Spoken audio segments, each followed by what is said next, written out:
Before we open, I just want to thank all of you for being here and let you know that our vice mayor has let us know that she's running a couple minutes late, so we're going to wait until she shows up. It'll just be 2 or 3 minutes, she said.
Okay.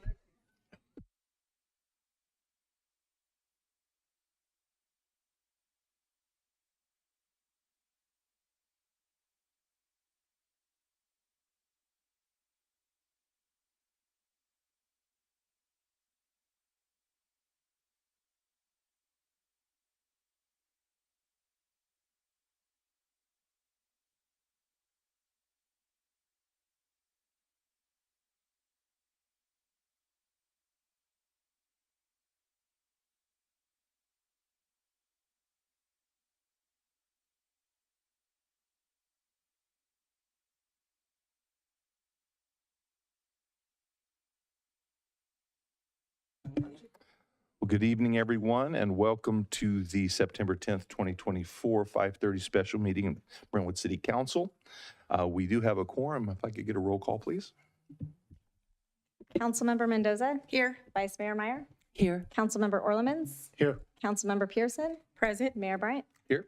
Could you join with me in the Pledge of Allegiance? I pledge allegiance to the flag of the United States of America and to the republic for which it stands, one nation, under God, indivisible, with liberty and justice for all.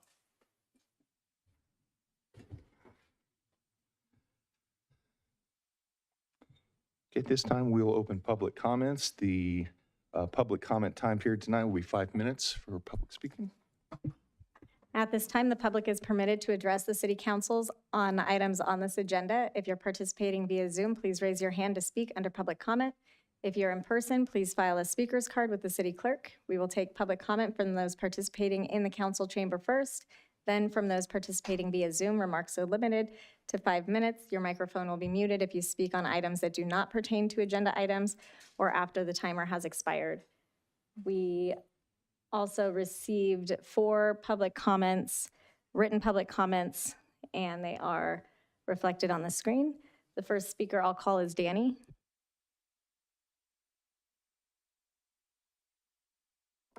Good evening. This has to do with item D2. Well played, Sino. Well played. He set it up so others can fight for Bridlegate. And he can just sit back and relax. Yimby. Yes, in my backyard. I want to say their heart's in the right place, but everyone who's ever seen any of my Facebook posts know how I feel about the machine. And they're definitely a machine. And it's your fault. Because you have allowed staff, and they're using staff's words against you now, to put us in this predicament. Because staff always approves. No matter how out there, no, pardon me, not staff, a particular individual who time and again, who's been on this project for 18 years, has demonstrated the appearance of impropriety. And now we're going to have to pay the consequence because they are threatening a lawsuit. And now this isn't Sino. Actually, I thought it was. I was going to mention maybe putting on a slap lawsuit against Sino. But when I read this, it's not Sino. He has someone else doing the dirty work. So now the threatened litigation, we're damned if we do, damned if we don't, because when it comes back, it will be the fourth of 5 before it goes into builder's remedy. I'm willing to bet long money that the one person will come back with recommendations that will be minute, just so that you guys say no again. I urge you, when that happens, to continue it at the very least, to find out, get a second set of eyes. And I'm not talking about the consultants that you pay for. I'm talking about the state. You have a lot of staff here tonight. I trust them in their jobs. There's got to be someone other than that one person for 18 years pushing Bridlegate to do something. Look, make sure it's legitimate. Because if not, then you might as well just go ahead and approve it the next round, because the 5th one will be the worst of all of them, because then he knows, Sino knows, you'll have to take it. I mean, that's what I do. I throw out some little piddly thing, you guys turn it down, and then here comes number 5, the worst of the whole. And then what are you going to do? Say no?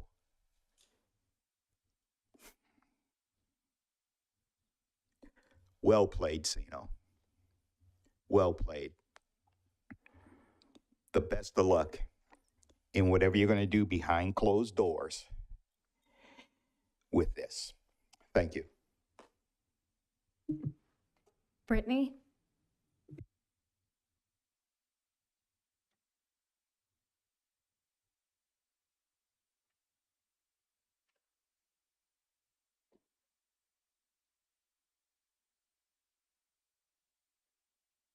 Good evening.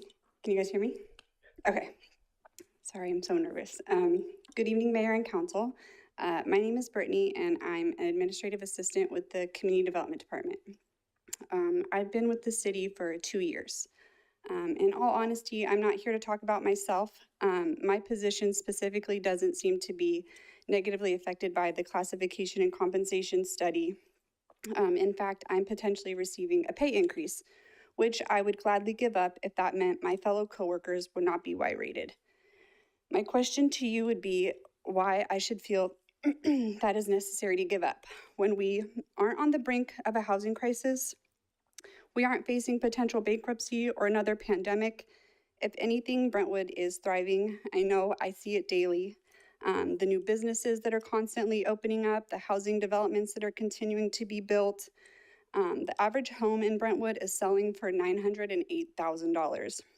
So again, why are city employees facing a freeze on their pay, many of which have been with the city for so long, they're no longer offered a step increase and are only receiving a cost of living increase once a year? Tonight, I come before you again to reiterate that we're not titles or numbers on a spreadsheet, but actual people. I know you say you see us, but do you hear us? I wasn't sure how much time I would have tonight, So I'm only going to mention 2 employees specifically that are being Y-rated. You see them as Senior Property and Evidence Technician. We know her as Sandra Diaz. She's a City and Brentwood employee since 1997. That's 27 years with the city. Sandra came into an outdated evidence system and was able to revise and update our evidence system to the point that it is now used as a model for other agencies. You see them as Community Development Specialist. We know her as Tara Ordaz, a City of Brentwood employee since 2001. That's 23 years with the city. Not only is Tara being Y-rated, but also demoted and her title completely eliminated, which in turn also removes growth potential in our small division of 6. Tara handles our most complex permit projects like Costco, Trilogy at the Vineyards, and the Scortino Ranch Shopping Center. She's frequently reached out to from departments all throughout the city for her assistance and expertise. This is only 2 examples out of more than 70 employees being Y-rated. That's about 30% of our workforce, not including the police department. Are Y-rates and demotions the right way to recognize outstanding and loyal employees? I wish I could understand why we don't even deserve median pay. Doesn't paying your employees at least the median rate reflect better in Brentwood? Again, I ask you all to reconsider the choices you're making, to truly understand that what is happening is not okay. It doesn't just affect us, it affects the entire City of Brentwood community. Thank you.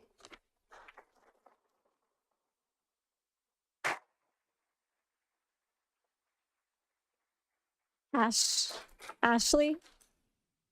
Ashley?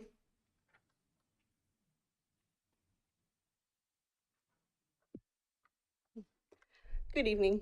My name is Ashley, and I'm a 911 dispatcher with the Brentwood Police Department.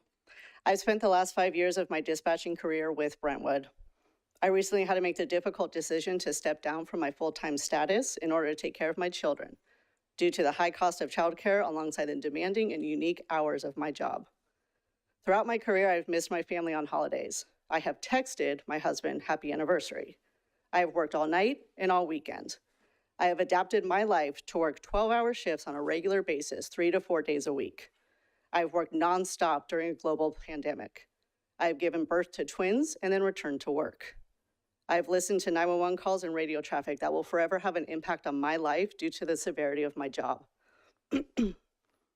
As a Brentwood resident, I have seen my water and garbage rates increase. As a Contra Costa County resident, I have seen my property taxes increase. The only thing that has not increased at a comparable rate in my 5 years of working for this city is my pay.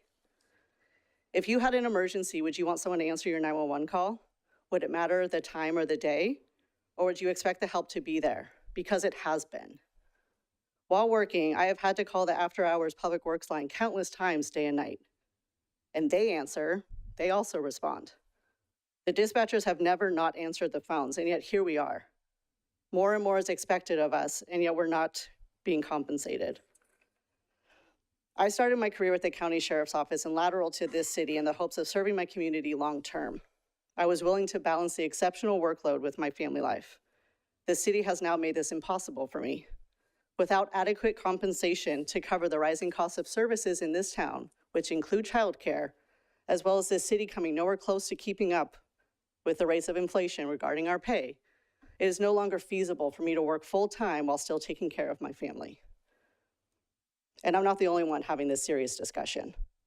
The city of Brentwood lost my 7 years total experience when I stepped down from working full-time. How much more are you willing to lose? When will it matter that people don't want to work for Brentwood? Our dispatch center is the lowest paid agency in this county. Who do you think is going to be attracted to apply to such a necessary and demanding job when they can easily go to a neighboring city who is offering so much more? And an equity analyst is not going to fix this problem. When will you see that taking our experience to another city that does value its employees is starting to look more and more appealing to us? Is it when the parks aren't kept up? Is it when neighborhoods start falling apart? When the trash isn't picked up because you no longer have drivers? Or is it when your 911 call isn't answered? What will it take for you to see us? Thank you.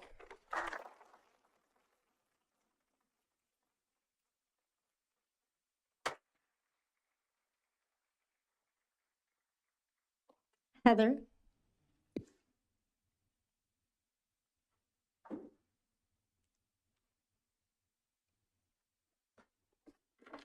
Good evening, Honorable Mayor and Council. My name is Heather Silfies. I'm the Engineering Services Specialist. I have proudly served our city for 20 years, during which my career has evolved significantly. I began as an administrative assistant in 2004 through 2007, advanced to the technical assistant 2007 to 2012, then project service specialist from 2012 to 17, and now engineering services specialist since 2017. The proposed changes are concerning. The technical assistant position is being reduced to administrative technician. The project services role is being eliminated altogether. This not only affects my career path, but also impacts several other crucial roles being reclassified to lower level positions, such as the accounting specialist, human resource specialist, and the community development specialist. These positions, created over 20 years ago, have continuously provided essential services at a high level. It has been communicated that approximately 5% of employees will be negatively impacted by the compensation portion of the class and comp, yet more than 50% are being negatively impacted.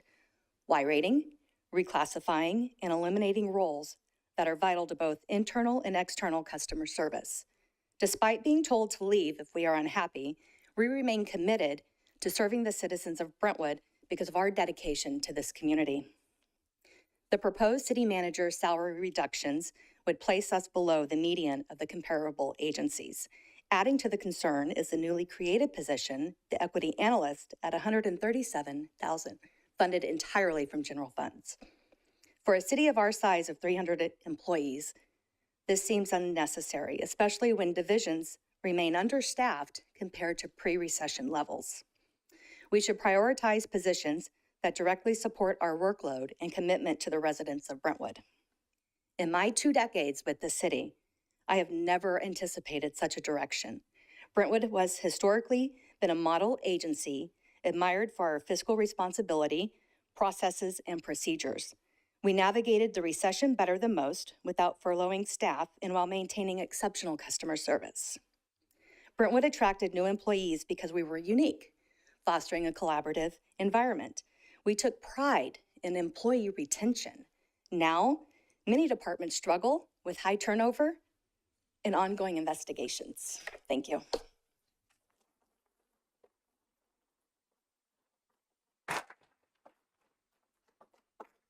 Monica?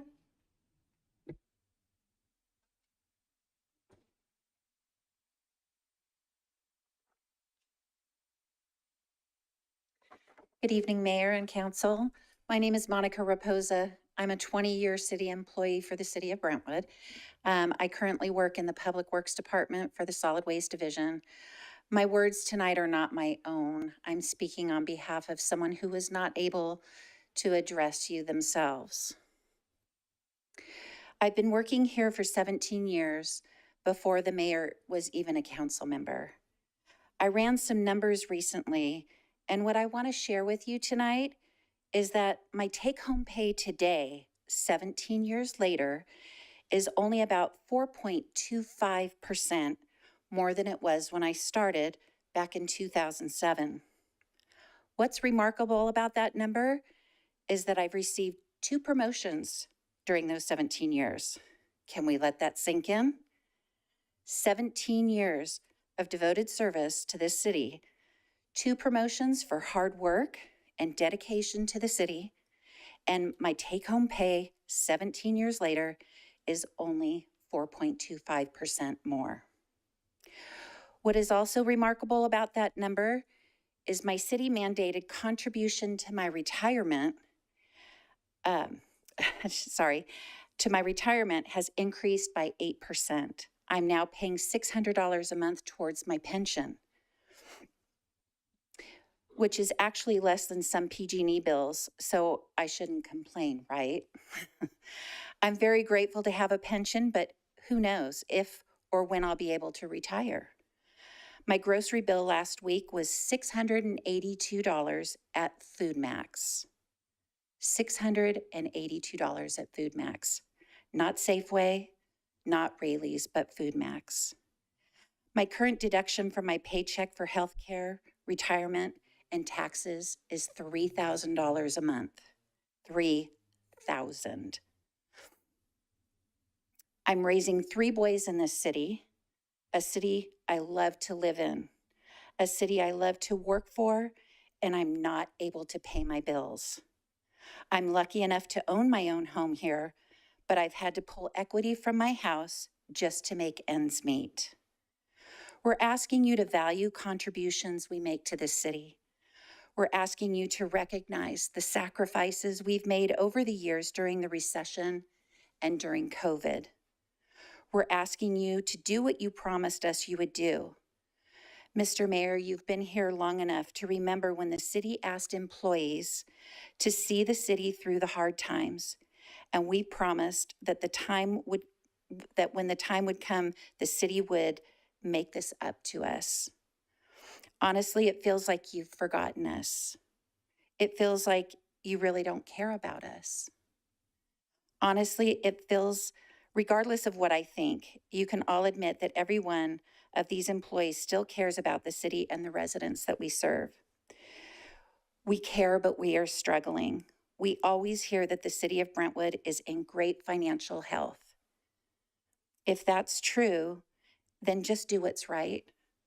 Please show us that you value our contributions. Thank you.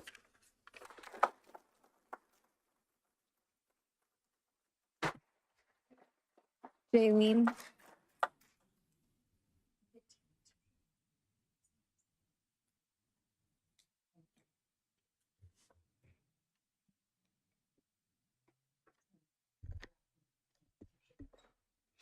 Good evening, Mayor and Council. Here we are again, asking for you to see us and appreciate us, which many of you recently have said you do. Well, on September 3rd, BMOD met with the city negotiating team, and we were once again met with no further responses to any of our proposals sent over, and were asked to send the city team something to bring back to you all to consider. On March 6th, we provided 20 proposals. Why are we not getting any responses to those? But here we are in good faith, and as we were asked to do, we resubmitted proposals that we hope are shared with you this evening in their entirety. It feels though as we're negotiating against ourselves. We are not asking for astronomical things or wages. We just want to be fair and equitable. Previous councils. Mayor, I'm sorry. I'm going to go get Mr. Ogden, our city manager, he needs to come out for this.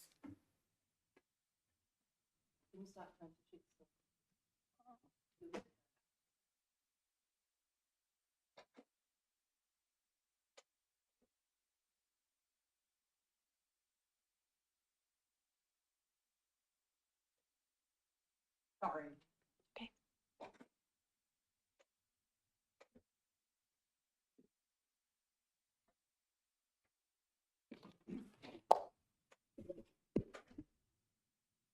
Continue, and I'm really sorry about that. It's okay.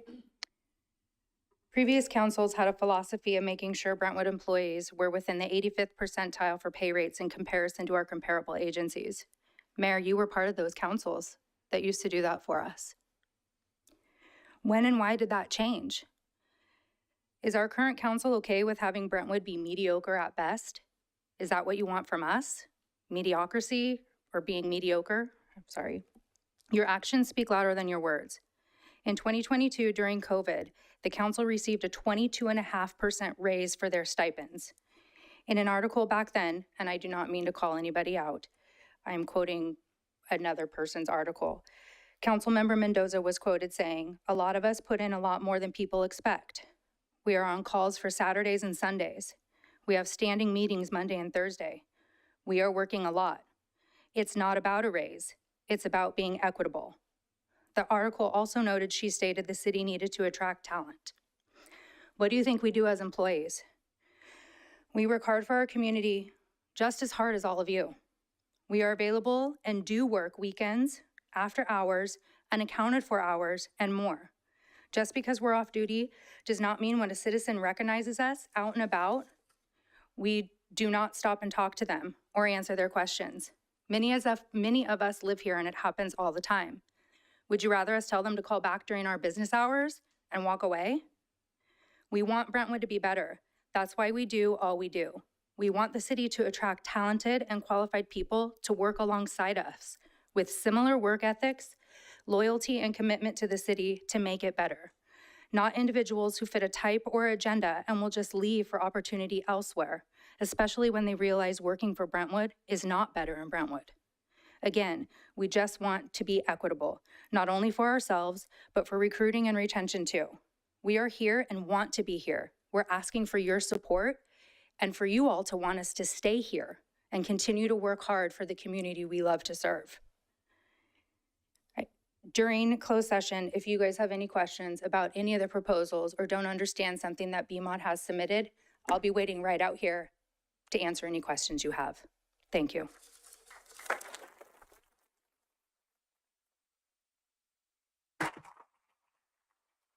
Sonia?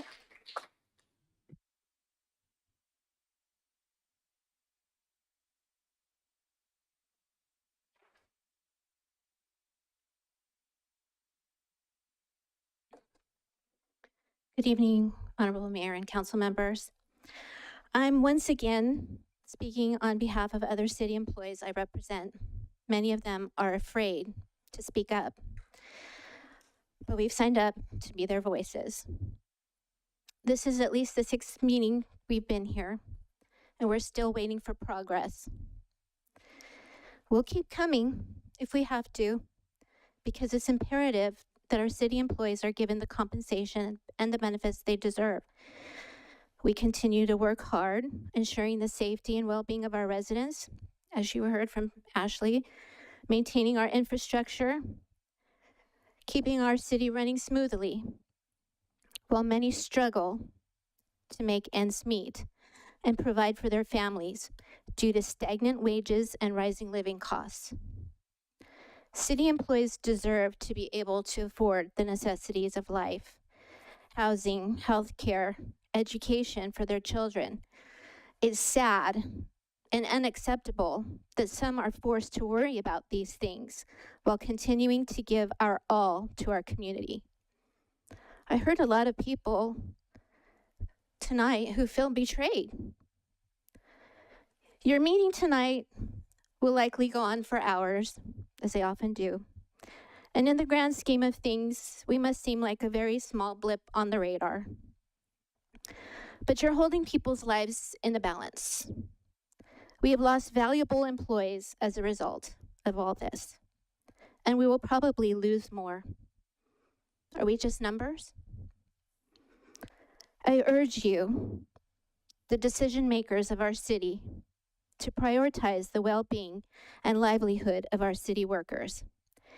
It's not only a matter of fairness and justice, but of ensuring the continued success and prosperity of our city, our beautiful city of Brentwood.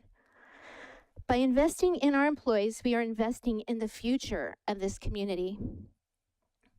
And please don't try to make this about something it's not. So I once again implore you to do the right thing, provide fair compensation and cost of living increases for our city employees. Show them the respect and appreciation they deserve for their hard work and dedication.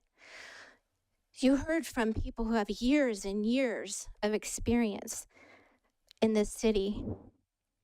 Work with us to create a more equitable and prosperous city for all. Stand with us, not against us, in support of our city workers and the values of fairness and justice. And remember, it's not about a raise, it's about being equitable. Thank you.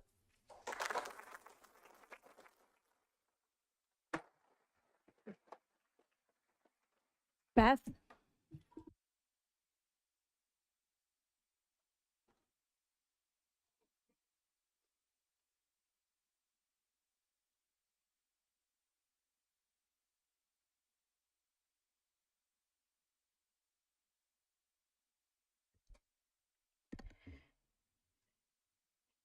Good afternoon, Mr. Mayor, council members, and staff. My name is Beth, and I've been with the city of Brentwood for 2.5 years. In that time, there's been a surprising amount of turnover. Highly qualified staff are leaving for greener pastures, whether it be with other organizations, private sector positions, or early retirement. The overwhelming consensus from staff is that lack of support is the driving force behind staff turnover. When staff feel unsupported and undervalued, discontent spreads through the organization like cancer. Top performers start looking for places they can flourish. And when these top performers leave, they take with them years and sometimes decades of institutional knowledge. We're losing mentors and leaders, and we're left with a growing sense of dissatisfaction and discontent. Staff truly are the heart of this city. We're the ones bringing your visions for Brentwood to life. We're the ones that make this city work. We're easy to overlook because when things go smoothly and get done right, you may not see the long hours, the missed dinners, and the sweat that goes into the operations behind the scenes. We're asking for you to take a closer look, to see each of us, hardworking community members, asking for you to value us as such. We're all on the same team. Let's act like it.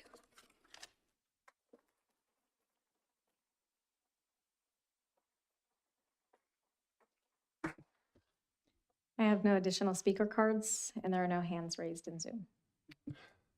Thank you. I want to thank all of the speakers also for being here, and all of you that didn't speak, thank you for coming tonight. At this time, we will close public comments, and I need a motion to recess to close session. So moved. Second. We have a first and a second. All in favor, aye. Aye. We are in recess. Thank you.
Good evening, everyone. I want to thank you for being here. We are going to be in closed session probably for another 40 or 45 minutes. I apologize for that.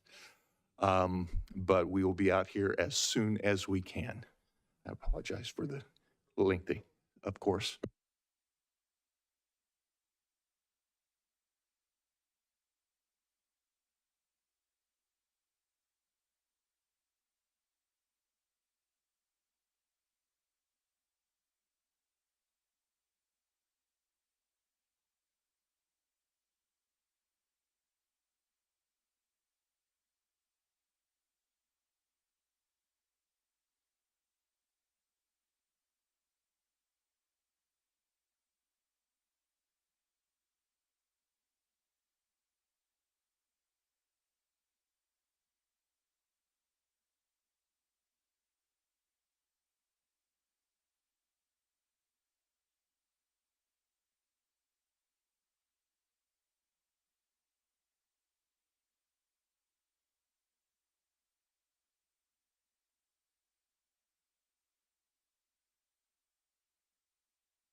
Good evening. Thank you for staying through the lengthy closed session meeting. We will reconvene from closed session. There is nothing to report out at this time. We do have a quorum. Could I get a roll call, please? Councilmember Mendoza? Here. Councilmember Pearson? Here, thank you. Councilmember Orlemans? Here. Vice Mayor Meyer? Here. Mayor Bryant? Here. Could you join with me in the Pledge of Allegiance? I pledge allegiance to the flag of the United States of America and to the republic for which it stands, one nation, under God, indivisible, with liberty and justice for all.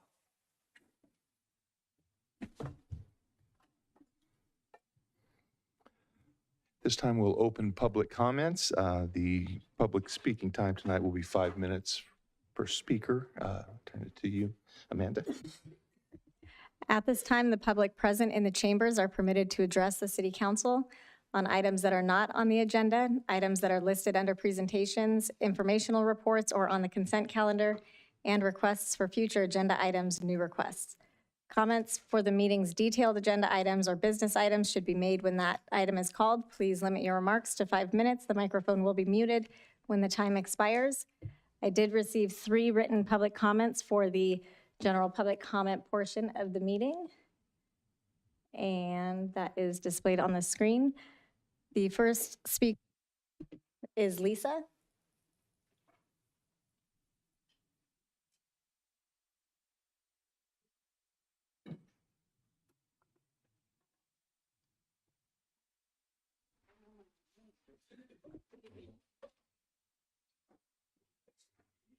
Good evening, everyone. My name is Lisa Millay, and I'm here, of course, on behalf of the Lions Club. I'm a Lions member, and also Art Guild of the Delta. I wanted to let everybody know that you're welcome to join us this coming Saturday from 6 to 9. We're going to have an event at the Community Center in Veterans Park on Griffith Balfour. It's from 6 to 9. And what we're going to do is auction off all the gorgeous banners that you've been seeing flying from the light posts all summer, spring and summer this year. We've cleaned them all off and they're ready for auction. If you come in, you'll be dazzled by dozens of banners that line the wall. The auction is a rousing experience, and I hope you join us Saturday night. Thank you very much.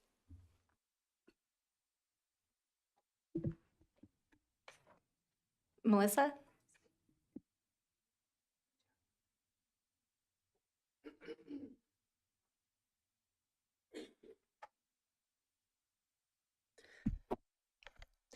Good evening, Mayor, Vice Mayor, council members, and city staff. What I'm about to speak on will seem like it might be pertinent to another agenda item, but I promise you it's not. It is public comment. And in this public comment, it's more addressing the general public. Over the last several months, I've noticed an alarming trend in resistance to diversity, equity, and inclusion initiatives. This includes arguments I've seen online, but even more recently, people speaking against it at the last few city council meetings I've attended. Not to mention the comment about the $40,000 spent on our city's Juneteenth celebration, which was magnificent.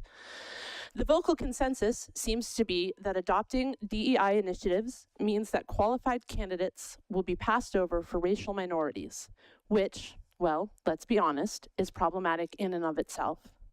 So let's clear up what DEI initiatives actually do and who they're designed to help. Are you ready? Everybody. And listen, I understand if, as a straight, white, cisgendered man, you feel as though you're being targeted by DEI, and I'm sorry if you feel that way. But you've also been living in a country whose founding fathers built a system that specifically benefits that same demographic. I don't blame them because that was the ruling class at the time, but the world has changed. It's become more diverse, and DEI initiatives are designed to make sure that everyone is represented and that all qualified candidates are considered. Equal rights for others doesn't mean less rights for you. In the United States, according to the Department of Labor, women make up 47% of the labor force, yet continue to earn 76 cents on the dollar compared to men. Black workers also make 76 cents to a white coworker's dollar, while Hispanic and Latino workers see a disparity of 73 cents to the white dollar. And that is just in regard to people who are already part of the workforce.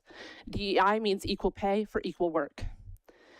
According to a February 2023 Pew Research Center survey of US workers, about 4 in 10 Black workers, or 41%, say they have experienced discrimination or been treated unfairly by an employer in hiring, pay, or promotions because of their race or ethnicity. For Asian workers, this is 25%, and 20% for Hispanic and Latino workers. And while 23% of employed women say they have experienced discrimination because of their gender, only 1 in 10 employed men say the same. In fiscal year 2022, the Equal Employment Opportunity Commission received 73,485 new discrimination charges. In addition to some of the numbers previously stated, other types of employment discrimination include disability, making up 37.2% of the cases, age make up 21.1% of cases, and religion make up 3.4% of cases. Additionally, LGBTQ+ workers make up 33% of those who have experienced employment discrimination, while transgender discrimination is by far the most common. 90% of employees who are transgender have experienced harassment, mistreatment, and violence at their jobs. This doesn't even take socioeconomic background into account, but that is a major factor as well. Sadly, I'm well aware that lately statistics and facts seem to fall by the wayside in the court of public opinion, but I'd like to urge the residents of Brentwood to be better, to dig deep and reevaluate their thoughts and rhetoric on DEI initiatives. It's not a threat to your well-being. It's merely ensuring that others are able to maintain the same state of well-being that you have been lucky enough to achieve. When you have a conversation surrounding DEI, please remember that your sons and daughters, your parents and grandparents, your insert minority here, neighbors and coworkers, they are all watching and listening. Thank you. Rohan and Alana.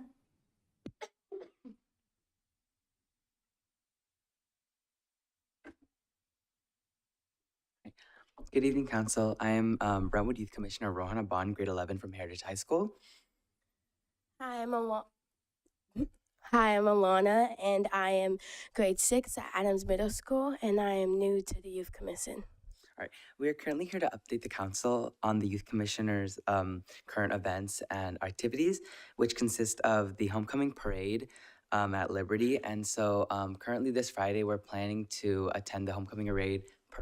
We will be decorating the float, and we will be matching Liberty's theme of scary or like horror films.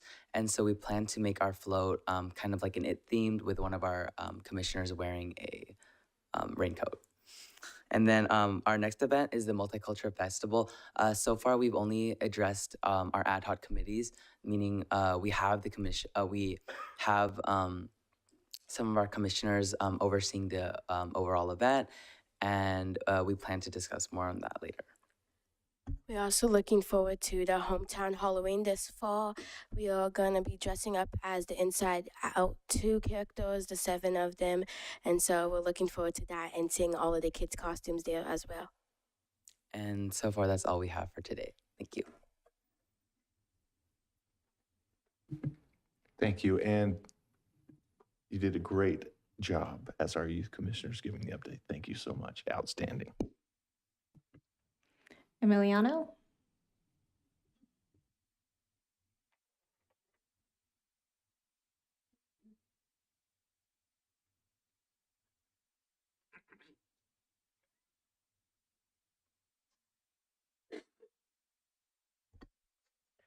Good evening, Mayor and Council. I would like to read you the Bible verse of the day. Now we ask you, brothers and sisters, to acknowledge those who work hard among you, who care for you in the Lord, and who admonish you. Hold them in the highest regard and love because their work. Live in peace with each other. Thank you, Mayor and Council.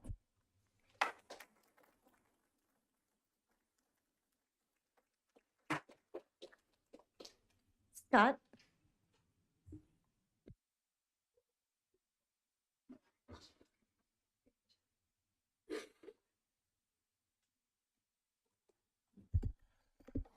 evening, Mayor and Council. First, I'd like to just thank all the speakers from earlier before the closed session. Wished I was articulate as they are, but I'm not.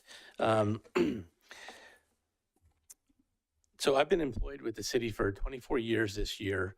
I came to the city of Brentwood from another city because it was so attractive, and what a great place to work is everything I heard about it. My name is Scott Dempsey, as I said, employee number 174.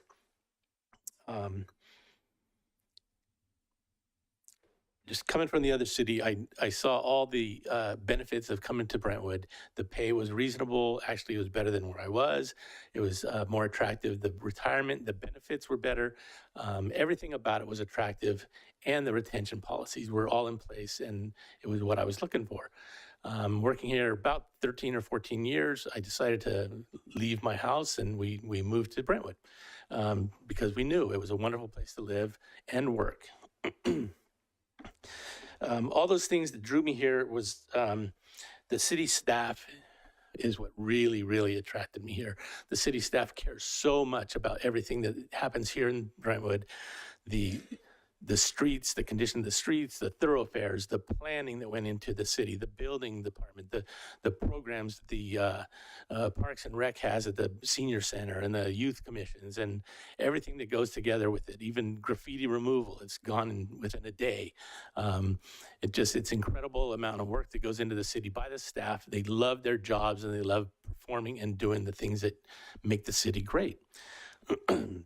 So speaking of staff, my staff, as I'm the fleet and facilities maintenance manager, I came here as a senior mechanic and promoted up to the fleet manager when the position opened or was created.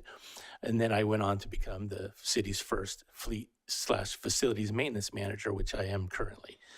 The one staff I want to mention because it stands out in my heart from coming from the mechanics background. For the last 10 years or more, we've known that there's a nationwide shortages of technicians, equipment technicians.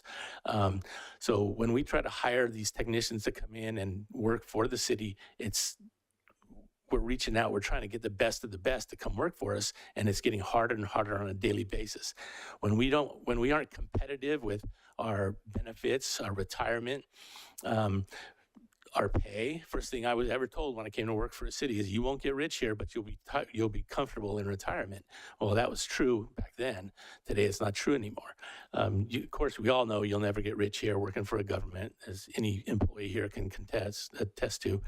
But with that in mind, when we're looking at Y rating positions, especially things that we're already shorthanded on and have a hard time getting those positions filled and keeping those employees in place, it just makes it harder and harder for us to hire the people that we want when we can't offer the benefits and the pay that is needed. Other cities around the Bay Area have all given increases. They see the writing on the wall. They know what's happening. And for them, I know one city over in the Bay Area, South Bay, but it's still Bay Area, they gave mechanics a 20% increase just to keep it to where they could actually live in the city they work for. It was just nearly impossible otherwise without commuting an hour in. We're already seeing that with our staff. I'm losing staff to other cities, other agencies on a regular basis. We hire them and they're gone within months, less than a year most of the time before they even complete their probation. Back when I was hired, our slogan for the city was not better in Brentwood, it was the Brentwood way. Then it became better in Brentwood. And now I'm hearing from people that, that work for us that they don't see it as that way anymore. It's losing its touch, it's losing its meaning to be better in Brentwood. The staff wants it. The staff wants it more than anything. That's why they're all here. That's why they're speaking. That's why we're all enthused about staying here. But every one of us can report that we're losing people on a regular basis due to the not quality, but the whole negotiations and what's going on here. So I just wanted to put that out. Thank you.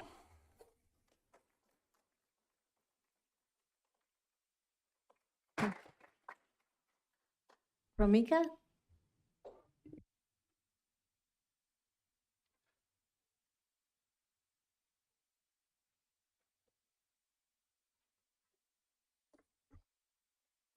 Hello, everyone.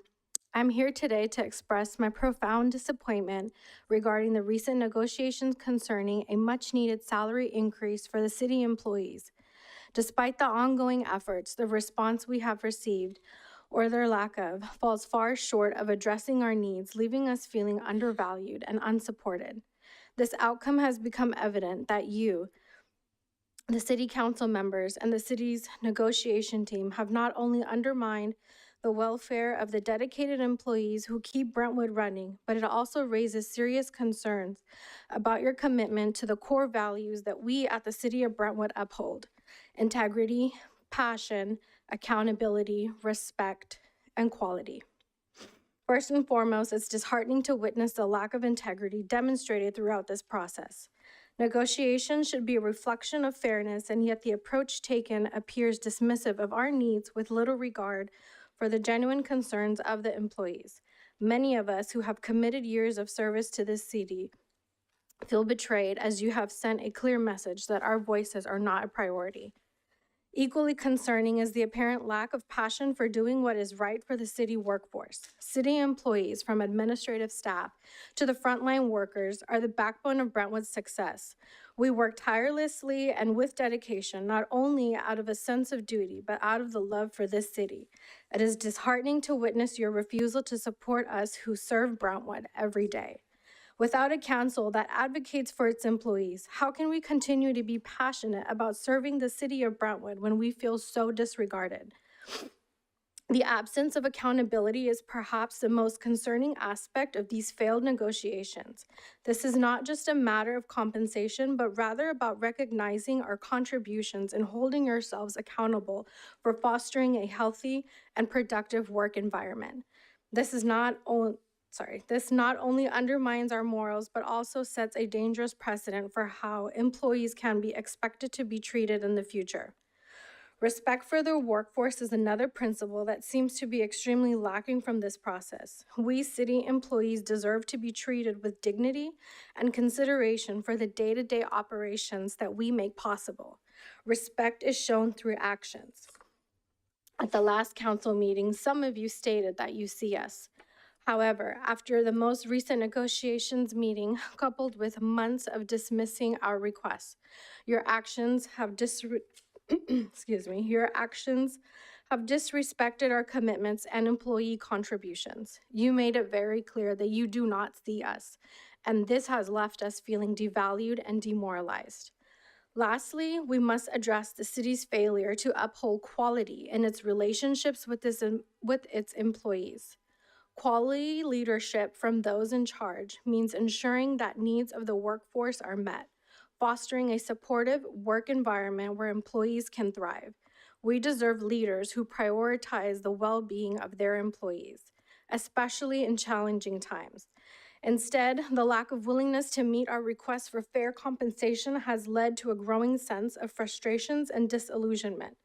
Denying us a reasonable salary increase will undoubtedly affect morale in the long run, the quality of service that Brentwood residents and yourself rely on.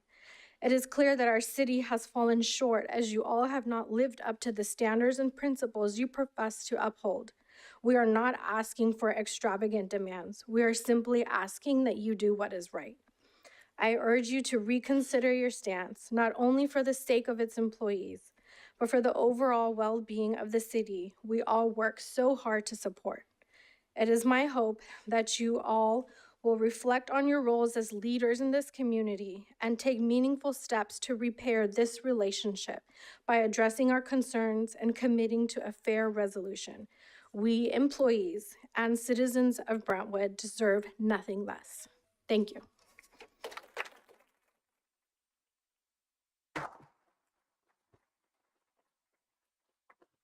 Ashley?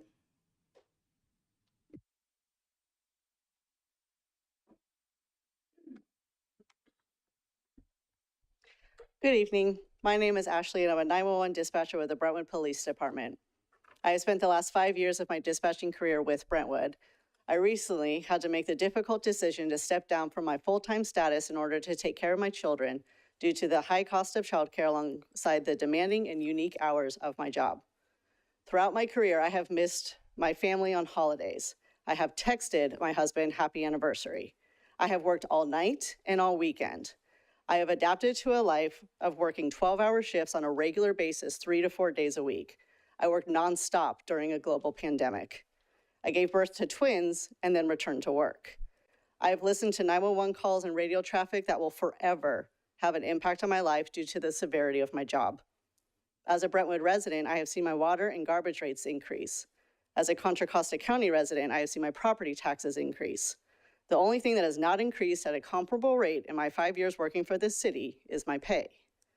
If you had an emergency, would you want someone to answer your 911 call? Would it matter the time of day? Or would you expect the help to be there? Because it has been. While working, I've had to call the after-hours public works line countless times, day and night, and they also answer. They also respond. The dispatchers have never not answered the phones, and yet here we are. More and more is expected of us in this increasingly growing city, but we aren't being compensated. I started my career with the county sheriff's office and lateral to Brentwood with the hopes of serving my community long term. I was willing to balance the exceptional workload with my family life. This city has made this impossible for me. Without adequate compensation to cover the rising cost of services in this town, including childcare, as well as the city coming nowhere close to keeping up with inflation regarding our pay, it is no longer feasible for me to work full-time while still taking care of my family. And I'm not the only one having these very serious discussions. The city of Brentwood lost my 7 years total experience when I stepped down from my full-time position. How much more are you willing to lose? When will it matter that people don't want to work for Brentwood? Our dispatch center is the lowest paid agency in the county. Who do you think is going to be attracted to applying to a job that is necessary and demanding when they can easily go to a neighboring city offering so much more? And an equity analyst is not going to fix this issue. When will you see that us taking our experience to other cities that do value its employees is starting to look a lot more appealing to us? Is it when parks aren't kept up? Is it when neighborhoods start falling apart? Is it when your trash isn't picked up because you no longer have the drivers? Or is it when you call 911 and no one answers? What is it going to take for you to see us? Thank you.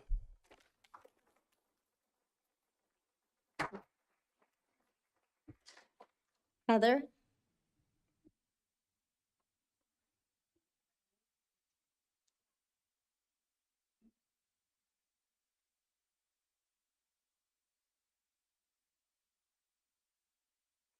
Good evening again.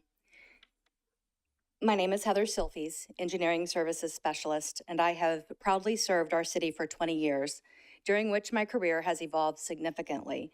I began as administrative assistant in 2004 to 2007, advanced to a technical assistant from 2007 to 2012, then to the project service specialist from 2012 to 17, and currently hold the position of Engineering Services Specialist since 2017. The proposed changes are concerning. The technical assistant position is being reduced to an administrative technician. The project service specialist role is being eliminated altogether. This not only affects my career path, but also impacts several other crucial roles being reclassified to lower level positions, such as the accounting specialist, human resource specialist, and the community development specialist. These positions, created over 20 years ago, have continuously provided services at a high level. It has been communicated that approximately 5% of employees will be negatively impacted by the compensation portion of the class and comp. Yet more than 50% are being adversely affected by collapsing, Y-rating, reclassifying, and eliminating roles that are vital to both internal and external customer service. Despite being told to leave if we're unhappy, we remain committed to serving the citizens of Brentwood because of our dedication to the community. The proposed city manager's salary reductions would place us below the median of the comparable agencies. Adding to the concern is the newly created position, the equity analyst, at a cost of $137, funded entirely from general funds.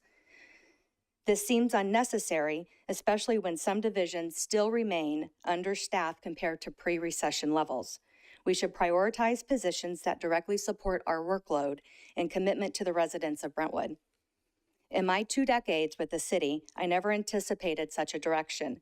Brentwood has historically been a model agency admired for our fiscal responsibility, processes, and procedures. We navigated the recession better than most. Brentwood attracted new employees because we were unique, fostering a collaborative environment. We took pride in our employee retention, but now many departments struggle with high turnover and ongoing investigations. Thank you. Jaylene?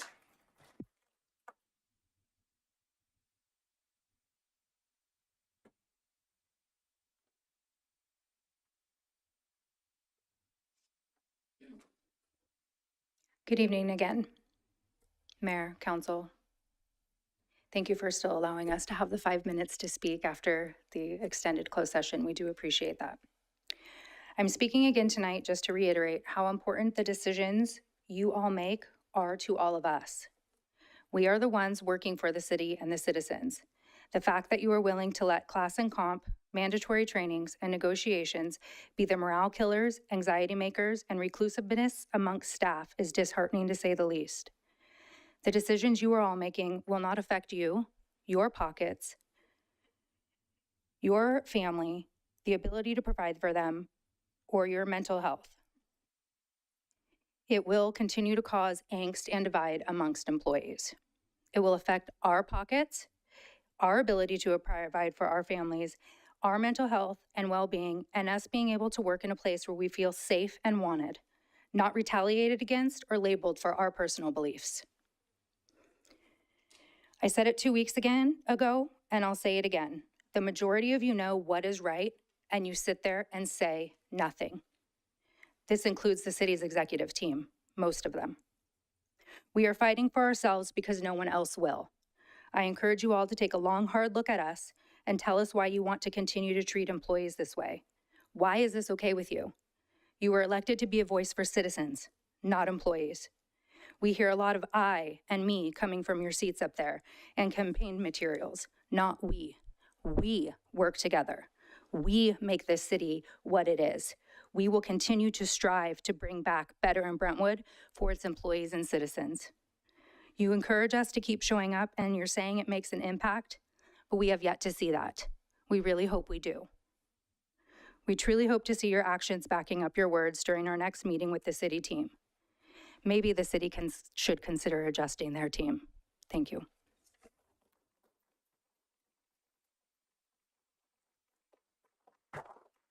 Sonia?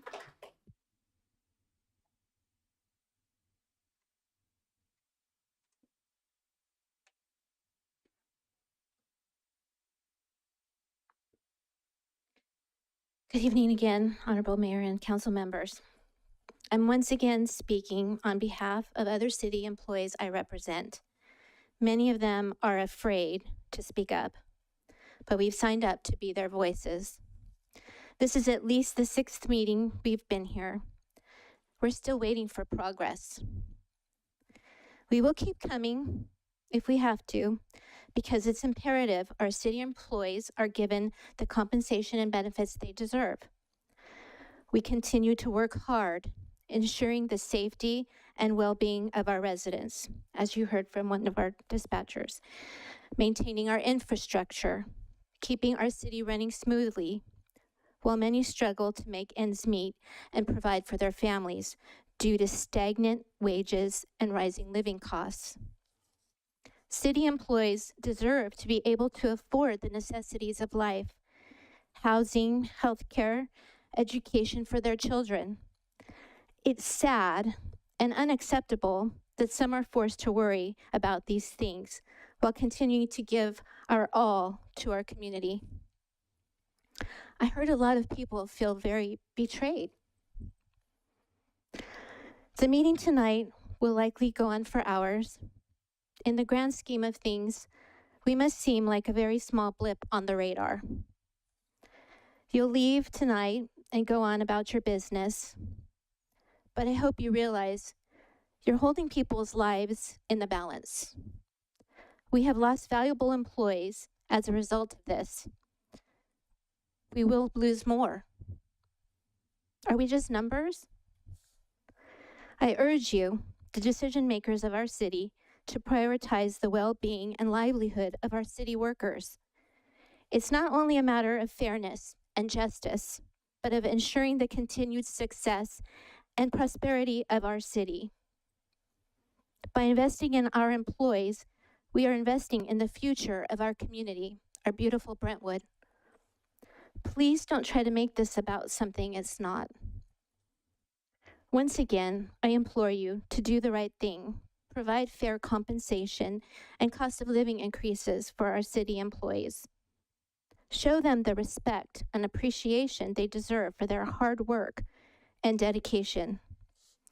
Work with us to create a more equitable and prosperous city for all. Stand with us, not against us, in support of our city and the values of fairness and justice.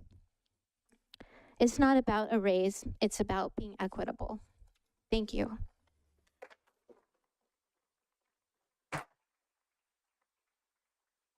Beth?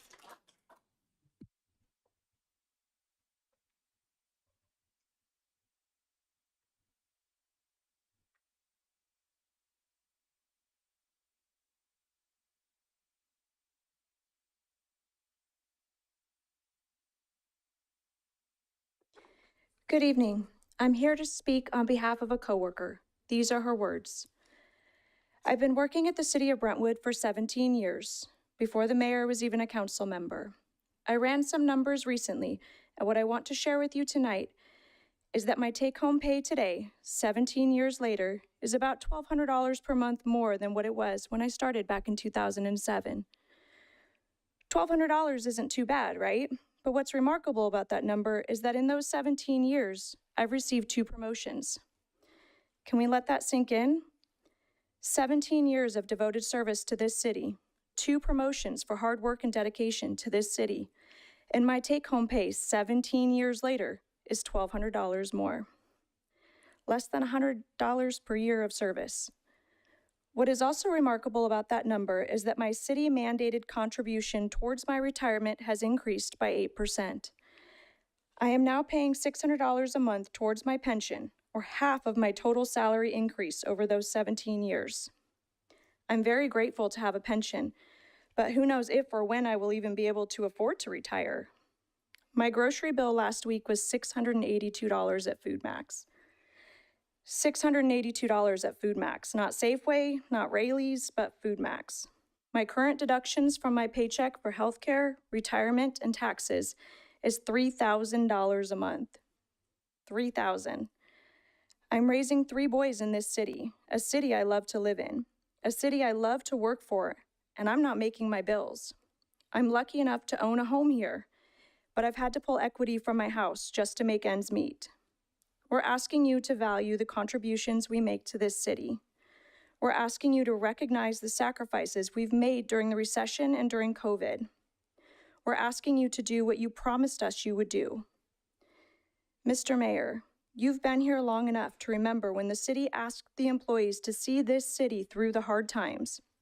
We were promised that if we hung in there, the city would make it up to us. Honestly, it feels like you've forgotten us. It feels like you really don't care about us. And still, I think you all can admit that every one of these employees still cares about this city and the residents we serve. We care about hosting amazing events in our beautifully maintained parks and in the safety of our downtown streets. We all still truly care, but we are struggling. We constantly hear that the city of Brentwood is in great financial health. If that's true, then please just do what's right. Please show us that you value our contributions. Please don't ask us to keep giving that better in Brentwood service while we're struggling to buy groceries for our kids. I hope you can see us.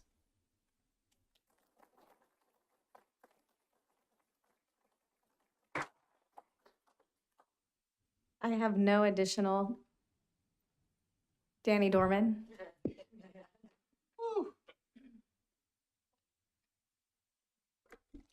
Teasing me like that, jeez. Well, ironically, many of the comments made here tonight goes into tonight's rant. Do you know the affordable housing vetting process that we have?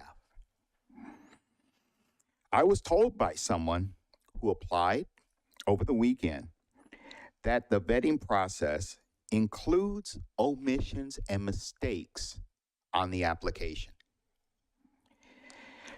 Guess which demographic group will be mostly impacted by not understanding the importance of a checkbox or a properly filled out line? If the lottery is supposed to be equal, then make it equal. Do they meet the income requirements? Do they have credit standing? Not if they forgot to check a box.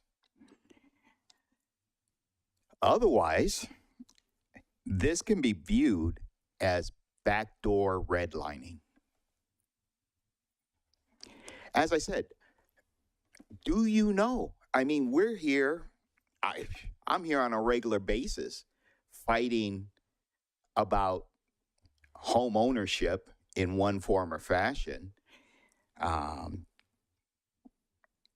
have my opinions on how we implement it, but when I heard this over the weekend, that a mistaken checkbox will drop somebody.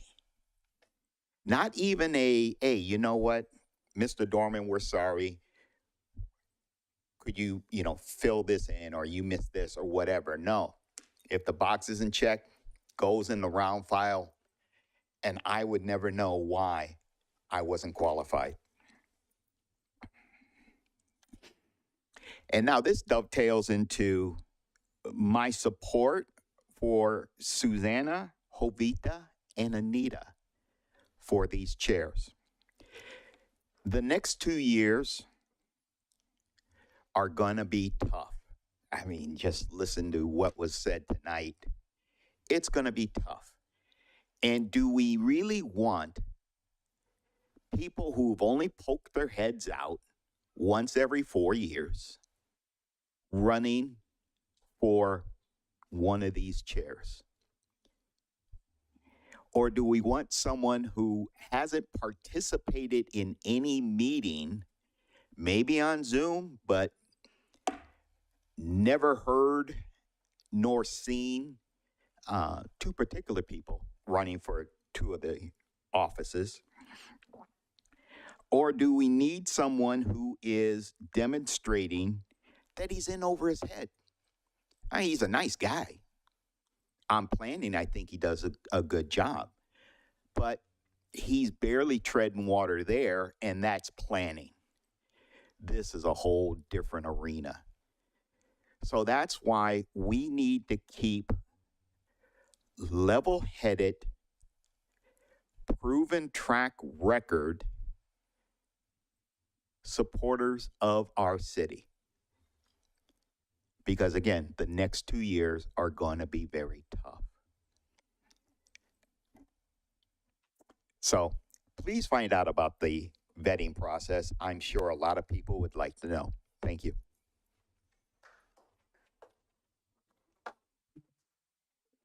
I have no additional speaker cards.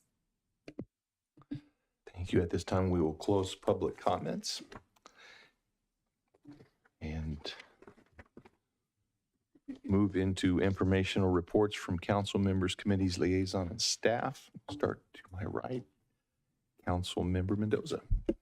Since the last time we met, I watched the Planning Commission meeting and attended the Historical Society yearly barbecue. And I mean, also the ongoing Our Neighborhood Voices, 2 meetings a week also for that, and the Latino Caucus meeting. Councilmember Pearson. Thank you. Since we last met, I watched the Planning Commission meeting. Went to a blue ribbon cutting at Daniel P. Torres Financial for 15 years of service in the city of Brentwood, and presented him with Councilmember Orlemans with recognition from the city of Brentwood.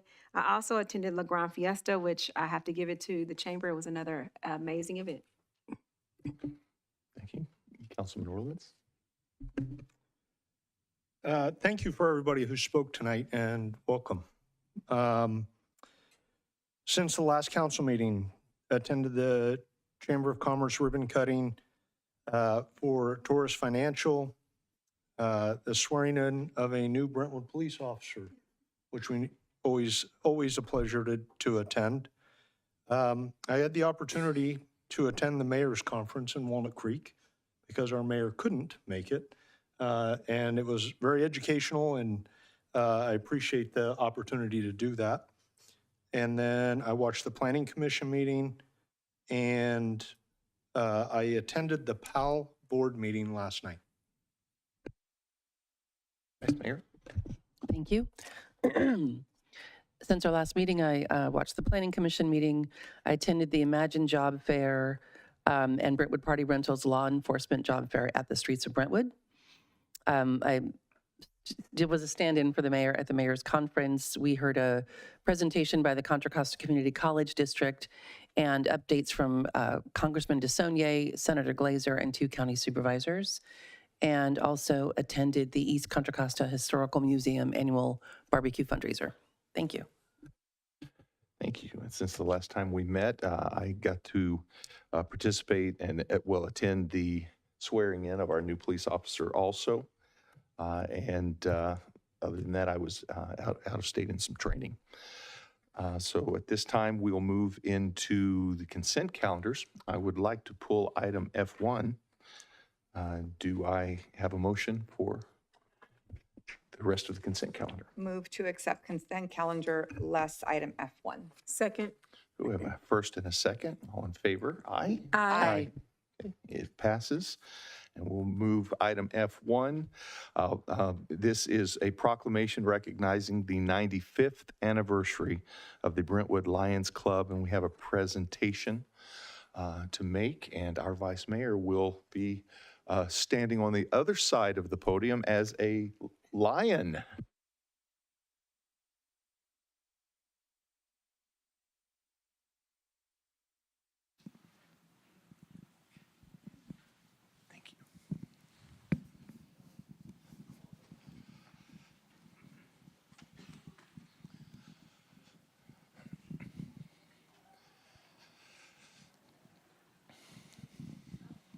The whole pride is here, it looks like. I have been. Wow, this is a hot mic, as usual. I didn't, it's just right off the cuff, you know.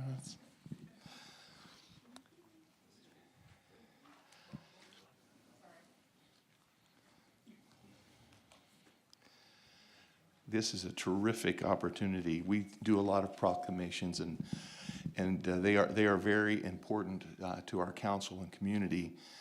This one, on a personal level, is very much appreciated. Our Lions do so much for our community and have for so long. So I'm going to get to the proclamation so you can have to stand here and listen to me go on.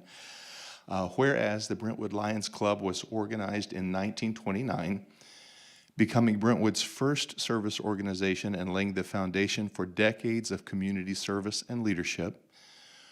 Whereas over the years, the Brentwood Lions Club has made significant contributions to the community, including purchasing uniforms for Liberty Union High School's football team, which adopted Lions as their team name in recognition of the club's support, and hosting the Football Awards Banquet, a major social event for over 50 years.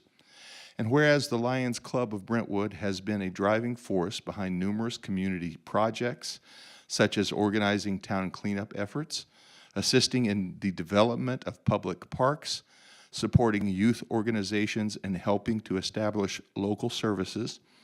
And whereas the Brentwood Lions Club has continued to evolve with various fundraisers supporting a wide range of projects, from providing eyeglasses for those in need to supporting local schools and senior citizens, and contributing to regional, state, national, and international Lions activities. And whereas the Brentwood Lions Club's enduring commitment to service has resulted in recognition both locally and regionally, including sponsorship of additional Lions clubs in the area. And whereas, as the Brentwood Lions Club celebrates its 95th anniversary, it continues to be a pillar of the community, embodying the Lions motto, "We serve," and making Brentwood a better place to live for all of its residents. Now therefore be it proclaimed that the City Council and the residents of Brentwood do hereby recognize and celebrate the 95th anniversary of the Brentwood Lions Club, and we honor its members, past and present, for their unwavering dedication to community service and look forward to many more years of impactful contributions. And in addition to all of that, the Lions also were the original sponsors and still the sponsors of our Youth in Government program, which is absolutely outstanding. Thank you from the bottom of our hearts. Who is our president? You can't beat him. He's a drummer and an outstanding one. Billy Vance, thank you so much. Here, we have to have some corn here. It's Brentwood.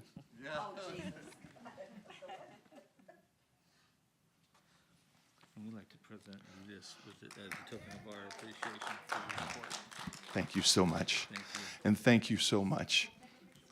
Oh, let's all come up here and have everyone. And yes, oh yes, but let's move here so everyone can see.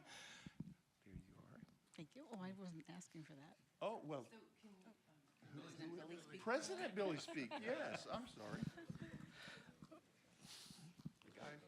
So we'd just like to thank you for allowing us to serve the community of Brentwood. It's been an honor for each and every one of us at every turn, be it if it's a eyeglass project or a homeless project or some type of other service. We serve. We are always there for the other organizations in town. We are never afraid to be the back line, if you will. We are here for you if you find yourself in need. Talk to a Lion, give us a call. We just want to say thank you so much to the mayor, the council. This is an honor. We appreciate it. We'll get a picture taken.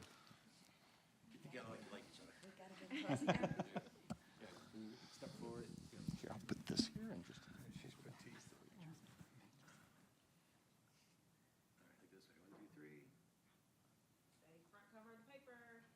We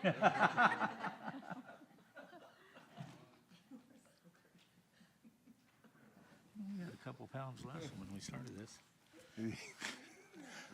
I'm glad I'm not alone. That's all I have to say. Love you, brother. Love you Those too. drinks are Oh, great thank tonight, you. though, man. Thank you. Thank you so much. Thank you. Thank you. It's good. Thank you. I'm just going to give you. Thank you. Thank you so much. Wow, what a great opportunity.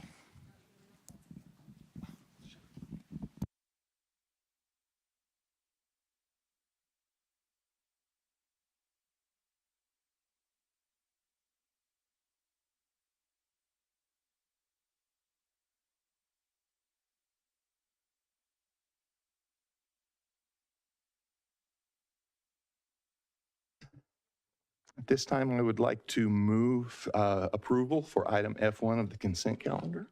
J1. Wait. I make a motion to approve consent calendar. Sorry. And I'll second. Yeah. All right. All in favor, aye? Aye. Okay, it is approved. Because of the length of the evening so far and the potential future length of it, I would like to move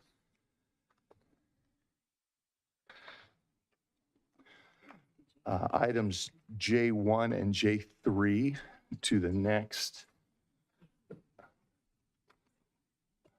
be the next item. Item J1 is a request from Councilmember Mendoza for preparation of a memo on the status of improvements on a wall located in Somerset. Councilmember Mendoza. Yeah, this is kind of a big issue. I have been down there. I am concerned about some of the portions of the wall being unsafe, the caps coming off and things like that. So I would like a memo from staff just telling us where we are.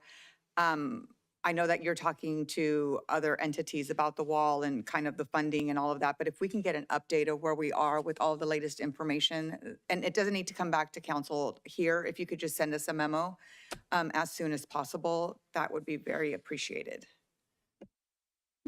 Okay, thank you. At this time, we'll open public comments on this item.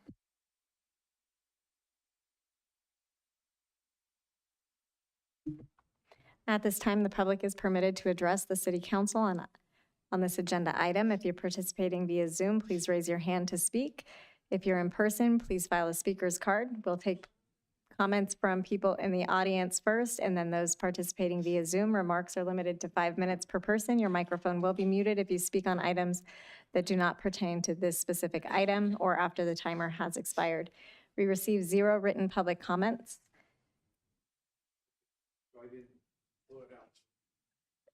Zero written public comments, but if you'd like to speak now, you absolutely may.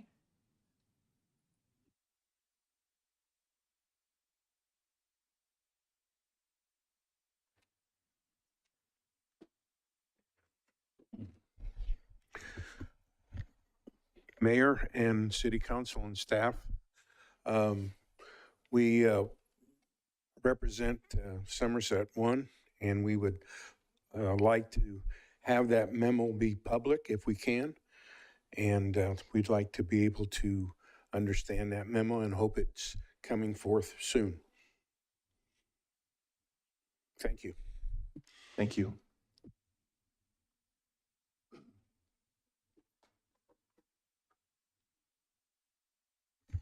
City Council, I'm Paul, President of Somerset 1. We had a meeting with Bruce, with you folks about a week or so ago, and Bruce was looking for a memo giving him a directive to move forward on some research on this wall. So I think Bruce is waiting for some type of direction from the City Council. So if you could provide that direction to Bruce, that would be great. Greatly appreciated. Thank you. Thank you.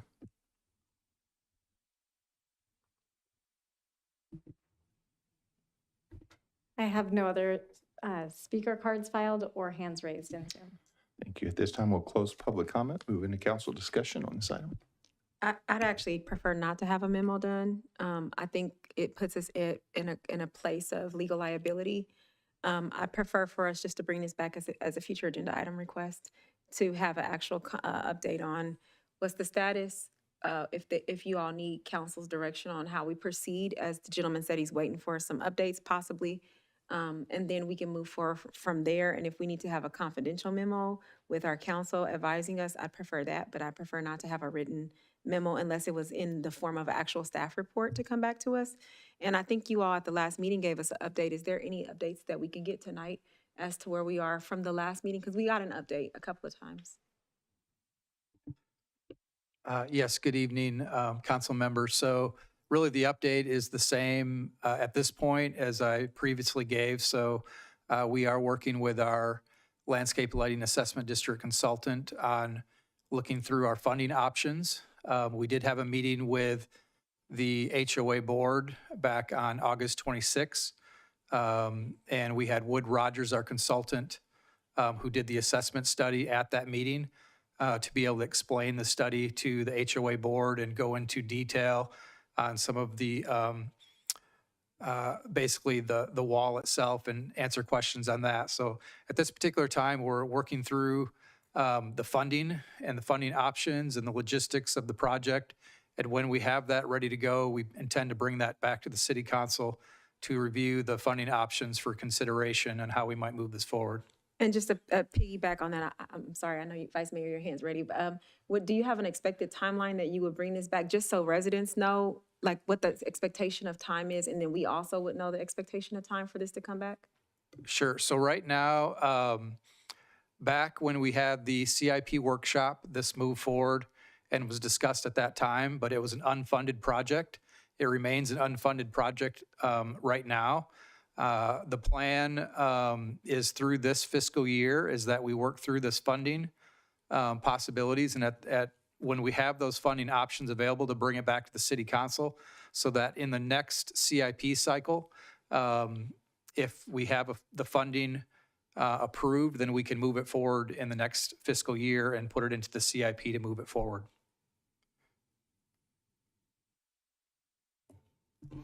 Thank you, Bruce. The aforementioned research that needed approval, do you need any other approval from council to move forward on that?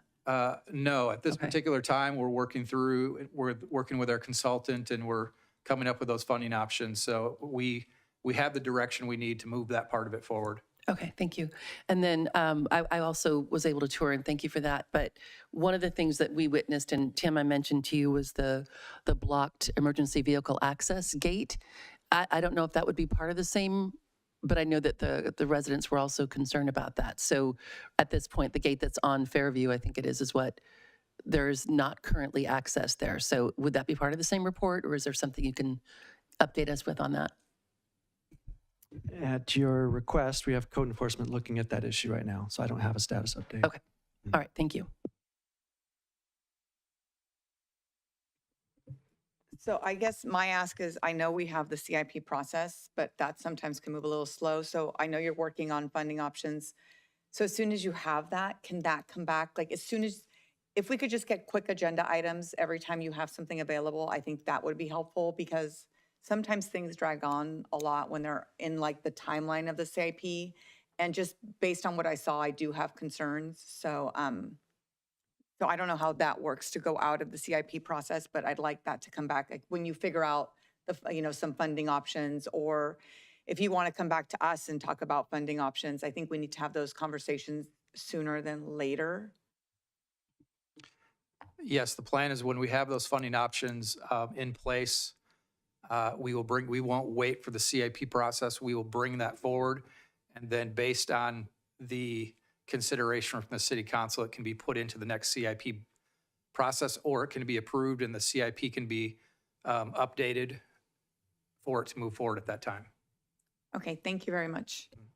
So I think at this moment, we don't need a memo. I think we're moving along, and that's kind of what my goal is with this, is to move it along. So I think right now we're good. And then knowing that you're going to come back to us as soon as you have something else, I might bug you and just ask you here and there if you have an update. I hope that's okay. But I think that's it, unless anyone else has anything else. Are you officially pulling this request? Yes. Okay. Thank you. Thank you.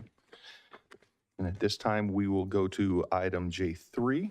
This request from Councilmember Pearson requesting staff prepare an information related to the trail between American Avenue and Mountain View Drive. Yes. Before I announce what I'm going to do, I just want to tell the council why I brought this up. I'm a parent of a child who goes to both schools up that way. 2 at Adams, 1 at Heritage. We've been going to schools in that area for 5 years now. And one of the issues that I've experienced, especially in walking that area, is that there have been recommendations by some of the school employees or staff at the orientation process that in order to avoid the traffic on American Avenue, that parents drive up the street that's adjacent to American across a field to drop their children off. And it makes it so much more convenient for us. But there have been some safety concerns for our children. One is that there are some evidence of some type of rodent. Looks small, if I'm not an expert in this area, but it looks like a snake type holes. Also, if your children have respiratory issues like mine and myself, the field is like a clay type dry sand. And if your children have respiratory issues when they get in your vehicle, that night is a difficult night that you may have to be on a nebulizer. That being said, I would be a very upset parent if we got rid of the path, and I'm not proposing that at all. Then recently, as of yesterday, we received emails. If you're an Adams Middle School parent, AMS community, we were recently informed that we are without a crossing guard on American Avenue. We have contacted the company we contract with, and they are working diligently to provide us with one. So if anyone has ever driven up American, it is a extremely, extremely dangerous street to have your children cross, especially without a crossing guard, especially coming from the path that we drop our children off. So I wanted to figure out and discuss what we as a city can do in conjunction with both school districts to figure out how to make the path a safer path to cross. And how we can work with the owner of that property. Since then, I've learned so much more information that I'd like to share with council. I don't have the full authority to go into detail tonight, because I think that we have a school interagency meeting that Councilmember Mendoza, myself, and Mr. Ogden is on. And I think it would be more beneficial for us to continue this item until after we can sit down at the table with the other decision makers from the school districts to see if there will be some type of synergy or even a further discussion, so I can have a more increased breadth of information. But I know that this was agendized, and I'd like for still, even though I'm going to continue it, after to have public comment for anyone who was here tonight that wanted to come have a public comment on it.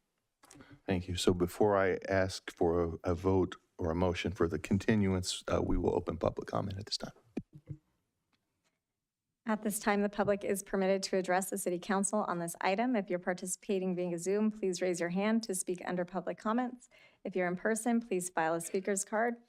We will take public comment from those participating in the council chamber first, then those participating via Zoom. Remarks are limited to 5 minutes. Your microphone will be muted if you speak on items that do not pertain to this agenda item or after the timer has expired. We received 0 written public comments. I did not receive any speaker cards, but I do have 1 hand raised in Zoom. Carolina, go ahead. Thank you. Good evening, City Council. I'm happy to take this break. My hand is numb from writing postcards. Wanted to let you know that my son is at Heritage now. We're so very proud of him. He joined cross country. He's doing great. And he is one of the students, along with 2 other students, that walk that path that Councilmember Pearson mentioned. And the one last part that you need to know about that path is that when it rains, it is a mud pit. It is so muddy. And we are fast approaching rainy season.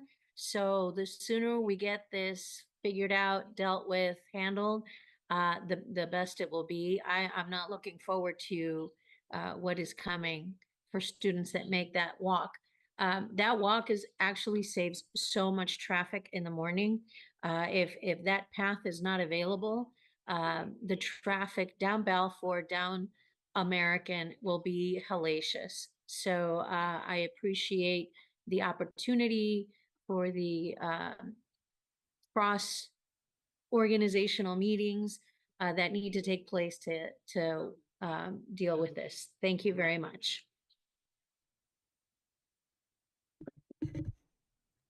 Marisol?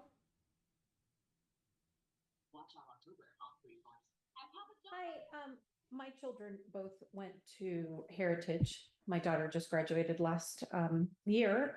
I don't necessarily have an issue with the field, but I figured if we're talking about this, I'd like to see what is happening with the actual safety concerns with the cars on Mountain View. Because I can't tell you how many accidents I have seen on Mountain View of cars literally going into people's homes because people make U-turns right in front of you and people double park dropping off their kids. So we're going to have a whole discussion, I think we need to bring in the actual Mountain View traffic because that's what is absolutely dangerous. For everybody, I can't tell you how many times I've almost been in an accident on that road. I live in Deer Ridge. I come in and out of Mountain View before to drop off my kids. So I think that's the bigger concern is what are we doing in terms of safety with the double parking, people making U-turns right in front of each other and the actual accidents that happen on that road. So, and the kids that run across the street without even paying attention. So if we're going to have a conversation about safety, I think that needs to be hopefully in the mix. Thank you.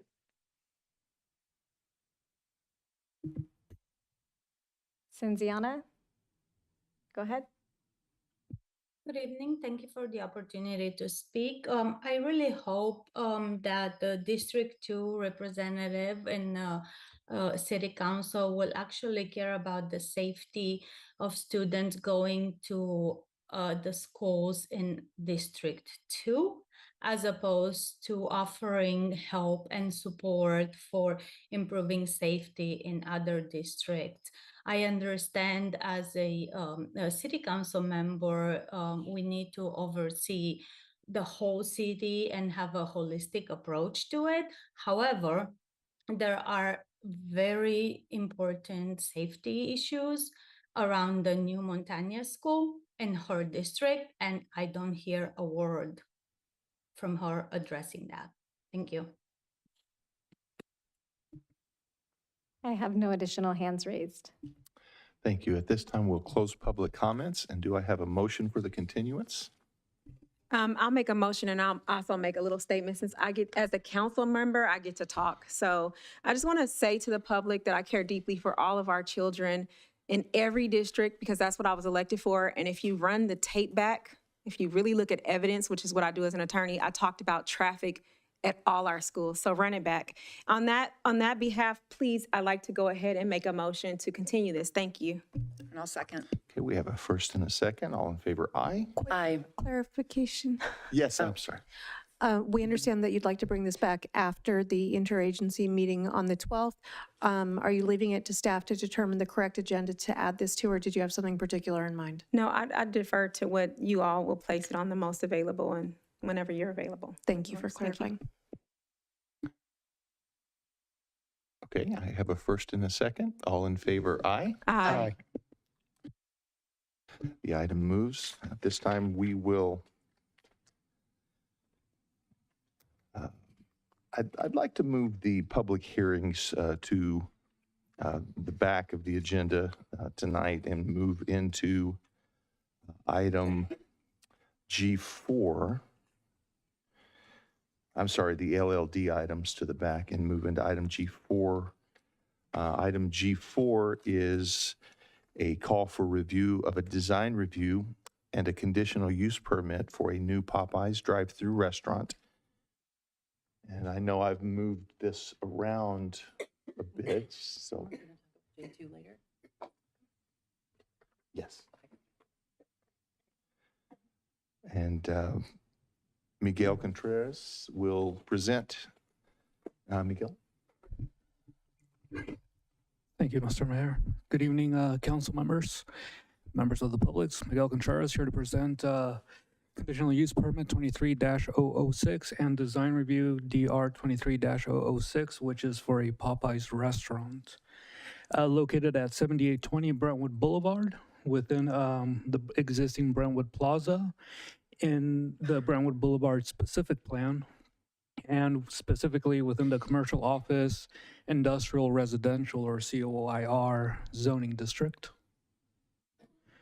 The specific request is for a new 2,735 square foot restaurant to operate between the hours of 10 a.m. and 12 a.m.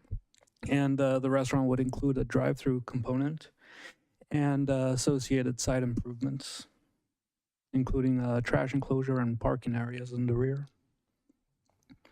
Access and parking. The access to the site would be off of Brentwood Boulevard and Village Drive.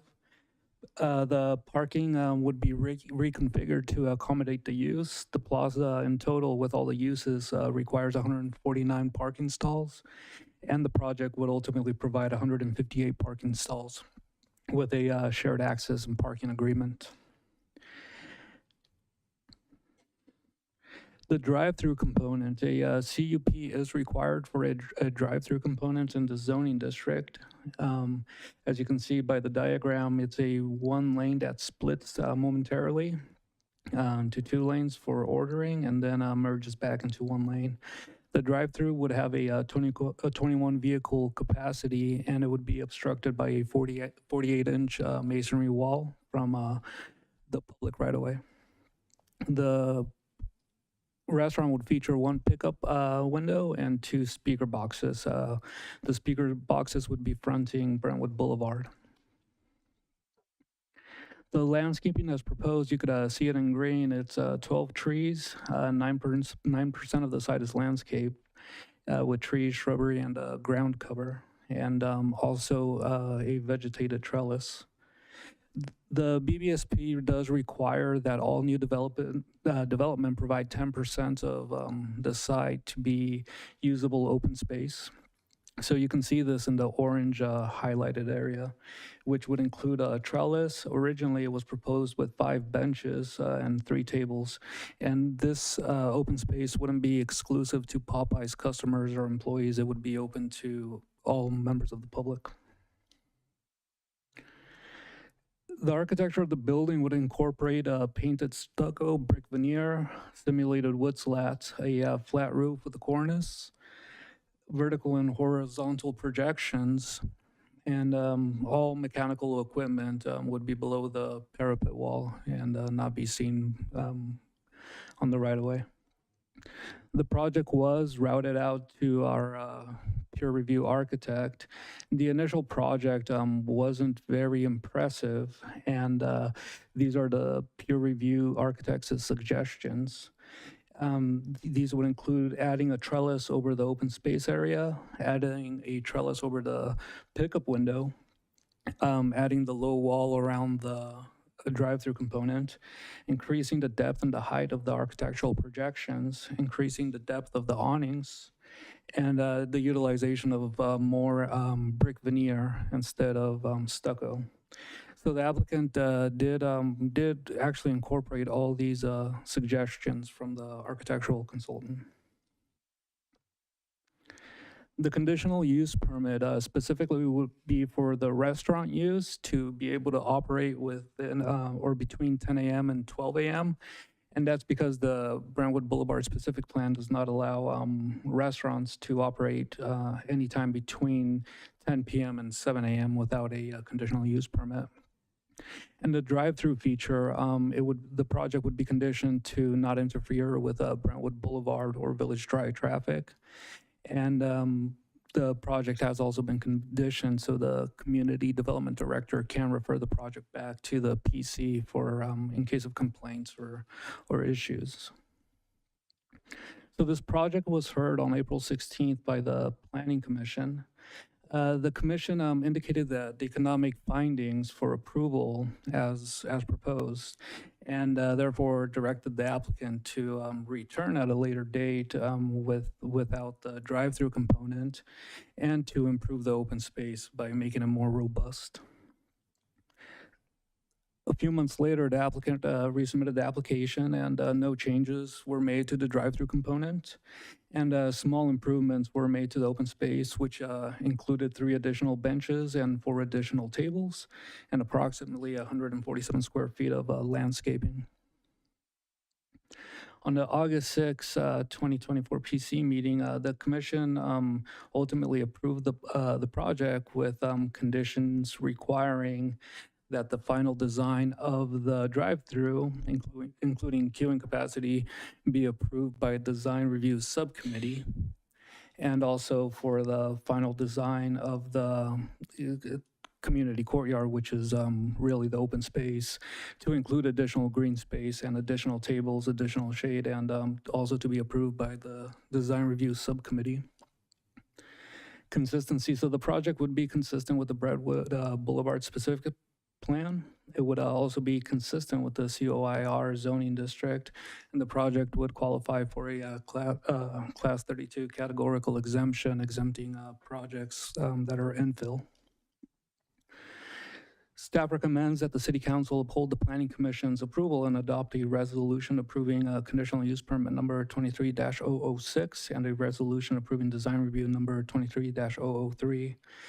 And if the council ultimately decides to deny the project, then findings would need to be provided to staff, and staff would return at a later date with a resolution for denial.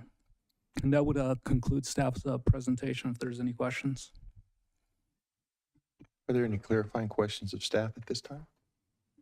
I have a question. I have two main ones, well, maybe 3. The one pickup window, will this be similar to how the McDonald's is on Balfour? The split, I don't know if you all are aware of that one, but will it be kind of queuing out the same way? And are we aware of how many vehicle capacity that restaurant has? I know that I should have asked this in advance, so I apologize. I did look at it before. The McDonald's, it has a queuing capacity, as I recall, between 12 and 14 vehicles. Okay. And then the second question is, can we suggest any negative impact to the current tenants or patrons for parking if they're patronizing those businesses in that area? I'm sorry, I didn't quite understand. Are we aware of the possibility of any negative impacts to people patronizing those businesses in that area? Staff's not aware of any issues, and in fact, the property owners indicated that the parking is typically underutilized as it is right now with the current tenants. So they're talking about taking 21 spaces away only, I think I saw in one of the design plans. They would be taking spaces away, but adding them in the rear of the site. Okay, thank you. Any further clarifying questions? Councilman Holden? Are there, I don't know, maybe, I don't even know if you can answer this question. How many other businesses have tried to or have been interested in using that site for other restaurants or any other? Yeah, I wouldn't have the answer to that question. I would probably defer that question to the property owner. Okay. And probably the rest of them are then too. Thanks. Can you confirm how many drive-through restaurants are in a 1 mile area of that specific Brentwood Boulevard area?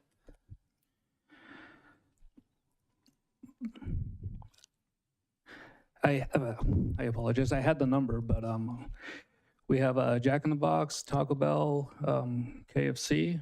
There's McDonald's. We got the Chipotle, Starbucks, and Wendy's. Okay. Oh, Panda. I'm sorry. Okay. Yeah, I was hearing a couple of different numbers. I wasn't sure which one was accurate. Thank you. And and fast food restaurants just in general? It would be those listed. Those specifically. Okay. I think I'm gonna have questions for the property owner and some comments as well, but I'm done. Thank you. Just to piggyback on her question, when we talk about fast food, are we just constituting fast food as something with a drive-through? Yes, typically that those name brand chains that we know as fast food, not really the mom and pop restaurants. Thank you. Okay, if there are no further clarifying questions of staff, I will open the public hearing at this time. And Amanda, I'll turn it to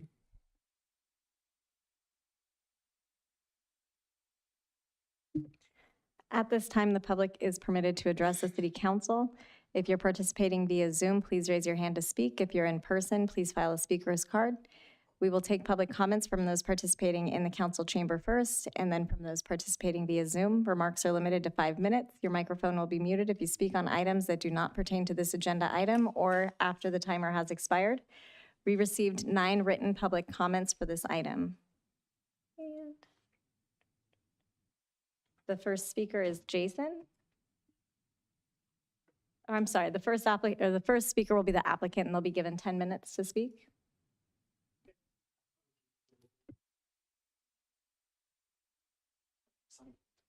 You may want to step up since you'll be speaking as well.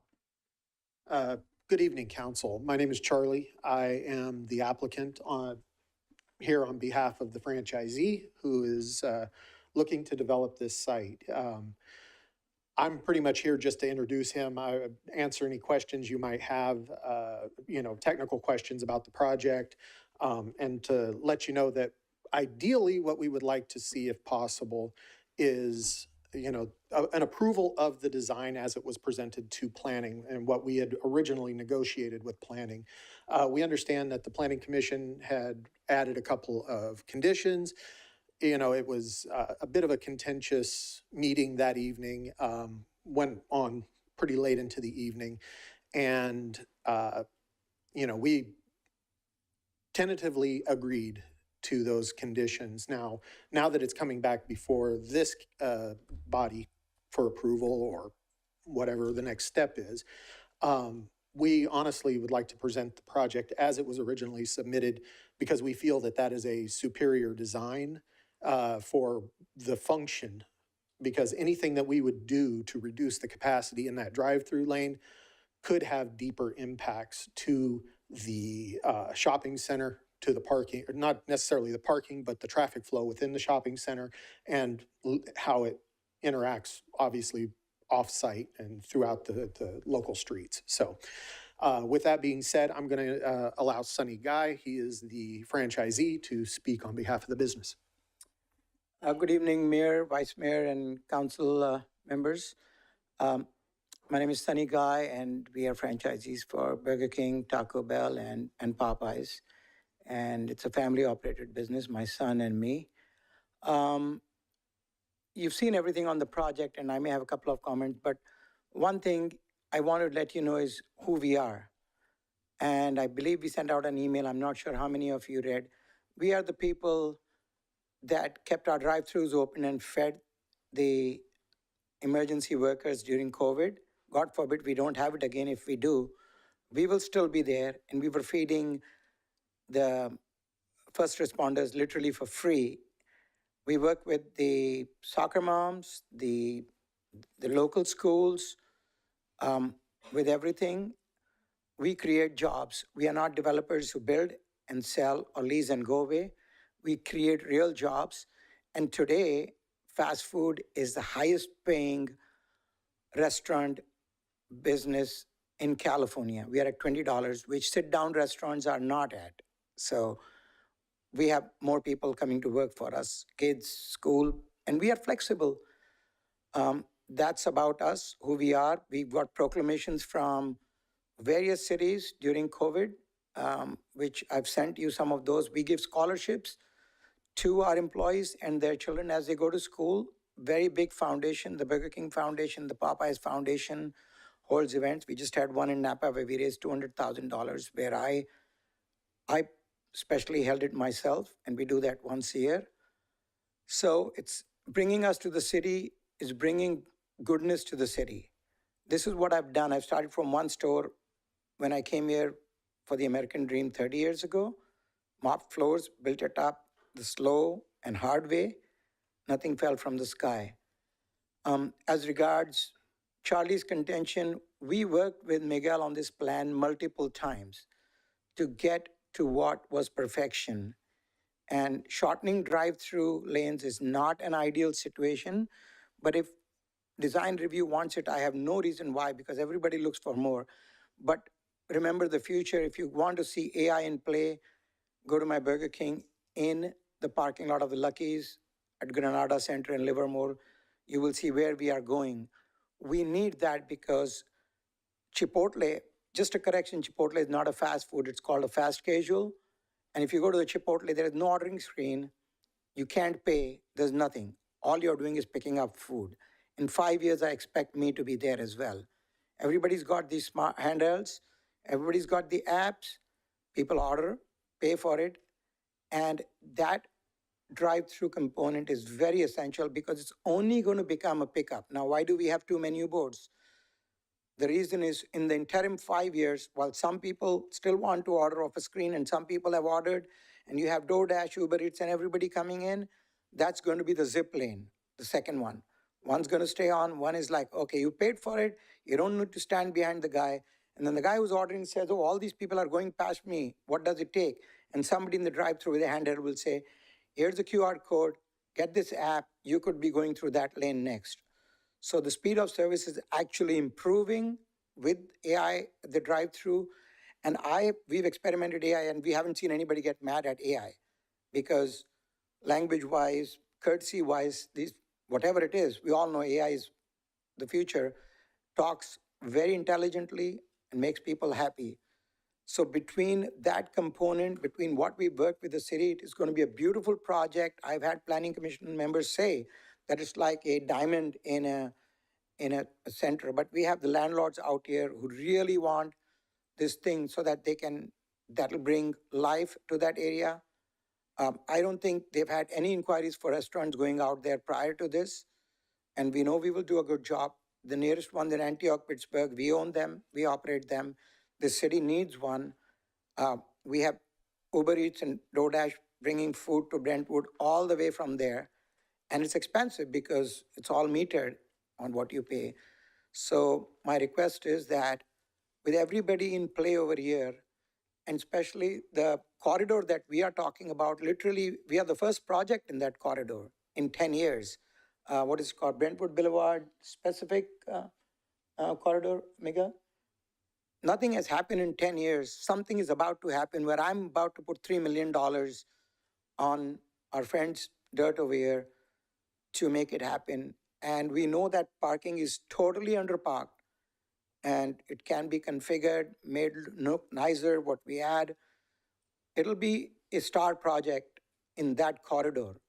Yes, you have a lot of QSRs, as we call them, or fast food restaurants, but nothing in the corridor has happened in 10 years. We created this, we need to give it a boost, and who knows, when after we come, more better tenants will join the center. There was a massage parlor, somebody in Planning Commission did not like it. I'm told that's gone. And maybe somebody else who compliments us will come into that center. So I'm not sure how much time I have in all. I can speak a little bit more, but I don't want to lose time for my other speakers on this. Do I have my 5 minutes or? You have 2 minutes and 30 seconds. I The have my timer is right up on the. So we have, from coming in 1994 into this country to now, I have 5,000 employees. No, I'll cut that out. 5,000 family members. These are my families that I feed, and I'm very proud of it, of what I do. They fight with me, they argue with me. You have people fighting for wages here. We saw that earlier, but they're still your family. They are the city employees. So the same thing applies to us. Help us create more jobs. Help us bring something to the city that's an additional choice that people love, believe me. Popeyes has been doing very well recently. And why do we have to have drivers from other cities come here and lose sales tax to those cities? I have no idea why we should not be allowed to do this. I can assure you the design of the drive-through has been perfected to the T. And that's why that additional investment of that additional bypass lane, you may be experiencing all digital. I'm sure some of you use your apps. So it's provision for that. And design-wise, any comments? We definitely are willing to work if it's at a reasonable level. The project has gone pretty high on standards now, cost-wise. But the fact remains that from wherever we come, we are willing to put $3 million into this city to make money for us, create jobs, give the residents a choice, and help with the community. And when I say help with the community, I don't know how many of you I can give you 5 mayors I'm working with right now that you can call and say they love what we did. We are building in Patterson, Stockton, Tracy, Pinole, Carmichael. These are all underway because these cities have opened their doors to us. We've done Modesto, there's a second project, Fresno. We go from the Oregon border all the way up to the Grapevine. And we are not developers, we are operators. I can go stand in my store and make a Whopper. I can go stand in my The speaker's timer has expired. Thank you.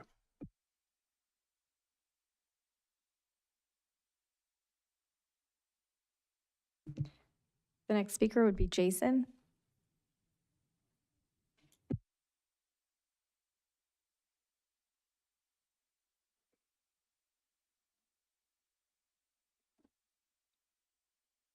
Good evening. Thank you, everyone. My name is Jason Reed, and I'm with CBRE. And I've been working with the shopping center owner probably for the last 10 years over various projects. And I've been with the company for over 20 years, and I specialize in retail leasing. So I thank you all for taking this project into consideration. This deal is very important to the shopping center.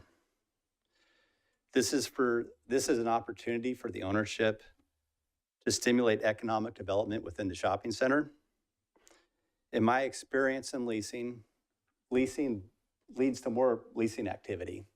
One of the first questions I ever get asked when promoting or marketing the shopping center is, who else do you have? Who else is coming? It lends credibility to a project. Being able to tell people that we have a brand new, it's a great looking building, Popeyes, in front of the shopping center it'll be a great catalyst for future leasing in the center, I believe. So we hope you take this into consideration. Thank you. Mel?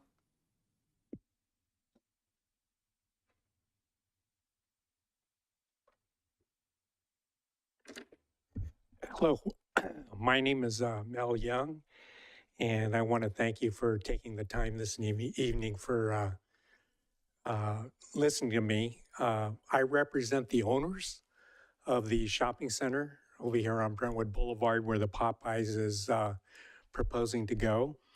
And just to tell you a little bit about myself, I am a longtime, or used to be a longtime resident of Brentwood. I went to Brentwood Elementary School, Edna Hill, and I'm a 1970 graduate of Liberty High School. No, I'm a 1972 graduate of Liberty High School. It's very scary for me to say that because it seems like so long ago. But I've been involved with that shopping center since it was built, I think in 1965.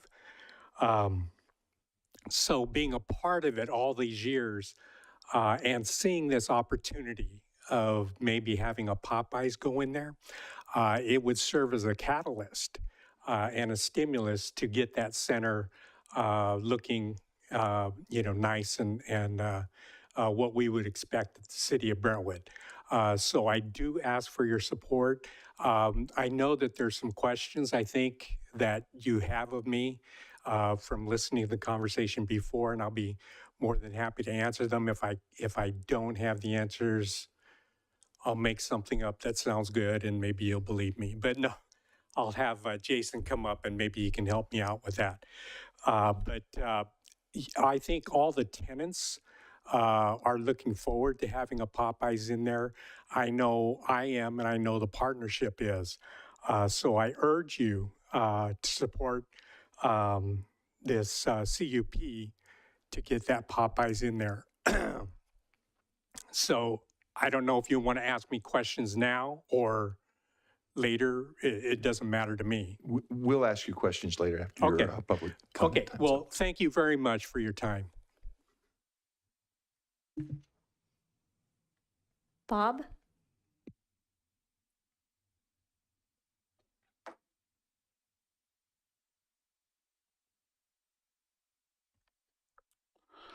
Well, good evening, Mayor and Council. Thank you for the opportunity to be here this evening to talk about this project. I've had a chance to get to know the owner-operator just recently, and I was very impressed with this project, having worked on many projects like this throughout the Central Valley in Northern California.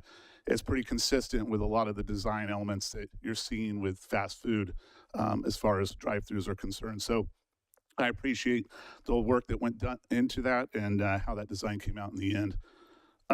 One of the things I wanted to talk about, I'm the former chairman of the California Hispanic Chamber of Commerce, and I work in economic development.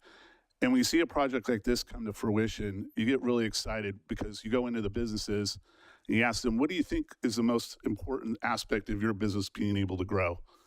And that's foot traffic, like any business would tell you. And every single one of them over the last 2 weeks has said the same thing, more foot traffic. These are small, minority-owned businesses that are in this shopping center. And each and every one of them signed a letter saying that they approve of this project and they want to see it move forward.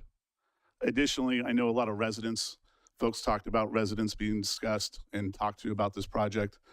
We had a group of folks go out over the weekend in the 102, 105 degree weather, knock on doors and get 349 signatures in support of this project. And all those signatures were gathered right in the neighborhoods that are adjacent to this shopping center. So if you look at foot traffic opportunities, you look at, increasing an opportunity for consumers, this project has all of that. To the owner's point earlier about, Brentwood giving its business to Antioch and other cities, you build a store here, you won't have that problem anymore. And each and every one of those folks, the 350 folks that signed that will have an opportunity to have that in their own backyard. And I think that's something we can all agree that we want. So with that, really appreciate the work that went into this from staff, and also appreciate the owner's commitment that you heard earlier this evening about his dedication to his employees. 20 hours, $20 an hour starting out wage is a great wage today. It wasn't that way when I was going to school and going to working at the restaurant. It was $5 an hour back then.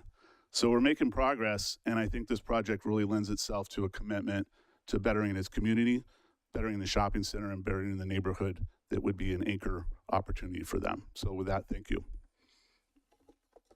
And I'm happy to leave the signatures if you'd like, clerk.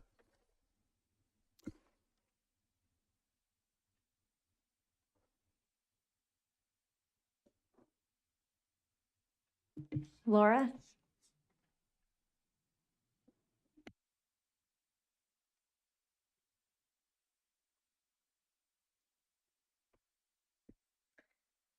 Thank you for letting me speak. When speaking of the drive-through for the proposed Popeye's Chicken, let's look at Chapter 2, titled Vision of the Brentwood Boulevard Specific Plan that was first approved in 2012. At the August 6th Planning Commission meeting, a commissioner cited goal number 7 that reads, stimulate and encourage the revitalization and/or improvement of existing land uses, including buildings, landscaping, access points, and parking areas. I was shocked that he interpreted that goal as, and I am paraphrasing, that area of town based on demographics and income doesn't support anything other than what's coming to the area, mentioning Vic Stewart's or Cheesecake Factory as examples of business that won't be built there. He went on to say, again, I'm paraphrasing, take what you can now, might not be what we want, talk about building up the area later. And he added, he doesn't even know if the planning commissioners are the arbiters of what goes there. That's the converse of revitalization. And I fail to comprehend why a commissioner who doesn't know his role and who's also running for mayor uses the slogan, Together We Thrive, yet doesn't consider the area residents and their ability to thrive. Rather, let's consider goal number 3 that says, improve the quality of life for residential neighborhoods, both within and adjacent to the BBSP area by providing compatible development design, better access to public services, infrastructure upgrades, and additional parks and other improved open space. How about number 4? Transform the historical auto-oriented strip commercial land use patterns by prohibiting that type of development, and change the residential land uses easily accessible to pedestrians and bicyclists. There's also 5, create safe and convenient circulation along the Brentwood Boulevard corridor and connecting streets and enhanced access for pedestrians, bicyclists, etc. Having a drive-through is contradictory to that. The BBSP doesn't infer that Brentwood Boulevard maintain the status quo. It's in fact quite the opposite. Don't the area residents deserve to have their well-being considered when making decisions? As aforementioned, to continue down the path of taking what you can now and talking about building up the area later results in intersectionality. And for those who don't know that definition, it's the consistent nature of classifications such as race, class, and gender as applied to a given individual or group regarded as creating overlapping and interdependent systems of discrimination or disadvantage. Now, I'm not suggesting that business be turned away. Rather, please consider the welfare of those who live there, regardless of their socioeconomic status. The BBSP was written to revitalize the area by providing areas of walkable spaces, safe land use, etc. Certainly not more of the same, which will add more traffic, increase safety issues, and a less healthful way of life for residents in that area. We know the data, we know the outcome. There are going to be increased health problems if we keep continuing down this path. In conclusion, for the sake of the residents along the Brentwood Boulevard corridor, please deny the request just for the drive-through portion of the proposed Popeye's Chicken slated to be built at the shopping center located at Brentwood Boulevard and Village Parkway, and I thank you. Denise?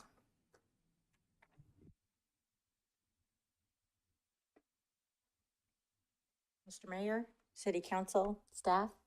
My name is Denise Cosgrove. I'm a 22-year resident of Brentwood and a 14-year business owner here in Brentwood.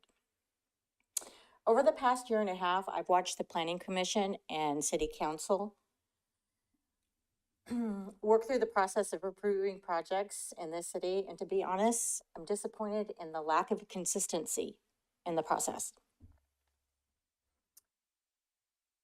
If I understood what I just heard from the operator, that the plan on August 6th that was submitted is the one that is up for renewal or approval now, and they've disregarded the suggestions for the review board. On the same day that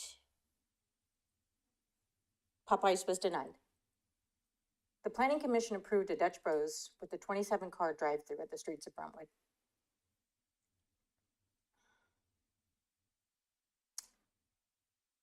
The operator is willing to reduce the Popeyes drive-through and add more park-like setting and seating, but I guess that's gone now since I'm not quite sure how it went from the Planning Commission to the City Council. Someone's gonna have to explain that one to me because I'm not quite sure how that happened. There you go. Is that better? So I'm a little confused as to how all of this is happening, because I thought there was a process, but I guess that process can be changed arbitrarily. I'm not quite sure. But anyways, we have a business that is willing to invest $3 million, bring 30 jobs that pay a minimum of $20 an hour, acquiesce to the city's high standards of aesthetics on a piece of land that is zoned for this type of business that has been vacant for 20 years. Okay. The residents of this city desperately want higher paying jobs in this amazing city. And PA1 has been zoned for business development for over 20 years with nothing being done. The arbitrary decisions of the Dutch Bros and Popeyes projects put this city at risk of courting with any credibility the high paying jobs that this city desperately wants and needs. Thank you. Melissa?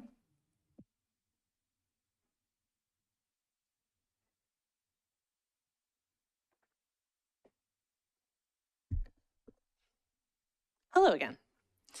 So before I get into what I actually already prepared, I wanted to address some of what was already said.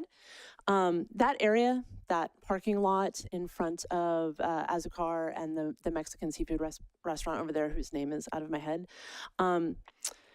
they hold an annual Dia de los Muertos event that averages about 1,500 attendees. If Popeyes is built in that area, they will no longer be able to hold this event that serves the community. All of this talk about all of these high-paying jobs that are being created, however, that transitioned right into utilizing AI for ordering and drop-off. So these family members that are your employees are going to be phased out by AI. And also the talk about bringing foot traffic to the area. Drive-throughs don't equate foot traffic. They equate people driving through in their car and not getting out of their car. That's the whole point of drive-throughs. But anyway, the USDA describes the food desert as areas that have limited access to supermarkets, supercenters, grocery stores, or other sources of healthy and affordable food, making it difficult for residents living in those areas to maintain a healthy and nutritious diet.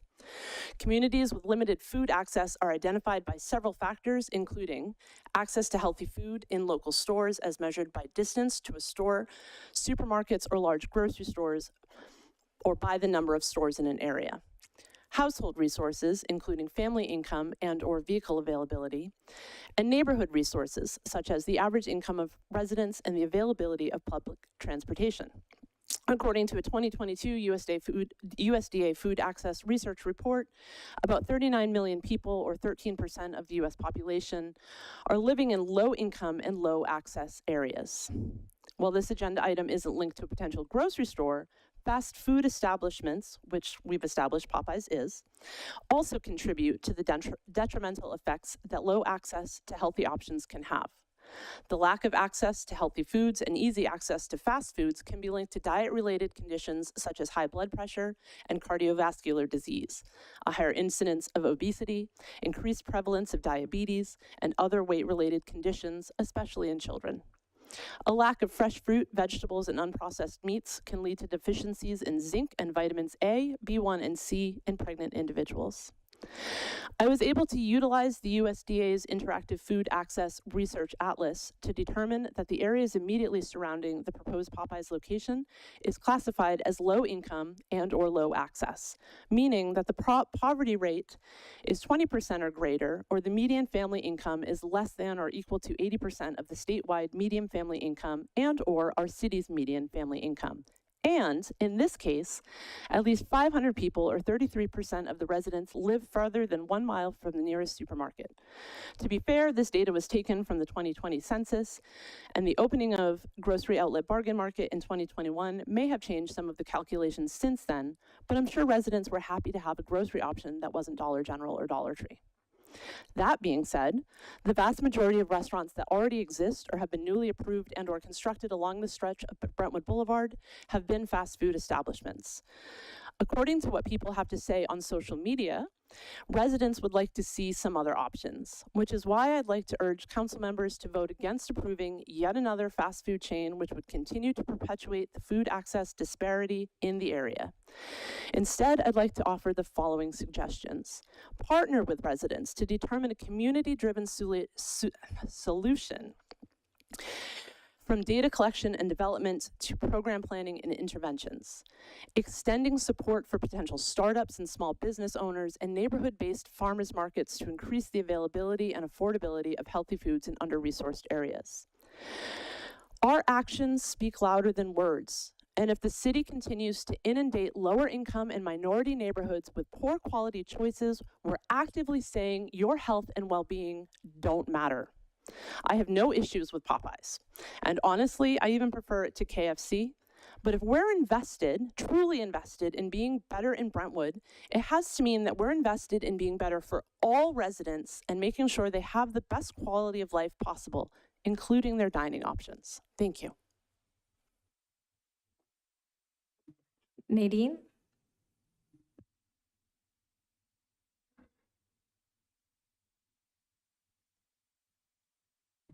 Danny?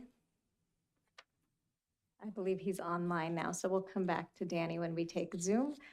Maribel?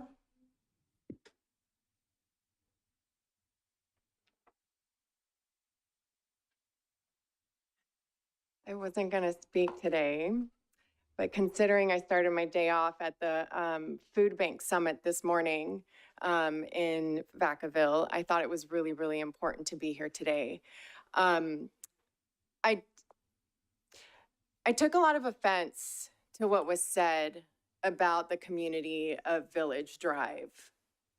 It was, I think the words that he was going to bring it back to life was something that I think is incredibly offensive and really hurtful to the community that lives there now. It has a lot of life. There's a lot of people there who are rich and thriving in community. And so putting a space like a Popeyes, it just seems counterproductive, right? Like, why do our communities, Latino communities, always have to have the barrel of, like, the bottom of the barrel when it comes to food? Which is also why I was really sad that this man comes from the Latino chamber. And, you know, it's always like, his pockets are cool, but I don't care what my people eat in their communities.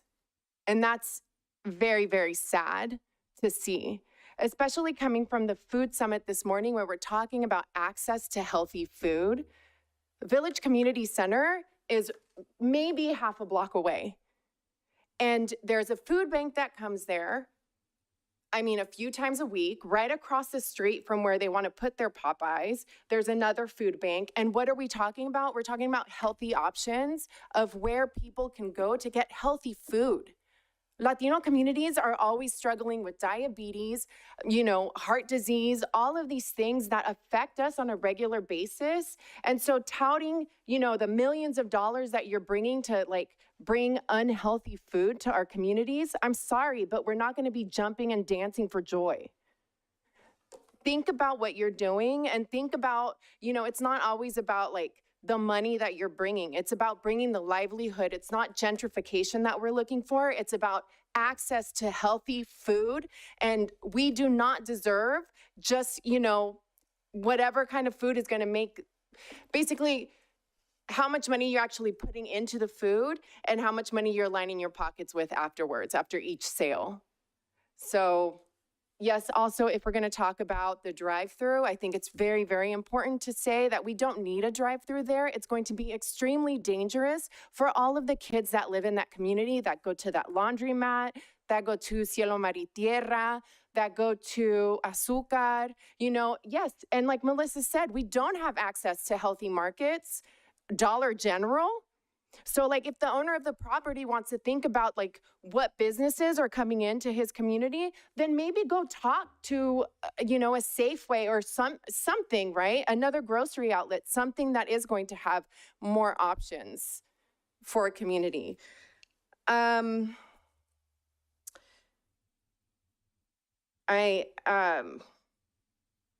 just really sad about what I heard, because it's always people with money who want to come in and like destroy communities and say that it's for the betterment.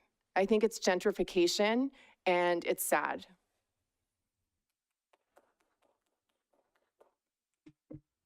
Frank?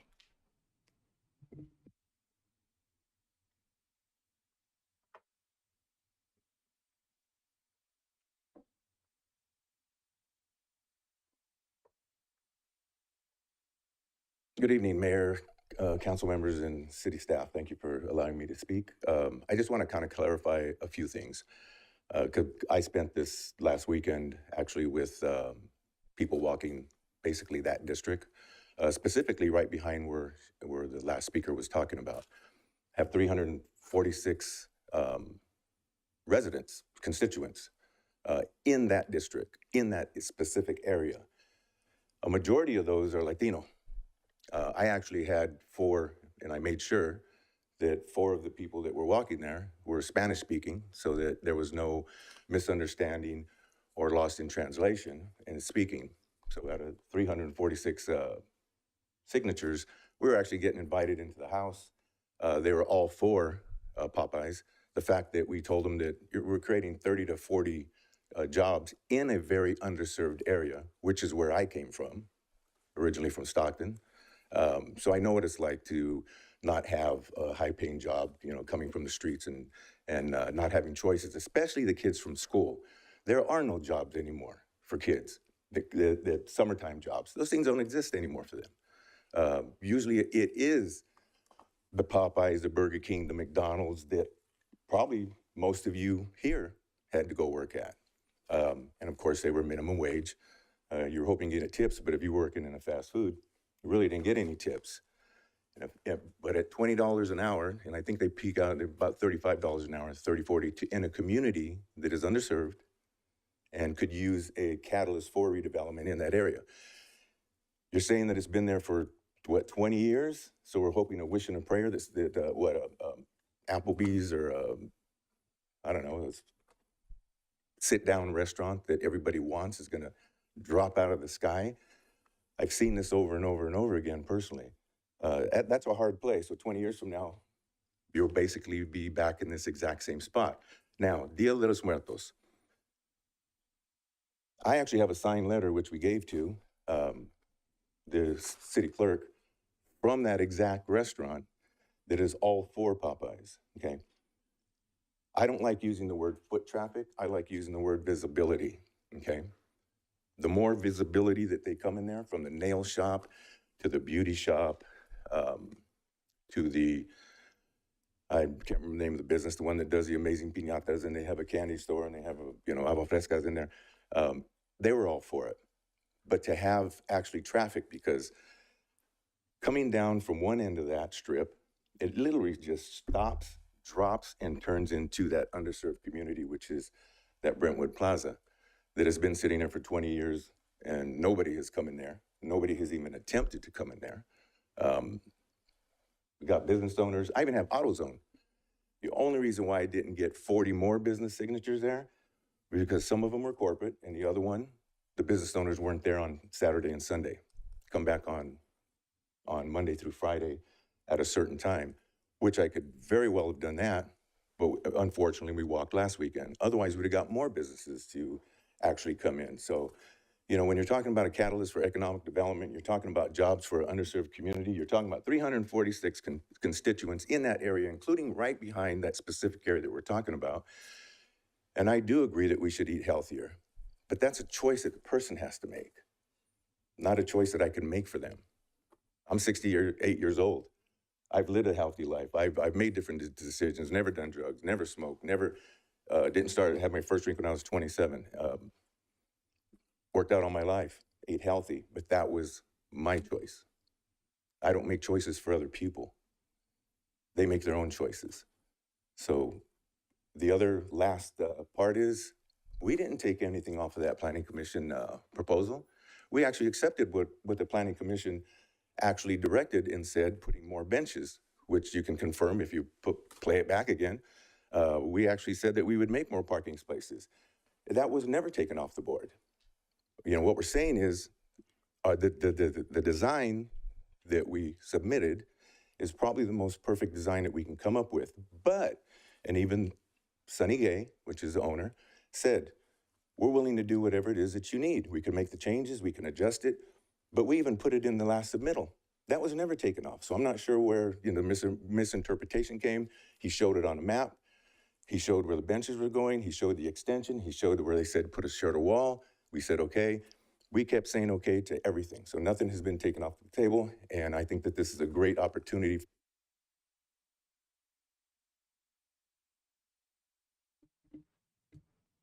I have no additional cards in person. I do have hands raised in Zoom. First speaker on Zoom is Selena.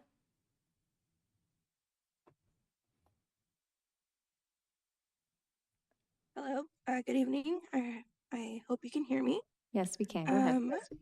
Perfect. My name is Selena Martinez, and I am a resident of the Village community. I live in that neighborhood right behind the plaza. I am also a worker at the Village Community Research Center. I'm not here to represent VCRC, but I just want to know that I am a community member working for the community. I am here to express my concerns about the proposed construction of the Popeyes on the corner of Village Drive and Brentwood Boulevard. From the intersection of 2nd Street and Brentwood Boulevard all the way to Sand Creek, there are already more than 5 fast food restaurants in this stretch. Adding another fast food option is not what our community needs. The Village neighborhood is home to many underrepresented individuals, many of whom rely on public transportation or walk to get around. These residents, who often are of lower economic status, are being unfairly targeted by the growing number of fast food establishments. Instead of more fast food, we need healthier alternatives that support the long-term well-being of our community or businesses that will truly benefit and uplift the area. The community center produces fresh produce to over 50 families every 2 weeks. Because the nearest grocery store is a 10-minute walk, and even then, grocery outlet is quite small. While Safeway is a 15-minute walk, it tends to be too expensive for many of our families. The most affordable option for us is Food Max, which is a 30-minute walk, which is a serious challenge for families with limited mobility or small children. We don't need another fast food restaurant. What we need are accessible, affordable, and healthy options that will meet the real needs of our community. I urge the council to consider this proposal and focus on solutions that promote the health and well-being of our residents. And I would love to know the jargon that these individuals use to get these signatures, because as a person that lives in this neighborhood and knows all of these people since I was 6 years old, I know they wouldn't just easily say yes. I would love to know the jargon and how they explain the benefits. And I know for a fact they didn't show the cons. Thank you. Next speaker is Rod.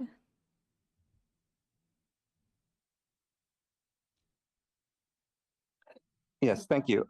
My name is Rod Floor. I'm a planning commissioner, and I voted no on this application, and I don't normally call into city council to discuss these things, but I have very strong feelings about this. I come here tonight to reaffirm my commitment to that no vote. It was for a reason.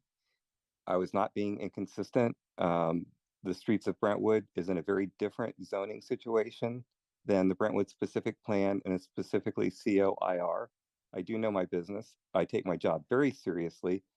The Brentwood Boulevard specific plan is important. So I have no bones against Popeyes or drive-throughs or anything. What I care about is that we keep the vision of the Brentwood Boulevard specific plan alive. This is a promise that has been made to the city of Brentwood for decades now, specifically since California moved Highway 4 from Brentwood Boulevard over to the bypass. I remember Jean Claire came bicycling through my neighborhood in 2012, running for Brentwood City Council and talking about how we were finally going to be able to do something with Brentwood Boulevard now that it wasn't a highway anymore. We need to stick to that promise. We have come up with the Brentwood Boulevard specific plan. We've presented it to the public, I think at least twice. I've been into a lot of those meetings. The vision for Brentwood Boulevard is to make it a walkable, workable, livable, walkable space. You can see what COIR is if you bother to read it. And this is not that. We're just filling up Brentwood Boulevard with drive-throughs, car washes, convenience stores. We put a housing development there, Ciortina Ranch. What we're doing is we're filling up Brentwood Boulevard with things that look nothing like the Brentwood Boulevard specific plan. And by the time the city finally gets around to trying to implement that plan, which we've been putting off for over a decade now, there's not going to be anything left to put the Brentwood Boulevard specific plan on. I feel like we're breaking a promise. This city was founded by people that had a vision. They wanted to create a jewel here in East Contra Costa County. They wanted Brentwood to be a beautiful city, and they made a lot of promises to the people who lived here at the time. I love talking to people that have been here for a long time and what they were told and what they're seeing now, and these things do not match up. I believe that it is our responsibility, representing our citizens, the people that live here, the people that work here, the people that have businesses here, the people that have invested in this community, to make Brentwood the best it can be. This idea that we need to accept the first business that comes along, or we have to accept that we're just not going to get better businesses, or that we just have to make these compromises, frankly, it's offensive to me. So I would urge you guys, the city council, to stand up for the Brentwood Boulevard specific plan, not be bringing in any more of these automotive dependent businesses, which drive-throughs specifically are. Stop granting all these conditional use exceptions. These are only conditionally permitted, and they're conditionally permitted for a reason. It's because they were not anticipated to be the predominant sort of business in this corridor. Please do stand up for the Brentwood Boulevard specific plan. Please do stand up for the people of Brentwood, and please do design the city the way it was planned to be designed. Thank you. The next speaker is Danny. Danny, go ahead. Great, thank you. Okay. All right, well, there's a saying, not all money is good money. And I had to write down quite a bit of notes here because of some of the things that were said tonight that kind of caught me off guard. So I may be jumping around a bit, but I'll start with the one that really got me. I call it bait and switch. The gentleman said it himself. It was a contentious planning meeting, and they went with the conditions. That's the only way they got the vote. It was real simple. Okay, we agreed to these decisions if you vote in our favor. So they did. And even though there was still reluctance, it was based upon those exceptions. And now the guy comes back and says, oh, well, you know, we really don't like these. We want to go back to where we were. That's not how this city should work. So that, again, bait and switch. And then the tax benefits. I'd love to know how many sweetheart deals are going on behind the scenes. Because all of a sudden, we're having this influx of a particular type of business in this particular stretch of road. And it is suspicious at best. There's a question I wish somebody would ask the landowner, and that is how many deals were passed on?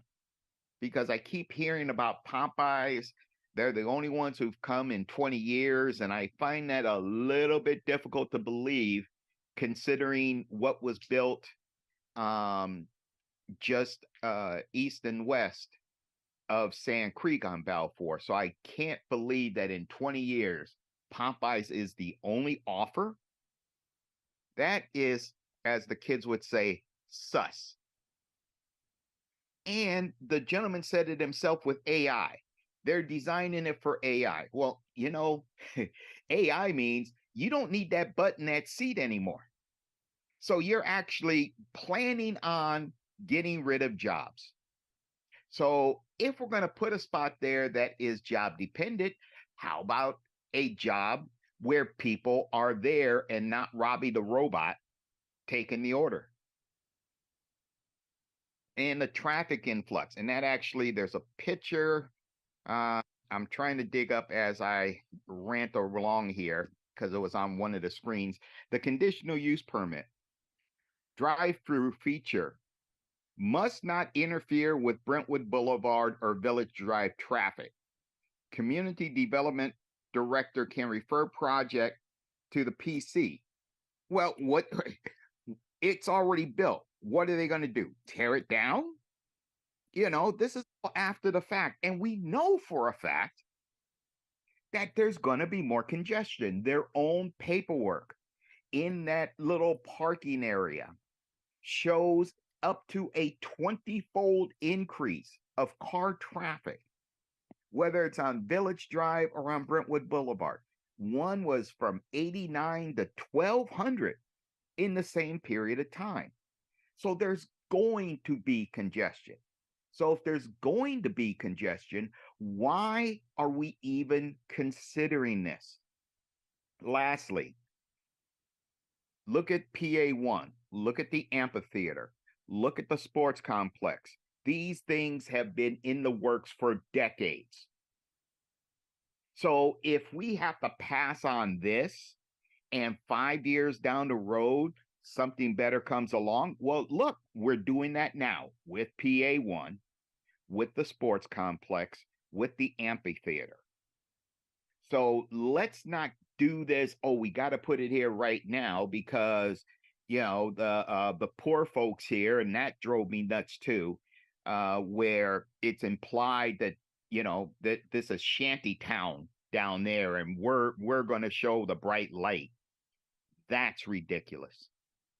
So hopefully you'll look at what's being proposed. You'll look at, as Rod said, what the plan was supposed to be, and you'll do the right thing. Thank you. The next speaker is Alejandro.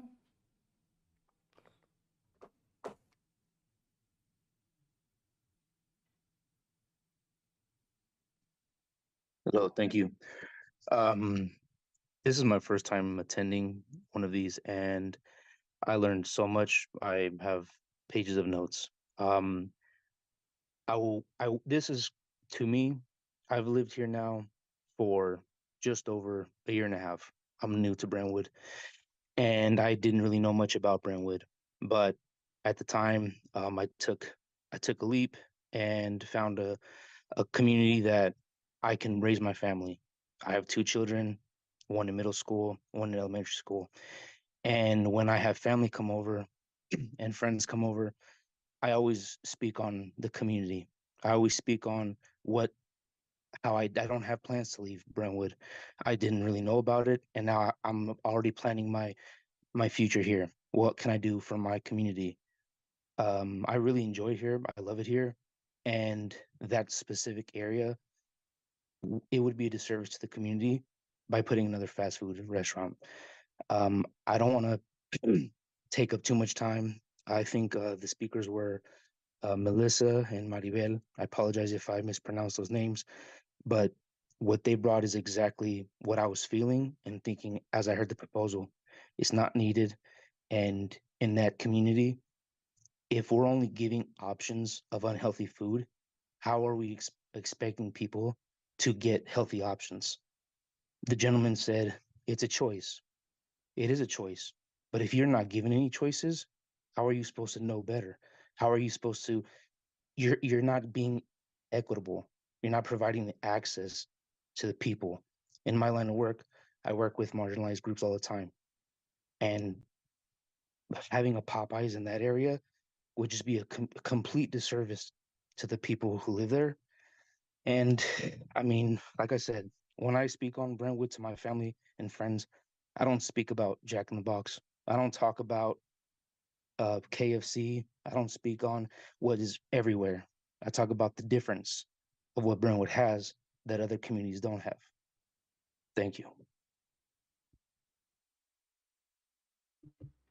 The next speaker is Marisol. Thank you. Sorry, I just gotta say, the big guns came out in person tonight. Theo and Thea Tomases out in full force. I want to say thank you to Councilmember Mendoza for calling this for review. Because if you were getting to see this, this way each of you on council can face the residents directly head on with how you feel about this project and you can't hide. I'd like you to please decline the CUP for this drive-through at the Popeyes. They can have it without the drive-through. They don't need it. Stay on task with the Brentwood Boulevard design. The applicant said he is who he was. He gave you this whole spiel, asked you to think of him. He's so excited about how beautiful this structure is and nothing in 10 years. Come on, you just added a few things a block away. And stop talking about the massage parlor for crying out loud, you know, I mean, and bringing in jobs. All you hear is all the jobs, the economics, you know, that's the impact that's going to happen with moving this forward. But he even mentioned, if you heard the planning commission, that he may have to move employees from one location to another. So are there really a lot of jobs that are going to make an impact? This isn't Google. Let him chat with the other cities as he was talking about. The economic development in the center, that's a community staple already. The community goes to all those stores and utilizes services there. How is a Popeyes a catalyst when the shopping center is already used? You can't compare the Dutch brothers to this application. As Rod mentioned, they're totally different. Zonings, everything else. But what's interesting is I so far have not heard one tenant come to speak up for the project. I have not heard actually a resident speak up for this project. I'm sure the residents and tenants are probably afraid to speak out. Did they sign the form? I'm sure they did. If a man comes to your door, you're not going to tell him no. Let's be real on intimidation factors. If you come from a marginalized community, you are not going to decline signing something from someone who's coming door to door, who is of your people pretending to be your savior, who really is not. So don't take all this spin from the folks with money. And please, can you think of the residents? Think of the residents in that area. Don't buy into the applicant's smoke and mirrors. We've denied this project before, deny it again. There is no benefit to having a fast food drive-through on the Brentwood Boulevard corridor. Stop the special interest. But what I'm super offended by is who you put on the planning commission by Gerald Johnson. I listened to that planning commission and I wanted to cry. The way Gerald Johnson spoke about my community was disgusting and not very mindful. You can roll tape and hear for yourself how Gerald Johnson spoke about the community. I'm sorry to interrupt you, but we on these call-ins, we have to keep to the agenda item legally. This is an agenda item. This is about the planning commission meeting that approved this actual topic that you're talking about. So let me finish. So I you're, actually, what he ma'am, said, I'm sorry, I'm going to, no. I'm protecting the agenda. Okay, please keep your comments to this particular agenda item.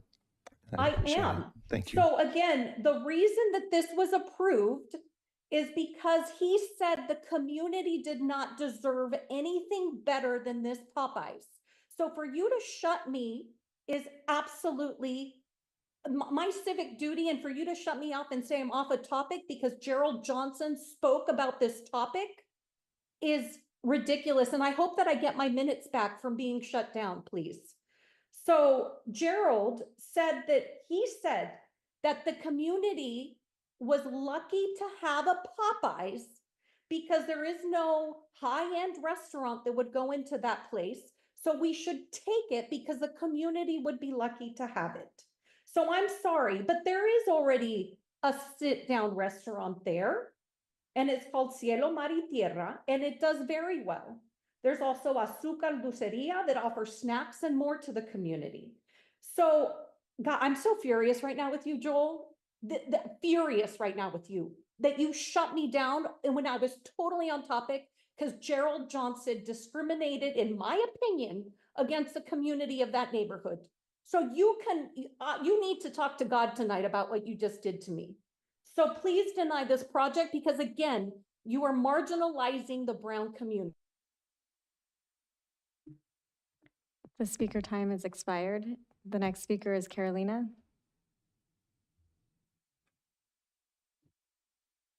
Good evening, City Council. I have a slightly different take on this. I have a master's degree in business administration, a bachelor's degree in marketing. There are two concepts that every marketing study takes a look at before opening a new business. One is oversaturation, and two is cannibalization. So I did a little research. And I find that this Popeyes is going right next to a KFC.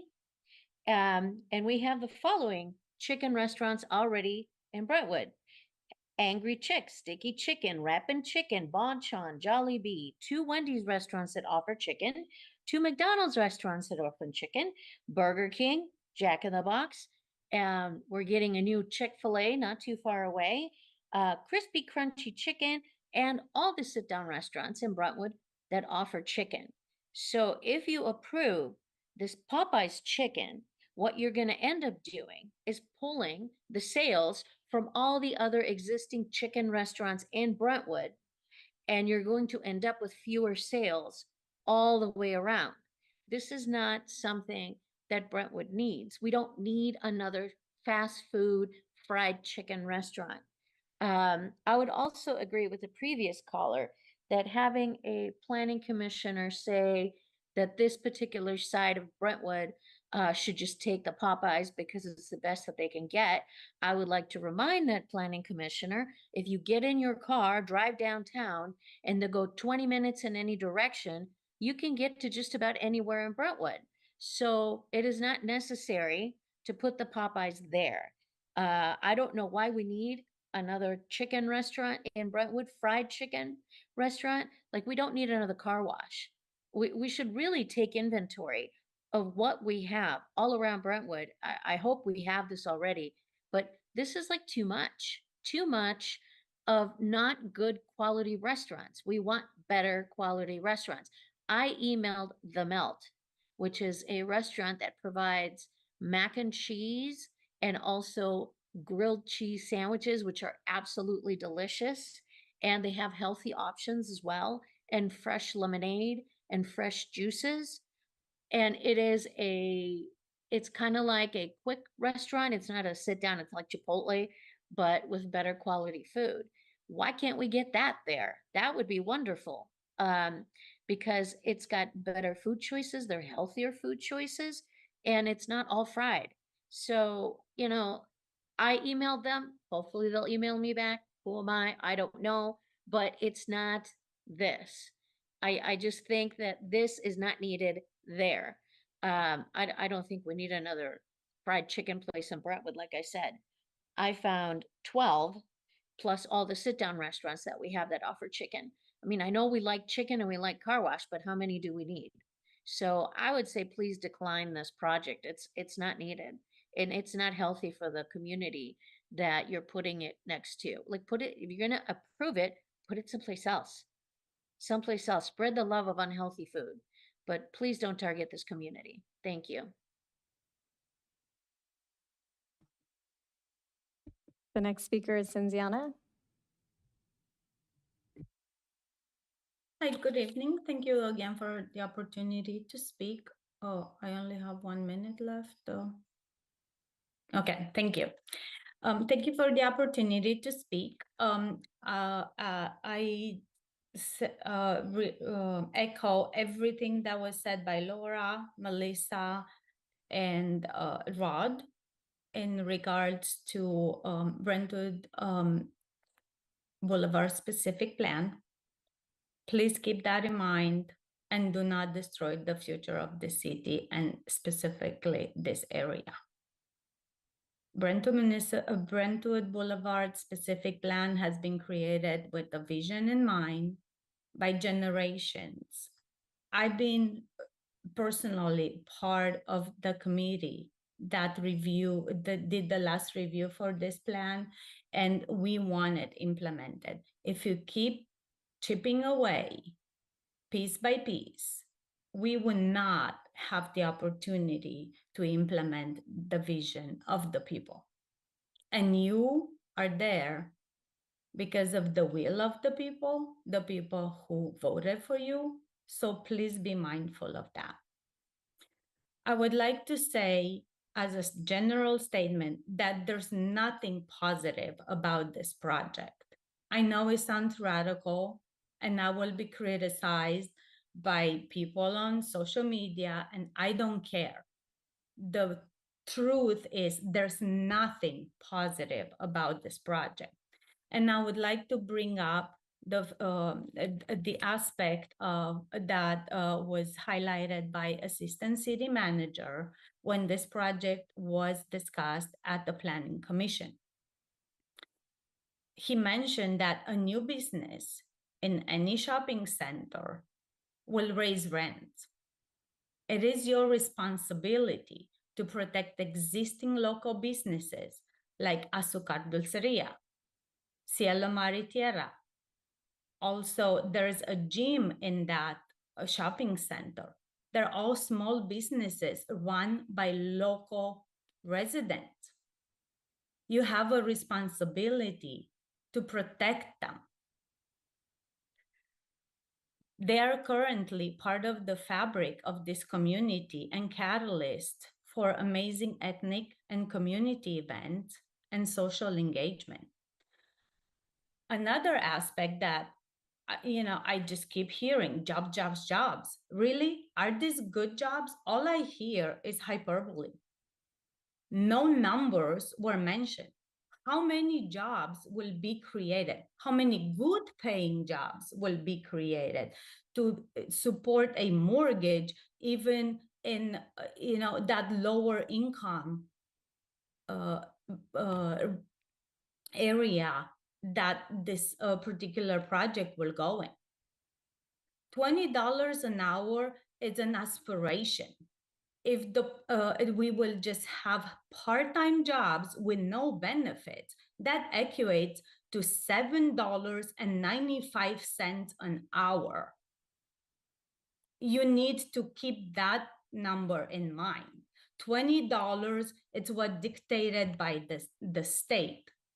What businesses can do, they have workarounds to make that pay way lower, even though they glorify those jobs as high-paying jobs. Also, as elected officials, you are responsible for the safety and well-being of your community. Bringing another fast food restaurant, as was already mentioned so many times, it's irresponsible. And damaging for the health of your community. If you approve this project, you are complicit to a diabetes pandemic in our city. And unlike how Gerald Johnson, who wants to be our next mayor, said, this area wants and deserves better restaurants and healthier choices. Business cannibalism was also mentioned. I hope you're familiar with that business concept. And traffic.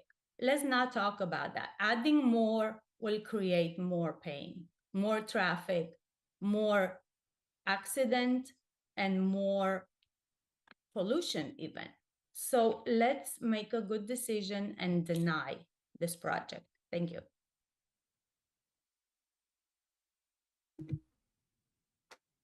I have no additional hands raised in Zoom. Thank you. At this time, we will close public comments, and if there are no further public comments, do I have a motion to close the public hearing at this So time? moved. Second. Second. Can I ask for a bathroom break? Sorry. Yes, as soon as we get this vote. We have a first and a second. All in favor, aye? Aye. Okay, at this time, we'll take a 5-minute recess.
This time we will reconvene, move into council discussion. Who'd like to start? Yeah, I'll Councilwoman start. Mendoza. So I called this item up after the Planning Commission hearing. I was concerned about some of the things I heard from some of the planning commissioners. I have questions about the project. I have questions about how it complies with the the Brentwood Boulevard specific plan. So I'm glad we're listening to everyone. I'm glad we listen to staff. We listen to the applicant. We listen to our speakers. So that being said, I'm coming in here with like the most open mindset I can. I do have some concerns. My phone blew up this weekend over your petition gathering. People were upset and people felt intimidated. So I knew about your petition gathering before you even showed up here. Some of the shop owners felt like they were strong-armed, which is very concerning to me that someone would go and pester shop owners in Brentwood in that way, and that they would make to feel like they would maybe not have their businesses if they didn't sign. That's like something out of a movie, I don't want to see her in Brentwood. I can't believe that I was getting calls. And what people were told, and this is directly from people in the village, that they were told that we, the council, sent them for signatures, that we needed to see that they wanted it. So that's what I heard. I don't know, what the truth is, but I'd already heard about your signature gathering. I think when we go back to this, it's what is the vision for the Brentwood Boulevard specific plan? What do we want it to be? What do our residents want it to be? I watched the Planning Commission meeting, and the gentleman in the back with the checkered shirt, you said that staff came to you with this, that it wasn't you who did it, that staff came to you. So I'm not upset with you all. You did what someone asked you to do. I have concerns because we had a LUD meeting where we were going to define geographic areas where we felt we might want more drive-throughs. Because actually it came to us on our land use and economic development meeting because we were going to ban drive-throughs. And what we decided on is we were going to actually go through the city and decide where we still wanted them. So you've been working on this for how long? You should be at the mic. If there's going, I'm sorry. No, we can't crosstalk. I've been here 4 years. So I have concerns that staff, knowing how we feel about drive-throughs, the traffic, the smog, all of that they would still push for a drive-through. I did have someone on staff that told me I could bring drive-throughs all day long. That's not what I want to see. I want to, and especially, after hearing all of the speakers today, it's really disheartening. I've talked about where I grew up all the time because I think that when you're elected because you're a person with history. I grew up on East Oakland on East 14th, and we had one grocery store, which was King Food, I think on 90th. And then that shut down. We had to take the bus all the way from that side of town all the way to downtown San Leandro. We had drive-throughs. That was great. And you know what? We were all getting overweight. Our people get diabetes because that's the only option. When you don't have a car, that's the only option. And so, yeah, I could choose not to eat it. You say you're from Stockton, you grew up in that kind of neighborhood. Sometimes you have no choices. And that's pretty sad that this is the choice that's before us. When I read the Brentwood Boulevard specific plan, the vision of the Brentwood Boulevard specific plan is to transform the existing auto-oriented corridor into a more traditional boulevard with distinctive, unique front-facing buildings. The Brentwood Boulevard specific plan also promotes comfortable walkways and generous landscaping to provide an active, inviting, and attractive location, resident, workers, and visitors. I don't like the design. I'm glad that some of the planning commissioners felt the same way. And Gerald and Rod were going to review it at the design committee, but I just don't like it. I think it's way too modern for that area of town. That's not what I'm looking for. I think it was Laura that reviewed the goals of the downtown specific plan. And so I won't repeat them because we know what the goals are. And jobs is one of the goals, but not all jobs is what I want. And I understand that you say they pay well. I'm going to tell you right now, I think at the Planning Commission meeting, you said your GM or your manager of the building makes $27 an hour. Well, I'm going to tell you right now, if you go to Dutch Bros, you can make $25 to $30 an hour just as a regular worker, not even in management. That's how much they're making with their tips. And I know kids that work there. So the other thing is, if it's all about the money, then why don't we just rewrite our ordinances and, bring in the pot shops, bring in the porn shops, bring in the strip joints, right? If it's all about money, who cares, right? Like, it's just, a conditional use permits means that you apply and we can say yes or no. That's the law. That's that simple. And I know that you could find someone else if you want someone else, because you found that tea shop in 3 days. And I know there was people who were waiting to get that spot at that tea shop. So I don't think this is your only choice. There are a lot of people, and the Downtown Brentwood Coalition actually offered up their services and said, if you really want to build something there, they will help you find someone. And they've done it. They did it here at the downtown gas station with Alyssa and Anthony Roost. They're working on the yard. And that was a big investment, and they're investing in that. But I don't think that, I just have concerns. And then after hearing about how some of the businesses felt like they were strong-armed and some of the residents were upset and they were miscommunicated to about what the petition was, I'm actually disappointed. I don't know what else to say about that. But I don't think we create an attractive and inviting link between the northeast entrance of the city and the cities down. So we don't meet that one.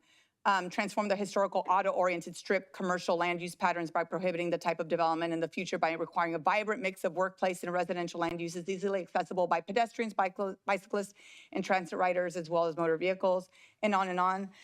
It was interesting because staff said we were fine with parking, but then your operator said that we were going to be, I think his words were, it's underparked. I actually go there a lot. Oh, and actually, let me go back a little bit. People keep acting like it's a binary decision. It's either Popeyes, and this was Commissioner Johnson. He kept saying it's either Popeyes or Ruth Chris's. It's not a binary decision.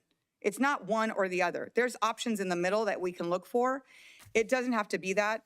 I know a sit-down restaurant makes money because Cielo Mar y Tierra is busy all of the time. I mean, I work from home, so I go during lunchtime in my PJs, and it's got a lot of people at lunchtime. So there is other options. I'm not happy hearing that staff are the ones that approached you with this. I think it makes it difficult. I don't like the hours till midnight. I didn't like the hours at the Wendy's till midnight. I spoke about that. I don't like it. I think the apartments are right across the street. I don't like it. I don't think that it's something we need that late, so that doesn't work either. When they originally proposed the drive-through with the dual split lines or lanes, it sounded like, like it was going to be like the McDonald's one after the other, but now to come to find out, one is drive-through and one is AI. Like, do you have the data on how many will be in the drive-through and how many will be in the AI line? I don't, or pre-order line? I don't even think you do, because that wasn't in the packet. Yeah, no, there's no data provided to me with that. That's something that they were looking to do in the future. So you could have one lane that's like super long all the way out, and then one that has like 1 or 2 cars, and we can't do anything about it.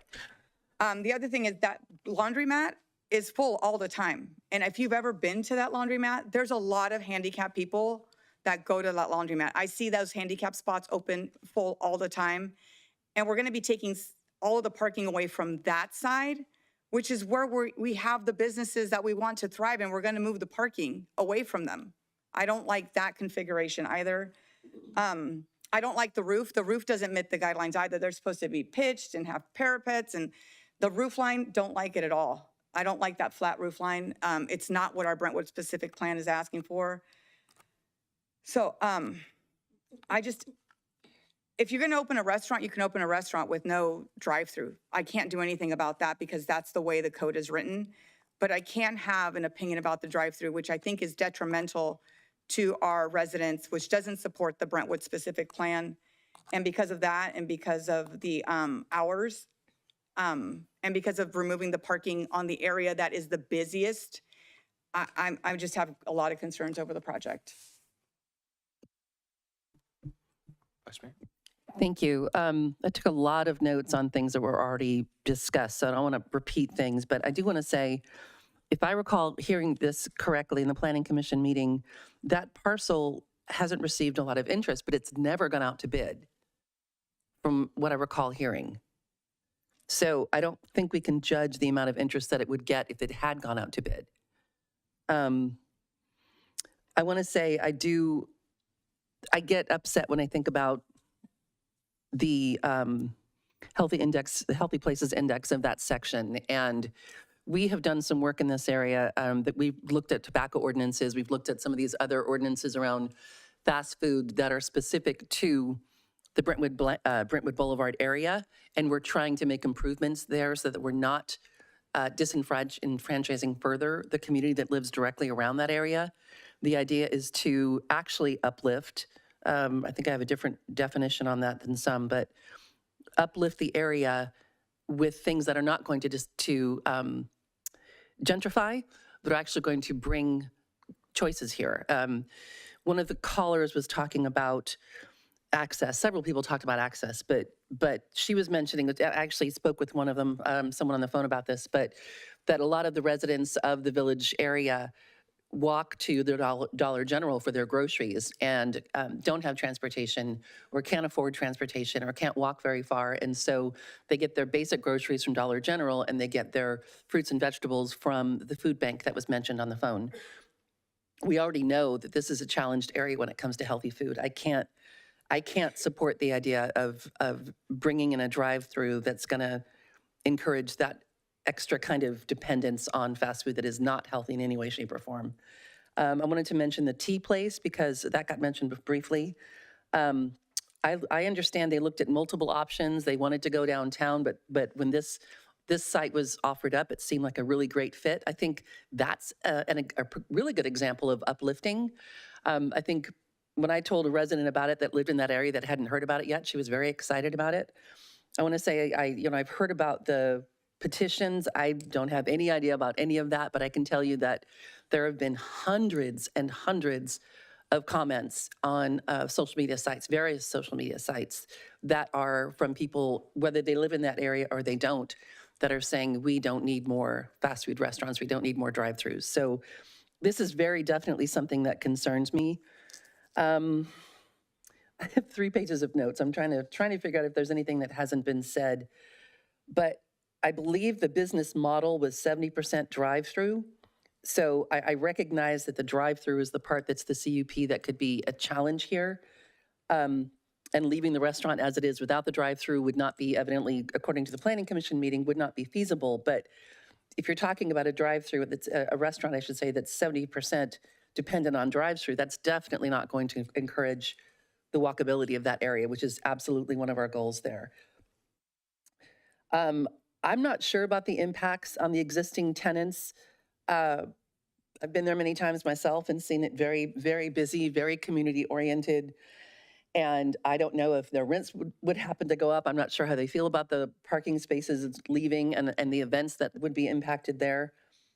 I just feel like there's enough concerns here that I would love to look at another part of Brentwood. Again, I've heard people say, and I would have to agree, I don't have anything against Popeyes, but I feel like we're being irresponsible if we allow more fast food in an area that already has such low access to healthy food. And I think that's all I have for now. I have a couple of questions, and I guess I'm going to ask the owner, or was it Mel? I mean, I keep hearing people tell me over and over again from the dais that there's no other businesses looking to go into this location. Is that a true statement, or have you had other offers of other businesses to come in here, restaurants, sit-down restaurants of any type? Not sit-down restaurants. Here, if a Whole Foods came to me, which has your idea of healthy foods or even a Trader Joe's or something like that, by all means, come and see me. But that hasn't happened. And sit-down restaurant, there's nobody out there that's minus the ones you already have there. What's that? Minus the one you already have in the shopping center. That's been there for forever. Okay, And that's what we like. And the thing about, I should say this too, the thing about Popeyes that I like, if you're going to talk about Popeyes or any fast foods, the thing I like about that is that I can pick up the phone and I can call Sonny and get him on the phone. I'm not talking to a district manager, regional manager, vice president, whatever, whatever. I can pick up the phone and I can talk to Sonny. If there's some things that need to be straightened out, that's a good thing, I think, because he's there.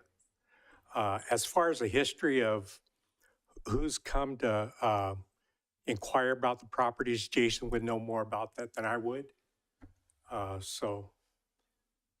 Yes, I can answer that question. I've heard a lot of talk tonight about sit-down restaurants. All the interest that we've had in this project has been for drive-throughs.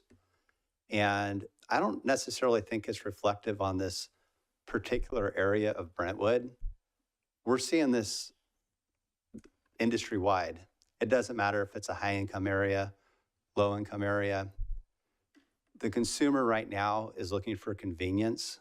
And we're also seeing, industry-wide, it doesn't matter where it is, we're seeing sit-down restaurants close. Red Lobster, Outbacks are closing. Mimi's, El Torito. I mean, I can go on and on and on. And as that's happening, as new restaurants concepts might come in, they can't afford new construction. You can go lease an old, whatever you want to call it, Red Lobster restaurant and open your business, and it's ready to go. You have all the fees paid for. Construction costs are incredibly expensive right now. And because these drive-through buildings are so specific, there are not very many second-generation drive-through buildings. So you have an opportunity for somebody to go and build something new in an area. Again, it doesn't matter where it is. We've had no interest from sit-down restaurants. I think if you're a sit-down restaurant, why would you spend? I think the applicant said what was it, over $3 million on a building? How many local restaurants, how many regional restaurants do you know that have that kind of access to capital to do that when they can just go lease a restaurant that is closed somewhere else? There's a lot of pressure on restaurants. And I don't know if it's because of labor costs, they're big operations. I don't know if it's because the consumers may be trading down to a value. But you look at Chipotle, you look at Starbucks, you look at Panda Express, Habit Burger, all these restaurants that didn't have drive-throughs before now have drive-throughs because the consumer's busy, and that's what's working. And that's what's supporting the new construction. While you're up there, how long, just a real short answer, like when was that shopping center built? 1955. Okay. Yeah. So did he say 55 or 65? I think it's about 65. Okay. So it's a few years old. It's a lot of years old. Yeah. So the upkeep of that building, is that going to change with a Popeyes in that parking lot? The aesthetics of the shopping center, the way that shopping center works, is it going to change? Yes, definitely. How? Because then you have money to work with, okay? Right now, and if you think back through the past years, we've always had the local community tenants, okay? And we can work with them. Dave works with them very well. I think somebody made a comment up here that they won't be able to have a festival there anymore if a Popeyes gets built there. I don't know where that's coming from. I mean, we have that festival there every year. There's no reason why we still can't have it. During the pandemic and things like that, Dave has such a relationship with each one of those tenants that you know, we were okay through that pandemic. And that's how we like to operate with the local tenants in there. So having the Popeyes is going to create income for the shopping center that's going to revitalize the shopping center? Is that the idea? Yeah, because that's additional.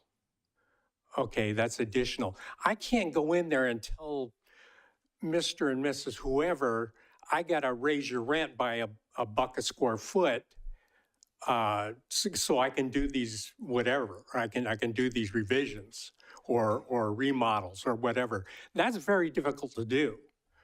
That's why I say they're local tenants. They're you know, they're the mom and pop operations. You know that. You see that. Very difficult for us to go in there and say, hey, we want to redo the whole center, if that makes sense. It does. Yeah. Thanks. I think that's it. And I'm good. Thank you. I have a couple comments, and I'm not necessarily sure that I'm not a big proponent of the government telling us what we can and cannot eat, giving us access to what we can and cannot have, or should or shouldn't have. I think that if Brentwood, the citizens of Brentwood want fast food restaurants are going to continue to come to Brentwood. And the only way they're going to stop coming to Brentwood is if our citizens quit going. I don't understand. I'm not a big proponent of saying, well, the government will fix it and we will just ban that type of food in a particular area because it's not good for us. Well, I'm sorry. There's a lot of things that aren't good for us. Driving cars really isn't that good for us, but we're still going to do it. So I'm not a big fast food human being. I eat it occasionally. I enjoy it. Just so happens 2 nights ago, my wife wanted a spicy chicken sandwich from Popeyes, and I had to drive all the way down to Oakley to go get it. Now, I don't care. I'll drive to Oakley to go pick it up, and that's fine. But I was going to go find that no matter where that restaurant was and no matter what was close by. So I don't have a problem with the way the building looks. I don't have an issue with the drive-through portion of the restaurant. I don't understand why drive-throughs get beat up so badly on this dais, but I don't have an issue with it. Thank you so much, and thank you for all the speakers, all the call-ins, and for the business owners and all of its constituents for coming tonight. I'm going to try not to make I'm going to try to be emotionally intelligent tonight as I deliver what my thoughts are. However, there were a couple of triggers that made me a little emotional that I do have to acknowledge. One is when I moved to Brentwood and we decided to build, I first lived off of Balfour, and there's that lovely Safeway, and it feels like Cheers. You go in there and you always see someone you know, and you talk to the clerks, and the foods were always really healthy. And then I can drive a little bit further on Sand Creek, and I had a Sprouts, and I had a Rayleigh's, and that was really nice. And we decided to move specifically in District 2 for several reasons, not because if it was cheap or anything. My home was not cheaper than some of the other homes, but it felt like home. Driving down Brentwood Boulevard felt closer to Oakland for me and my husband, who's also from Oakland, and we really just loved our house and we loved our neighborhood. When we immediately moved into our home after it was built, because we had lived in Brentwood before this, in 2018 when we moved in, the first thing my husband and I did was we submitted an RFP to, we were actually one of the higher bidders for the building next to the Dollar Tree on that street. And what we were trying, our intention, and some members of this council, 3 of them here, made a decision against us, which that was their prerogative because they sat on council and they went with what they thought was what was best for Brentwood, and I have no angst towards them. But the reason why I'm bringing this up was because part of our RFP was to ask for we were partnering up, and my husband and I, out of our own pockets, paid for the folks from Feed Philly Now to come here to propose bringing a food bank, an additional food bank that does some amazing stuff because that area at the time was a food desert. I would have to agree with this comments by Melissa that it may still be a food desert because while I'm really appreciative of the grocery outlet, and I hate to bring up specific businesses up here on the dais because I don't want to ever attack them, but it is a discount option. So there are several, and I patronize them so much because I know they're a franchise owner. I appreciate them being in Brentwood. I know that they're a husband and wife. And honestly, besides the Safeway on 2nd Street, there's no closer options besides going over to Winco, which is really difficult for me sometimes because of the parking availability, because of the busyness in the lines. And as a really busy mother with multiple jobs, it's hard for me to stand in those lines and with a disability for a long period of time. So I go to that location, but there's nights like the other night when I wanted to make some healthy soup for my family and I couldn't find the heavy whipping cream to cream it up. And I had to go to 2 different grocery stores because a grocery store that's a discount brand does not offer it. I want to say that the one comment that kind of bothers me sometimes is that people have the choice to choose, and that's absolutely 100% correct. People do have the choice. But the lack of transportation and resources in food desert locations leads people from disenfranchised communities or areas to make choices that they ordinarily wouldn't make for their family. If you have limited transportation, which if you ever go to even meet with or speak with some of the people in the Village Drive community, a lot of them don't have access to transportation. And if you have, you can walk. And then I'll talk about another comment that came up, the $20 per hour. I made a little comment here because everyone, the way it was discussed by the applicant was $20 per hour. It was such a large amount of number, but in today's society, when you talk about it's a part-time employee, $20 is living below a fair wage. It's not anything to be excited about. So when you make $20 per hour in that neighborhood and then you don't have transportation, sometimes you are left with options that may not be the healthier choices. But I don't want to represent that I think KFC is not a healthy choice because there are people who don't have food at all. What I will represent, because I don't want to make decisions about what's healthy or not. I agree with you, Councilmember Orlemans, about the government shouldn't tell us what to eat. I do think the government should make more choices about how we can provide more healthier choices in all communities, not just some of them. But what I want to talk about is I actually patronize the camp and talk to the owners of the camp. So I don't know if you all know, it's like a blacked out wall and it's super cool in there. They play different genres of music and you work out to music. And I lost a substantial, you guys probably seen a transformation in me up here, but I lost 70 pounds. I was diabetic. I had high blood pressure. I don't have those things anymore. But I worked out with my husband who had a heart attack and we're being determined. And one of the things that I want to ask is Mel and the gentleman who joined him, and I apologize for not knowing your name. There's been a lot of names tonight. That doesn't mean that I don't value what you've said tonight, and I appreciate your commentary. What happens to the small business owner like the camp, who I really appreciate being in Brentwood? That parking lot is used to run in. They're given the opportunity to run around that parking lot. And what happens to their patrons and their business? From me talking to them, they used all of their money because of health complications. That business became important to them. And and if you want to, I'd like to find out from you. So I welcome you to come down or to talk at the dais. What happens to that business and businesses similar that use that parking space for patrons? My name's Dave McIntyre, so I'll make it real quick. Thank you, Dave. That parking lot is completely underused. The only time it is used is when camp is full in the morning and it lasts for a couple hours and it's pretty well gone. I'm the one that rented that space to them. All those spaces I rented. I've kind of made that thing a family center, and it is. Popeyes is not going to hurt that. Popeyes right now is parking simply for the shopping, for the apartments. And it needs to be done away with. It's a real problem. Because I get calls constantly from code enforcement for the junk left there from all the apartment cars. Thank you, Dave. So, yeah, a lot of people run back and forth. No, I said thank you. Thank you, appreciate it. They run back and forth a couple of times within the day at multiple classes. Sometimes there's 20 people. I was one of those who would run back and forth in that parking lot. My concern is, will this drive up their rent amounts?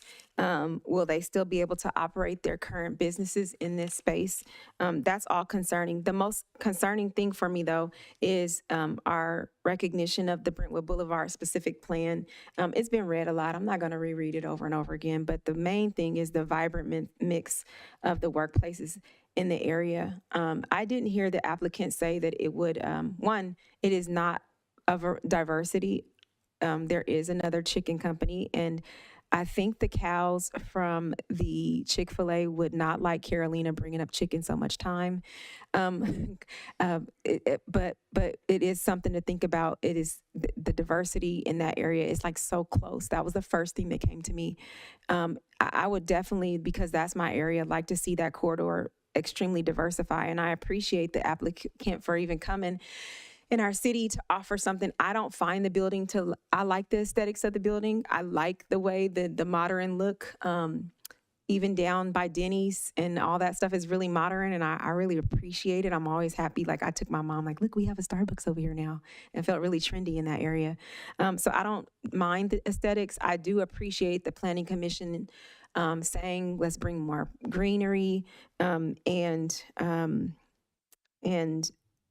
I am concerned. I'm concerned that it doesn't bring the diversity of businesses that we need. And that's the kind of consideration when I talk about emotional intelligence, that I have to decide if my vote is going to be to reject it. And I honestly say, to me, it doesn't bring the diversity that we need in the area. I would like, if you ever go to Denny's, I go there almost every Sunday. It's packed outside. People want sit-down restaurants.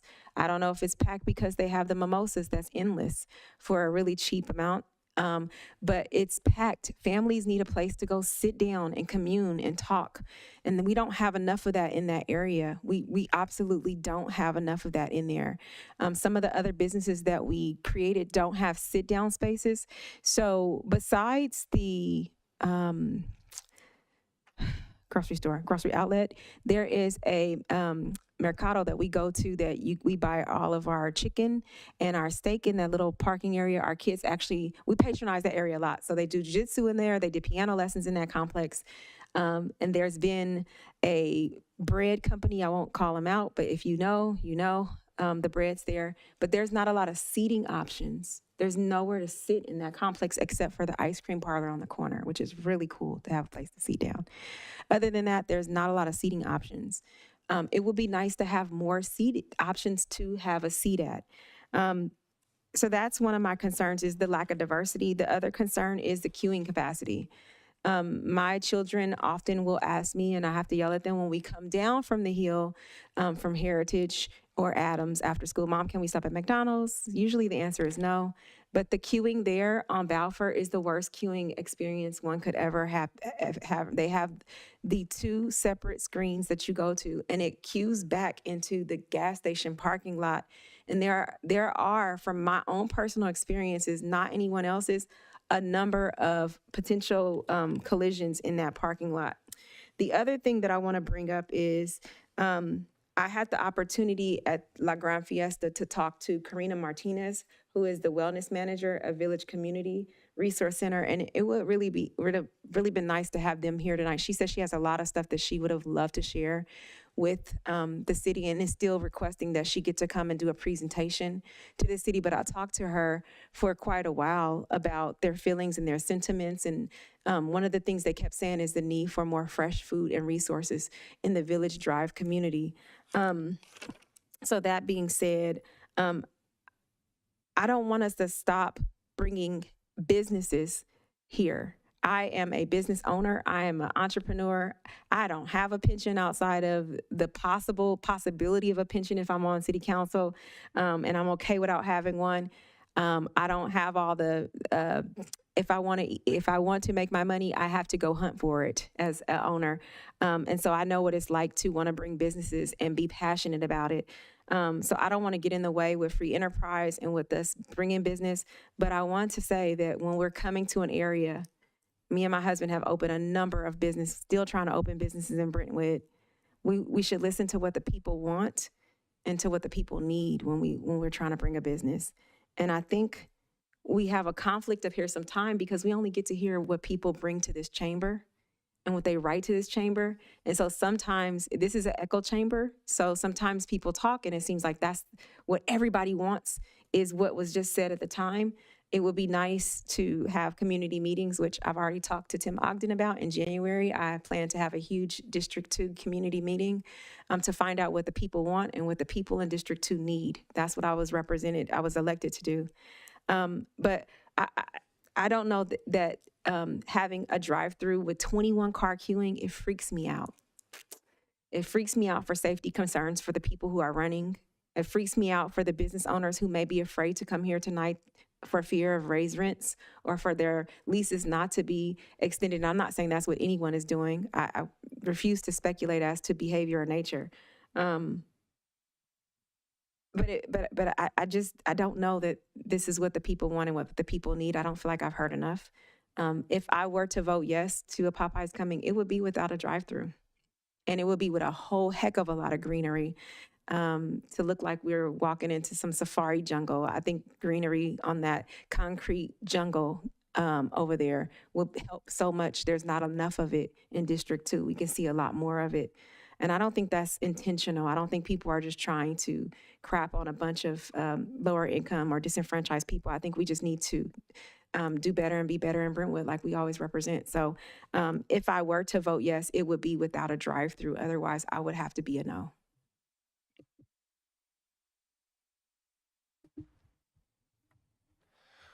I have a couple concerns also.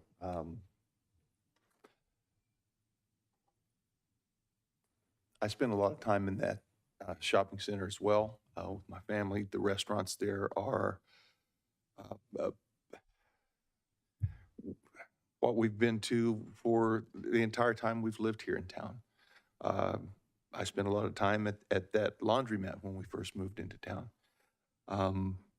That part of town's really important. I've had the privilege of being on the Brentwood Boulevard specific plan 2 different times on my time on council.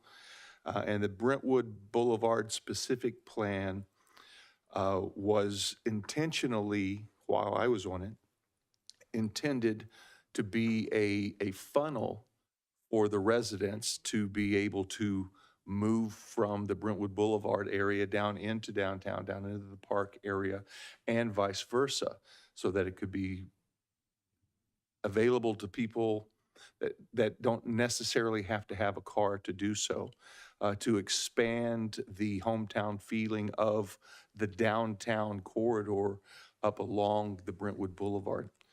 And so as time goes on and land is more and more precious as far as being available to build things on, we have to be really, really specific and conscious on the kind of building and kind of businesses that we want there.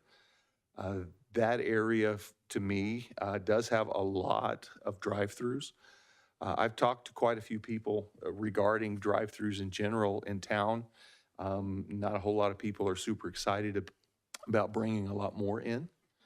I can say that's probably an understatement, but I also believe in business, very much so. That particular former Central Mart and everything from Central Mart on that we've observed and participated in since we've been here is something that we have a lot of shopping centers in this community. I don't think we have any that are more integrally connected to their surrounding community than that particular shopping center. It isn't the prettiest, but it is a part of the daily lifestyle of the neighborhood around there that walk to it.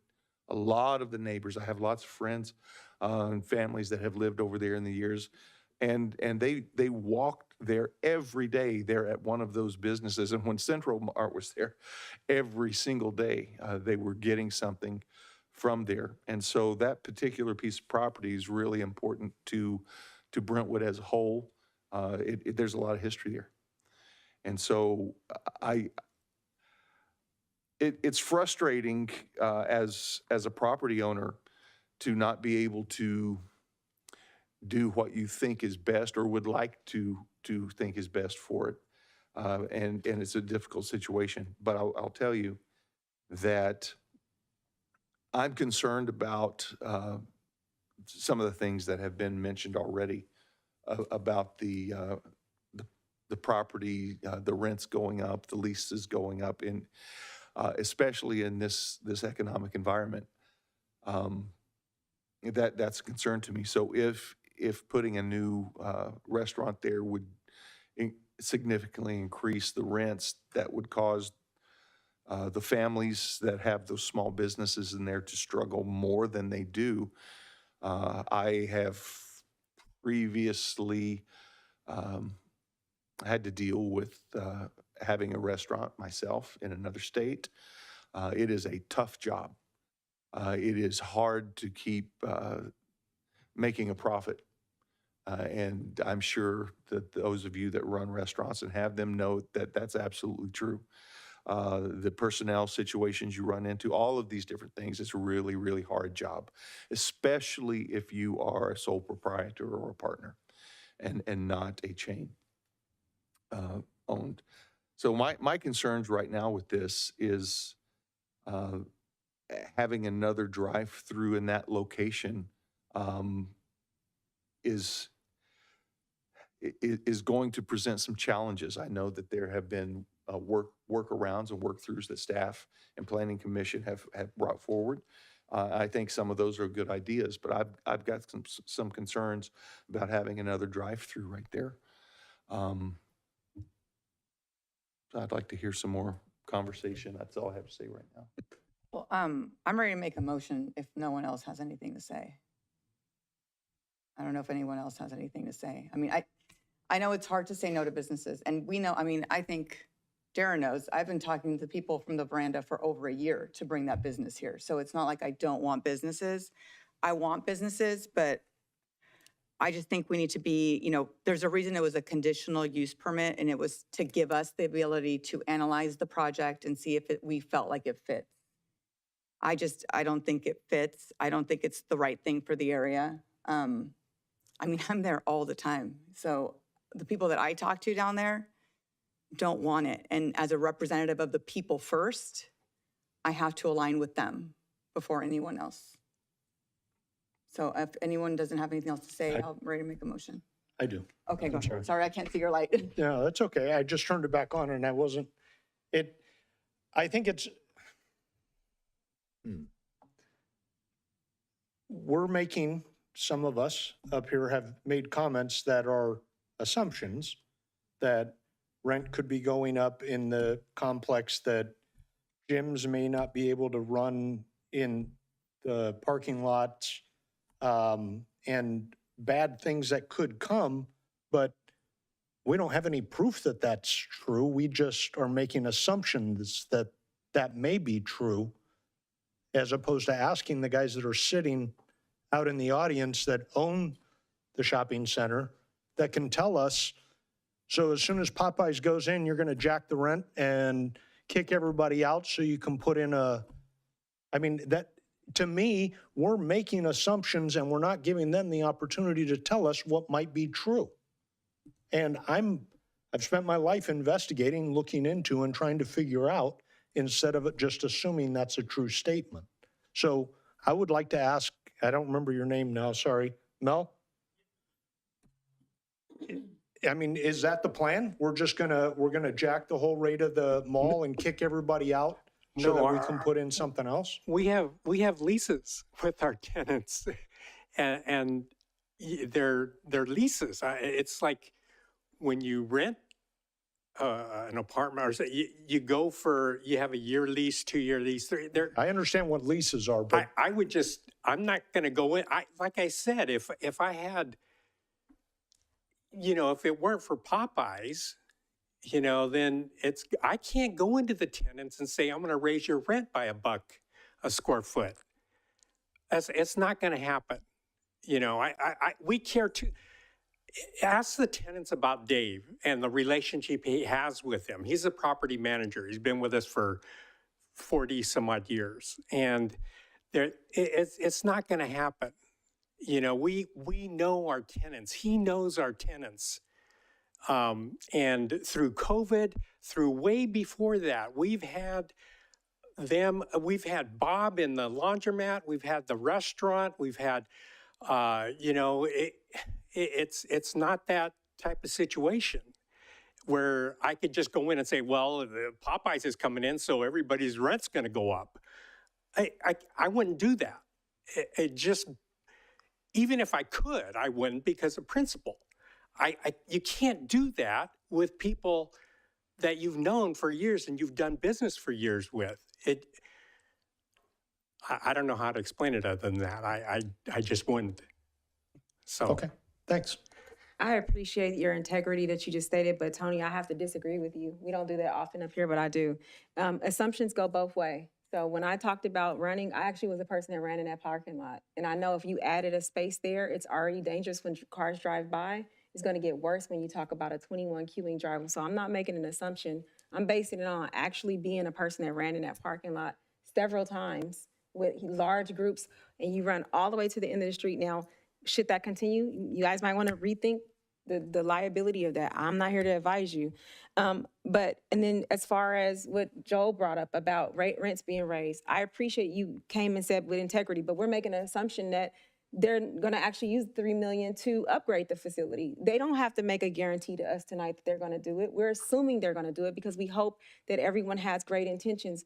We're assuming that people are going to be afforded, and that it is a problem if you drive there. The streets do need improvement. There is nowhere for households to park when you drive right down that side street there. Because one of the security companies that the city uses is on the side of that building. They rent from you guys. It's a security company along the side by the restaurant. When you go park, there's limited resources for parking. I know that parking lot, I've patronized almost everybody in that location. There's limited parking and limited resources. But assumptions go both ways, and we're assuming their rents. But the reality of a person who has rented commercial properties, I've rented so many properties for my law firm.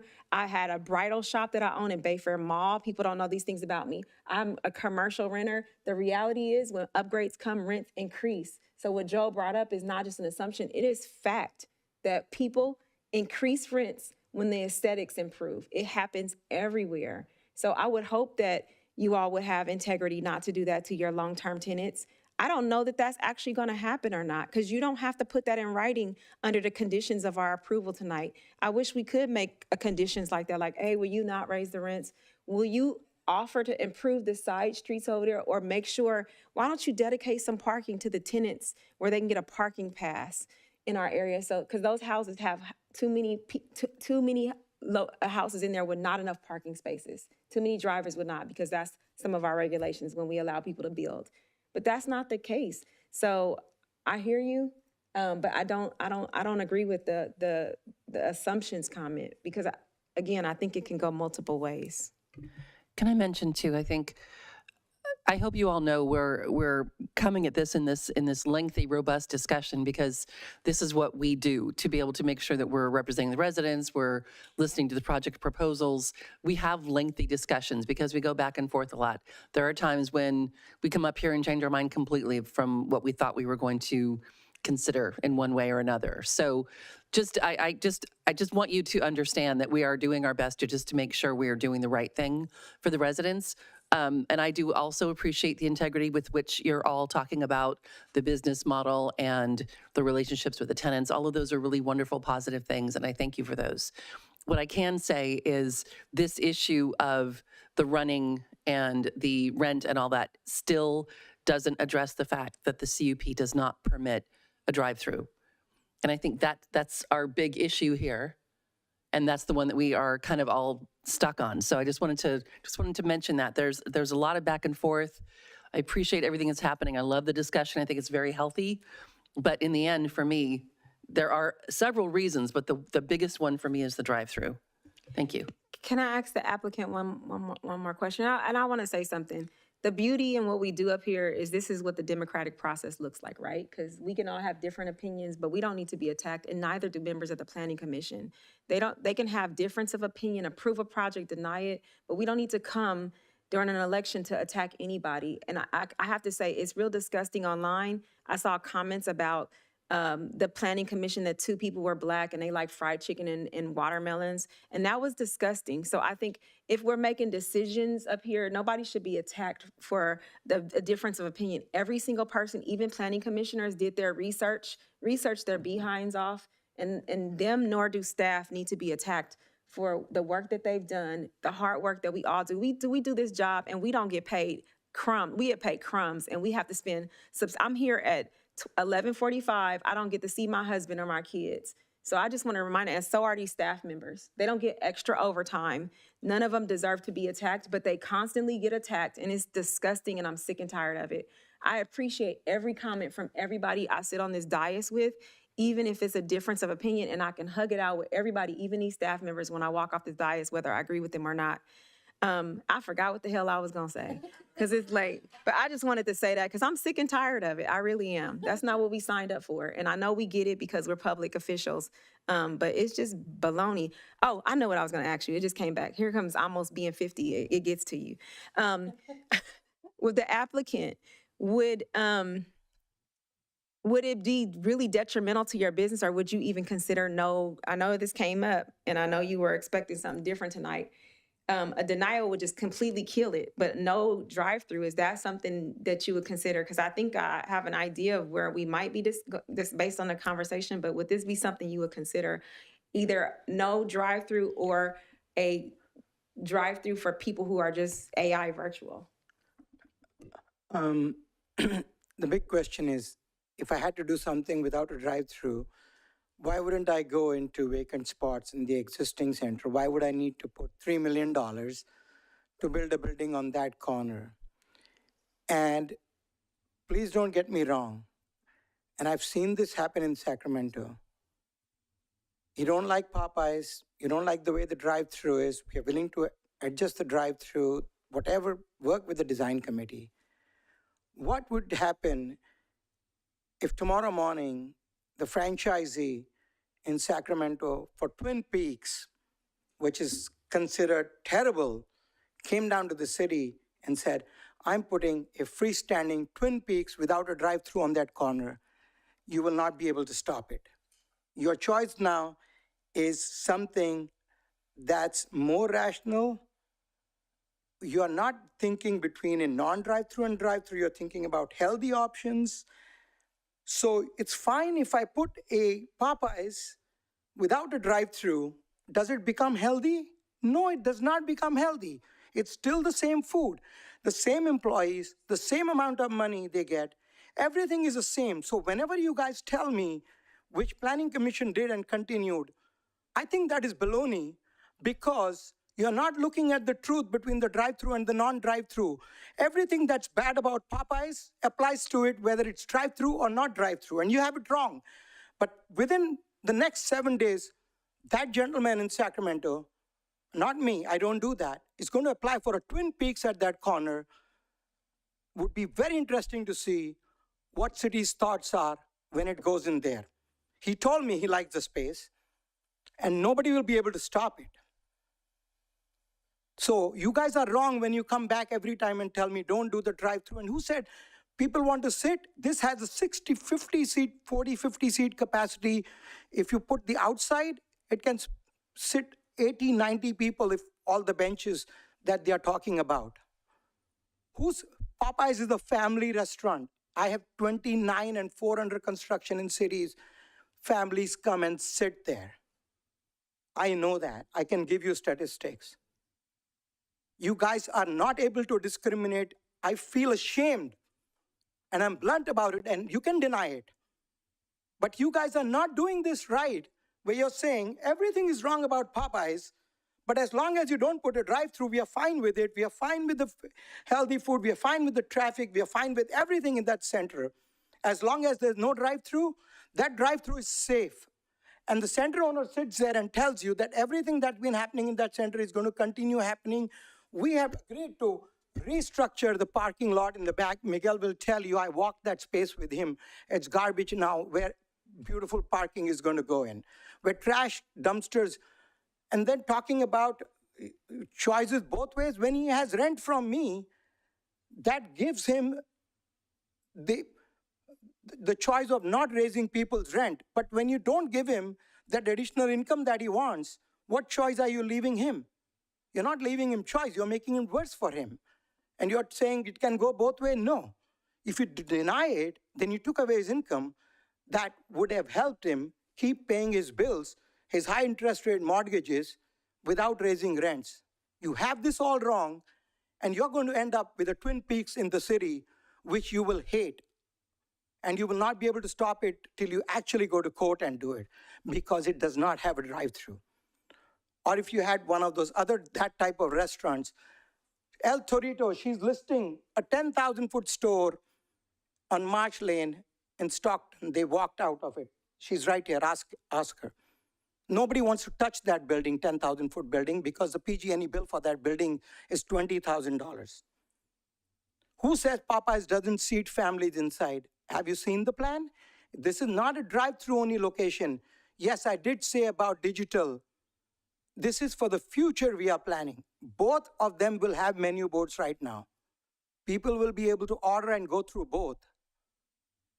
But this is what I'm telling you is that what you just told me and what happened at Planning Commission as well will let you build without one drive-through. We don't care if it's unhealthy food. We don't care whatever it is with it.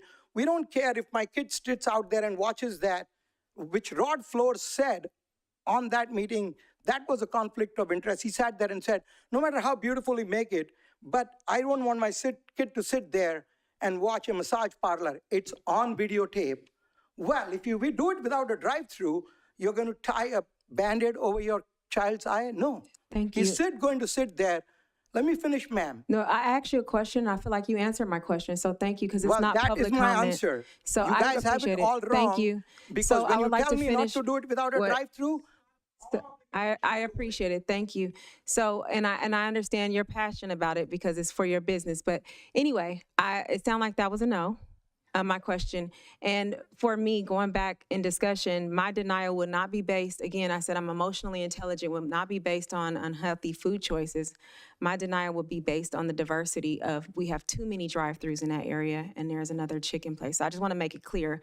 That conversation about healthy food, I did talk about food deserts over there and having variety. So I don't think that brings the variety that is specific to the downtown, to Brentwood Boulevard specific plan. It doesn't bring the level of variety. So that will be what my denial will be based on, not on a dislike of Popeye's chicken at all. Yeah, and I think, again, we talked about this at Land Use and Economic Development, so I was surprised to see this one. We're going to be going through our city and see where else we would want drive-throughs. But let me make it clear, I didn't agree with you. I don't agree with banning all No, we didn't say ban, we drive-throughs. said, Yeah. because I met you halfway, because I would ban them completely. And then, so we said, we're going to go through the map and see where we think there's still opportunity, because we need to be strategic about where we're going to put them. But we also need community involvement. At the end of the day, we represent the residents first, at least I do. And everything I hear from people is the drive-through is the problem, not the restaurant, because I never say anything about Popeyes. It's the drive-through. So with that, I move to deny a resolution of conditional use permit number 23-006. I hold that thought. Is there any further conversation regarding this? Okay, well then, Are you done? yes, You're can I done. get a motion? She made the Oh, motion. I'm sorry. Right? Was the motion done? Oh, Katie. So I understand the motion on the table is to deny the CUP. If we could ask you to take a look at the findings for the CUP, and you could help us understand which sections you'd like us to populate. So I don't think it meets, well, no, I didn't see the conditions. I'm going to tell you why I'm denying it. Let me find it on my little plan. So it's the background and the vision of it. So like I read before, the vision of the Brentwood Boulevard specific plans to transform the existing auto-oriented corridor into a more traditional boulevard with distinctive, unique, and front-facing buildings. I don't think we meet that. Create an attractive and inviting link between the northeast entrance to the city and the city's downtown area. Accessibility by a variety of travel models. Transform the historical auto-oriented strip commercial land use patterns by prohibiting that type of development in the future, and by requiring a vibrant mix of workplace and residential land uses accessible by pedestrian, bicyclists, and transit riders, as well as vehicle drivers, create a safe and convenient circulation along Brentwood Boulevard. Let's see, over here, we're supposed to, all projects were reviewed. There you go.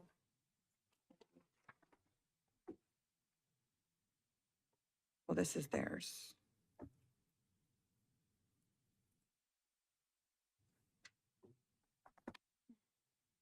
Yeah, hold on, I'm gonna keep going down this one. The hours till midnight, I also was not comfortable with. The roof, buildings with pitched roof tiles are encouraged. Parapet roofs with proposed, when proposed, shall include multiple height variations on the front and side planes of building visible from Brentwood. It's a flat roof with just a panel that comes up and protrudes out. So those are the main reasons for my denial, unless anyone else has anything to add.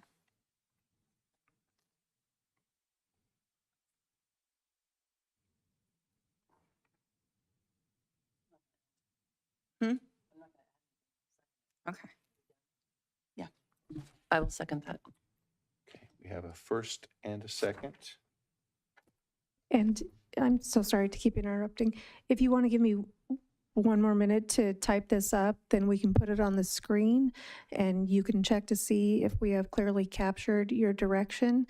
That way you could take final action on this tonight. Otherwise, we're going to have to bring this back for another go at this at your next meeting. No, we can finish it now. But I want to ask you, are you comfortable doing it? And it's Well, late at night and it's a lot. It's Jovita midnight. just read a whole book. Are you sure? Right, so if we could take a 5-minute recess, Mr. Mayor, I'll type this up and then you all can correct me if I'm not getting this down right. Thank you. We'll take a 5-minute recess.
At this time, we will reconvene from recess.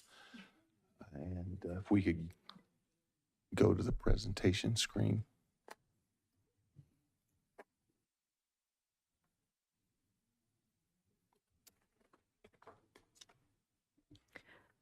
All right, Mr. Mayor, members of council. When this was presented to you, you had two resolutions, one for the conditional use permit, one for the design review. A motion has been made to deny the project in its entirety, which would be as to both documents. So I've collapsed those into a single resolution for your consideration. So just scrolling through, this is in a red line form so you can see where it would have differed from the resolutions that were presented to you. This first paragraph would have just found the project exempt from CEQA. A project denial needs no CEQA review, so I propose to cut that. Scrolling down to the actual findings, this would be the new CEQA finding that for projects that are denied, no CEQA needs to be done. Therefore, you take no further action on CEQA as to this project. I'm going to keep going unless somebody says slow down. Okay, so here we're into the findings for the conditional use permit. I've left most of the findings as is if you didn't specifically comment on them. However, with regard to the harmful effect, if any, upon desirable neighborhood character, the planned specialization of retail, commercial, or community service areas, it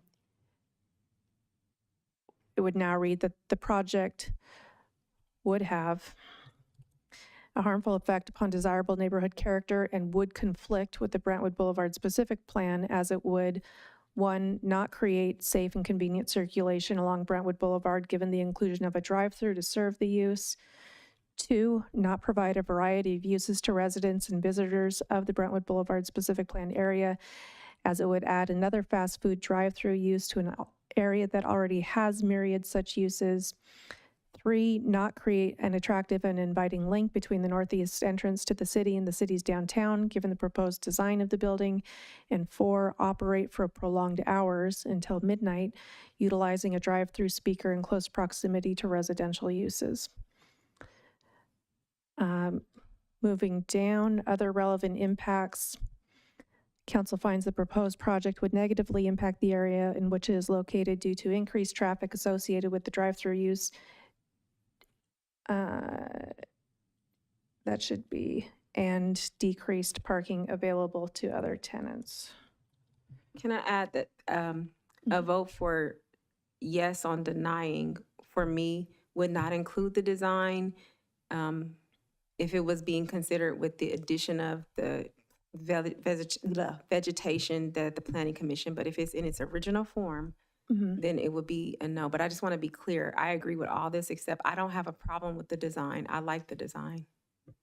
So I wouldn't feel comfortable saying I vote a certain way if we're including the design element in it, unless we're talking about the original project without all the vegetation. Is that what we're discussing? Okay, if it's about the original, then I can agree with this proposal. But if it's not, I don't want to agree to I don't have an issue with the design. That's not my findings for denial. We can do two motions. No. So we could do two parts and break them apart so you could separately deny the conditional use permit. I mean, honestly, once the conditional use permit is denied, you can't approve the design review because it's contingent upon the conditional use permit being approved. That being said, we could split them back into two so that everyone who wanted to vote on the CUP could vote however they wanted, and everyone who wanted to vote on the design review could vote that way. I would be more comfortable voting. That would feel disingenuous for me to vote for something I don't agree with. Okay, so then let me ask this. These are all the findings for the conditional use permit. And also, you about the time, I don't agree with I don't care about the time. There's already businesses that's going that late, so I don't really care about that portion, and I wouldn't agree to that as well. My main thing is about the queuing and about all the other stuff about it not being the attractive, thank you. All the other stuff works for me. Boom.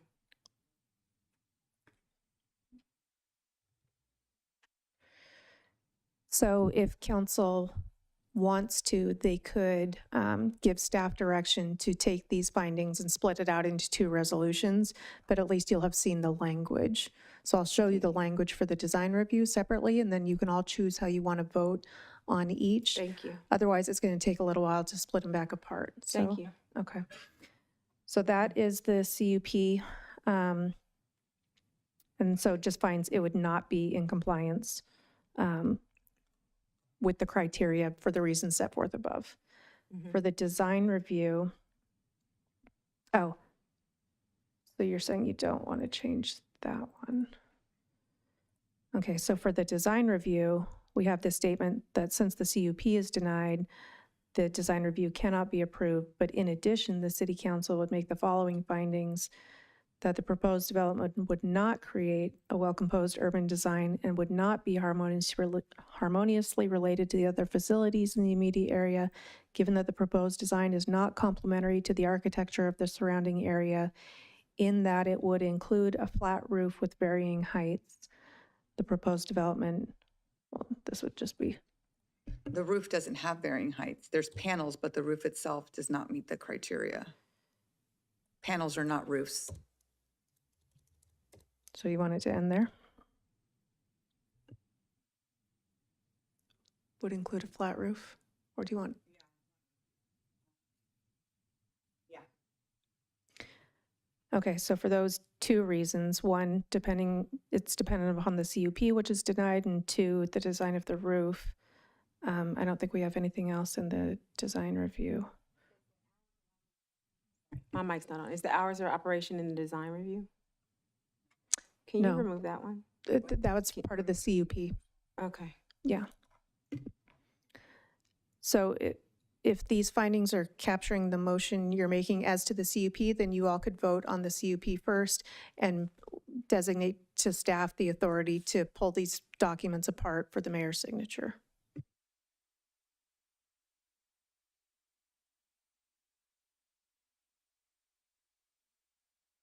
I'm sorry, so we have a first. And a second.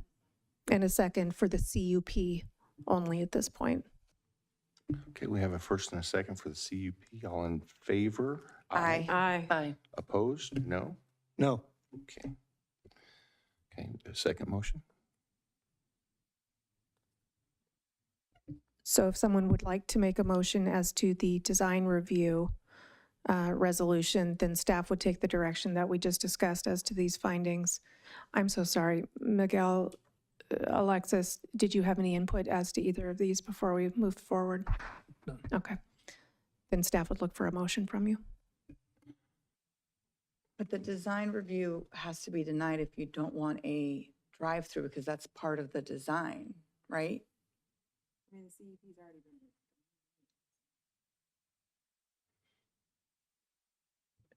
Functionally, yes, but I'll leave everyone to vote as they feel best. I'm confused. I don't like the hours thing, and I don't like the roof. If you want to take it out, then I'm a vote for it. But I don't agree. I don't agree that I don't dislike the But the aesthetics of the design, building. we could take that out, but the design includes the drive-through. So if we're saying, do we like the whole design? We have to, I mean, if we don't want the drive-through, then the answer is no. So I'll take out the roof and the Thank you. hours, and then, We can put it all in one if you take out the roof and out. and then easy. denying the design because of the drive-through. We'll leave it at that. Okay. Yes. So the portion of the design that we don't like is the drive-through. We'll leave it at that portion.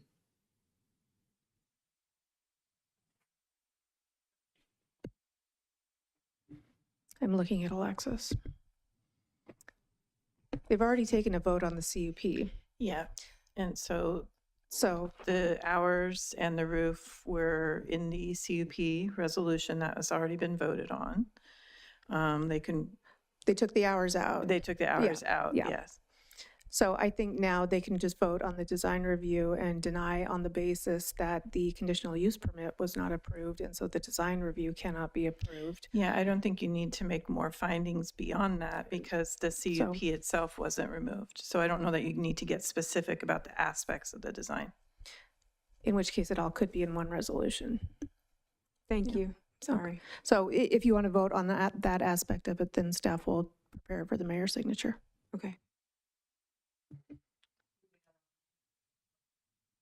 I understand that the motion on the floor is to deny the design review on the basis that it cannot be approved since the conditional use permit was not approved. Is that correct? That's correct. Is there a second for that? Yes. Then we understand. We have a first and a second. All in favor, aye. Aye. Opposed, no? No. And through the mayor, can I get a confirmation of votes for these, the first motion? Yes, one no vote, Councilman Orlemans. Thank you.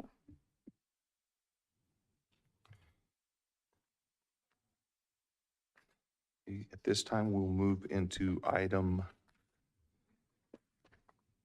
G.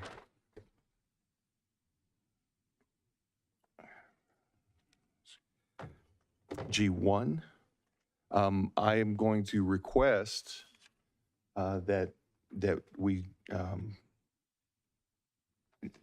not have a presentation from staff on this regarding these items, since we already seen these multiple times. And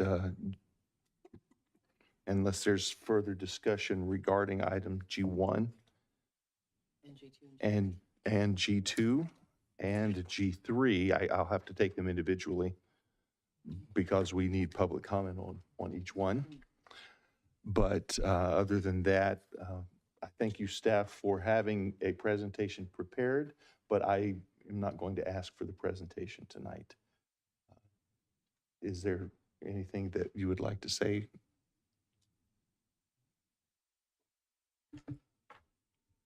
Good evening again, Mayor. So I think one of them is being continued. So we were asking you to continue the first item, G1. G1. And then the other two, I think it's, they're public hearings. So I think we have to go through that process. But as far as the presentation, I think that's up to the council whether you want to hear that or not. And I'll look at Katie if that's correct. That's exactly right. The first one is a continuance, so if you could open the public hearing for the limited and sole purpose of allowing the public to comment on the continuance of item G1, then you could continue on to the next two. It's at the council's discretion whether or not you want to have a staff presentation for either of those, but we will need to take the formal steps necessary for the LLAD vote tabulation. Okay, then at this time, we will open for the continuance of item G1. Are there any clarifying questions of staff regarding item G1, the continuance? Okay, seeing none, do we have any public comments? At this time, the public is permitted to address the city council on this item. If you're participating via Zoom, please raise your hand to speak. If you're in person, please file a speaker card with the city clerk. We'll take public comments from those participating in the council chamber first, then from those participating via Zoom. Remarks are limited to 5 minutes per person, and your microphone will be muted if you speak on items that do not pertain to this agenda item or if the timer has expired. I do not believe I have any speaker cards, and I have no hands raised in Zoom. At this time, we'll close public comments. If there's no further speakers, I need a motion to close. No, okay. A motion to close public comments. So moved. Second. Okay, we have first, second, all in favor, aye. Aye. Okay. Is there any further council discussion on the continuance? Okay, if not, do I have a motion for the continuance? I make a motion for the continuance. I'll second. I have a first and a second, all in favor, aye. Do we need a specific date for the continuance? Oh, To September 24. 24th. So I make a motion to continue to September 24th. And I'll second. Thank you. We have a first and a second, all in favor, aye. Aye. Okay. Item G2. This is for approve the final engineer's report and confirm the ordering of the formation of landscape and lighting assessment district number 24-1, Hanson Lane.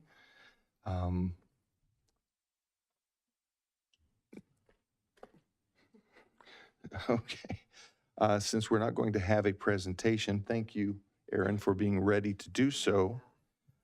Do we have any clarifying questions to staff regarding this item? Okay, seeing none, at this time, I will open the public hearing and public comments. At this time, the public is permitted to address the city council on this item. If you're participating via Zoom, please raise your hand to speak. If you're in person, please file a speaker card with the city clerk. We'll take public comments from those participating in the council chambers first, then from those participating via Zoom. Remarks are limited to 5 minutes per person. Your microphone will be muted if you speak on items that do not pertain to this agenda item or after the timer has expired. We received 0 written public comments for this item. I do not have any speaker cards in person, nor do I have hands raised in Zoom. Okay, thank you. At this time, we'll close public comments. I need a motion to close the public hearing. So moved. Second. Okay, we have a first and a second. All in favor, aye? Aye. Okay, that moves. Any council discussion on this item? Okay, seeing none, are there, at this time, if we could confirm the formation with a simple majority property owner approval weighted by the assessment amount.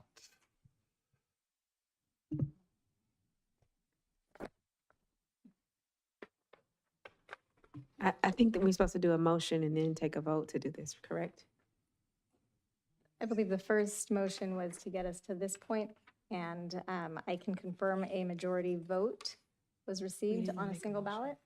Did we need a second on that motion? No, There was no motion, so The majority vote is actually what she's, from the involved property owners. yeah, no, that was what you just read. It says council make a motion, confirm the formation with a simple majority property owner approval weighted, and then the council votes, right?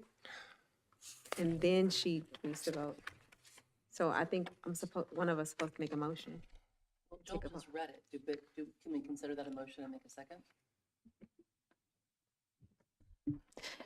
Councilmember Pearson, is that your motion? That is my motion. I heard a second. We Okay. have a first and a second. All in favor, aye? Aye.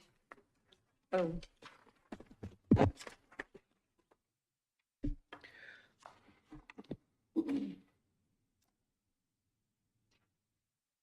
I would ask the city clerk to tabulate the ballots and read the results.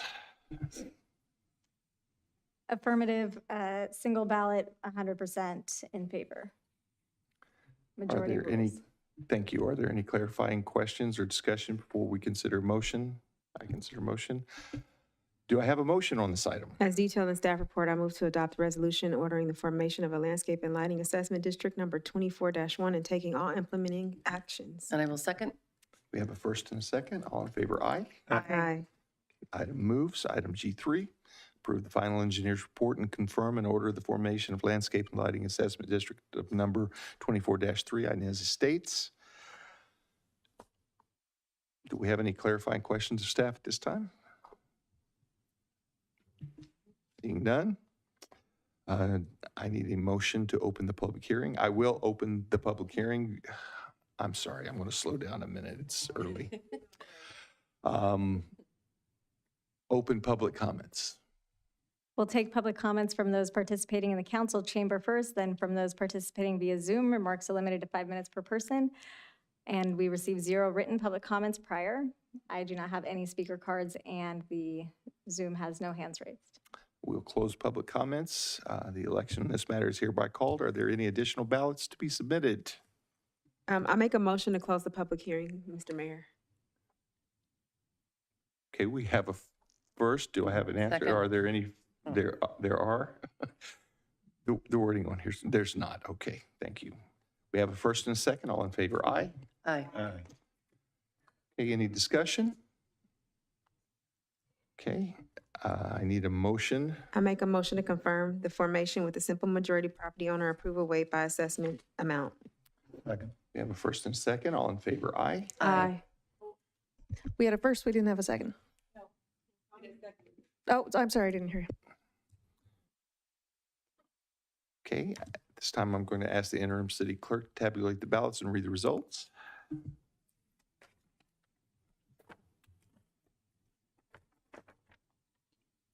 It's an affirmative, yes, the majority is in favor.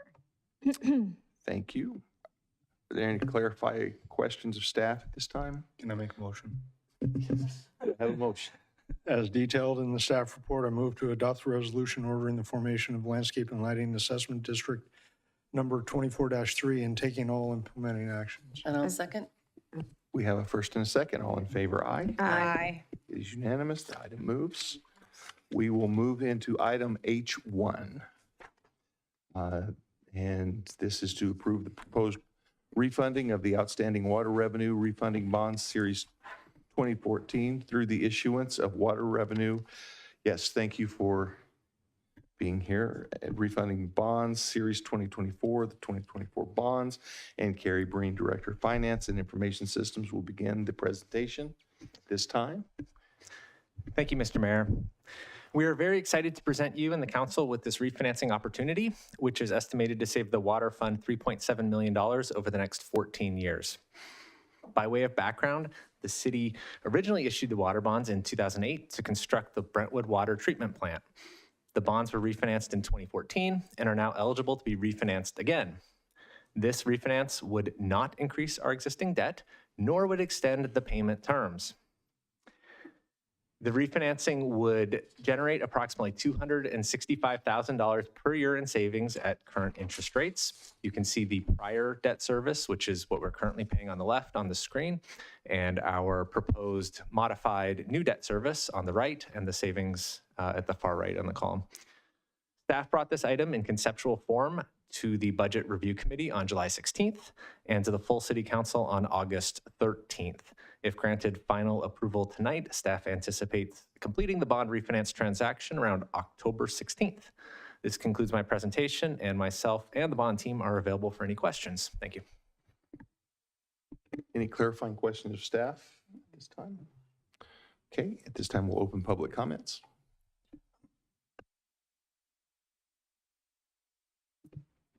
If you're participating via Zoom, please raise your hand to speak. If you're in person, please file a speaker card with the city clerk. We'll take public comments from those participating in the council chamber first, and then those participating via Zoom. Remarks are limited to 5 minutes per person.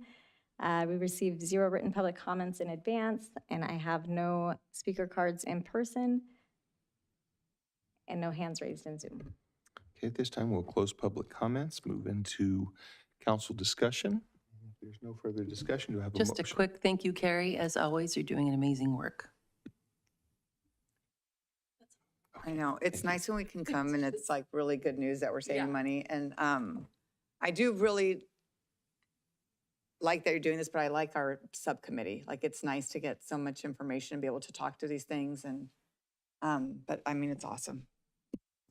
I agree. The subcommittee, without the subcommittee, some of these things would be a lot more research on my end, but having a great resource like everybody up in finance to take care of answering those questions has been invaluable. Thank you very much. Thank you. So we're going to need 2 I'll make the first one. motions on this. Yes. As I'd like to make a motion as set out in the staff report, adopt a Brentwood Infrastructure Financing Authority resolution authorizing the issuance of Brentwood Infrastructure Financing Authority water revenue refunding bonds series 2024 and all actions related thereto. Second. We have a first and a second. All in favor, aye? Aye. Aye.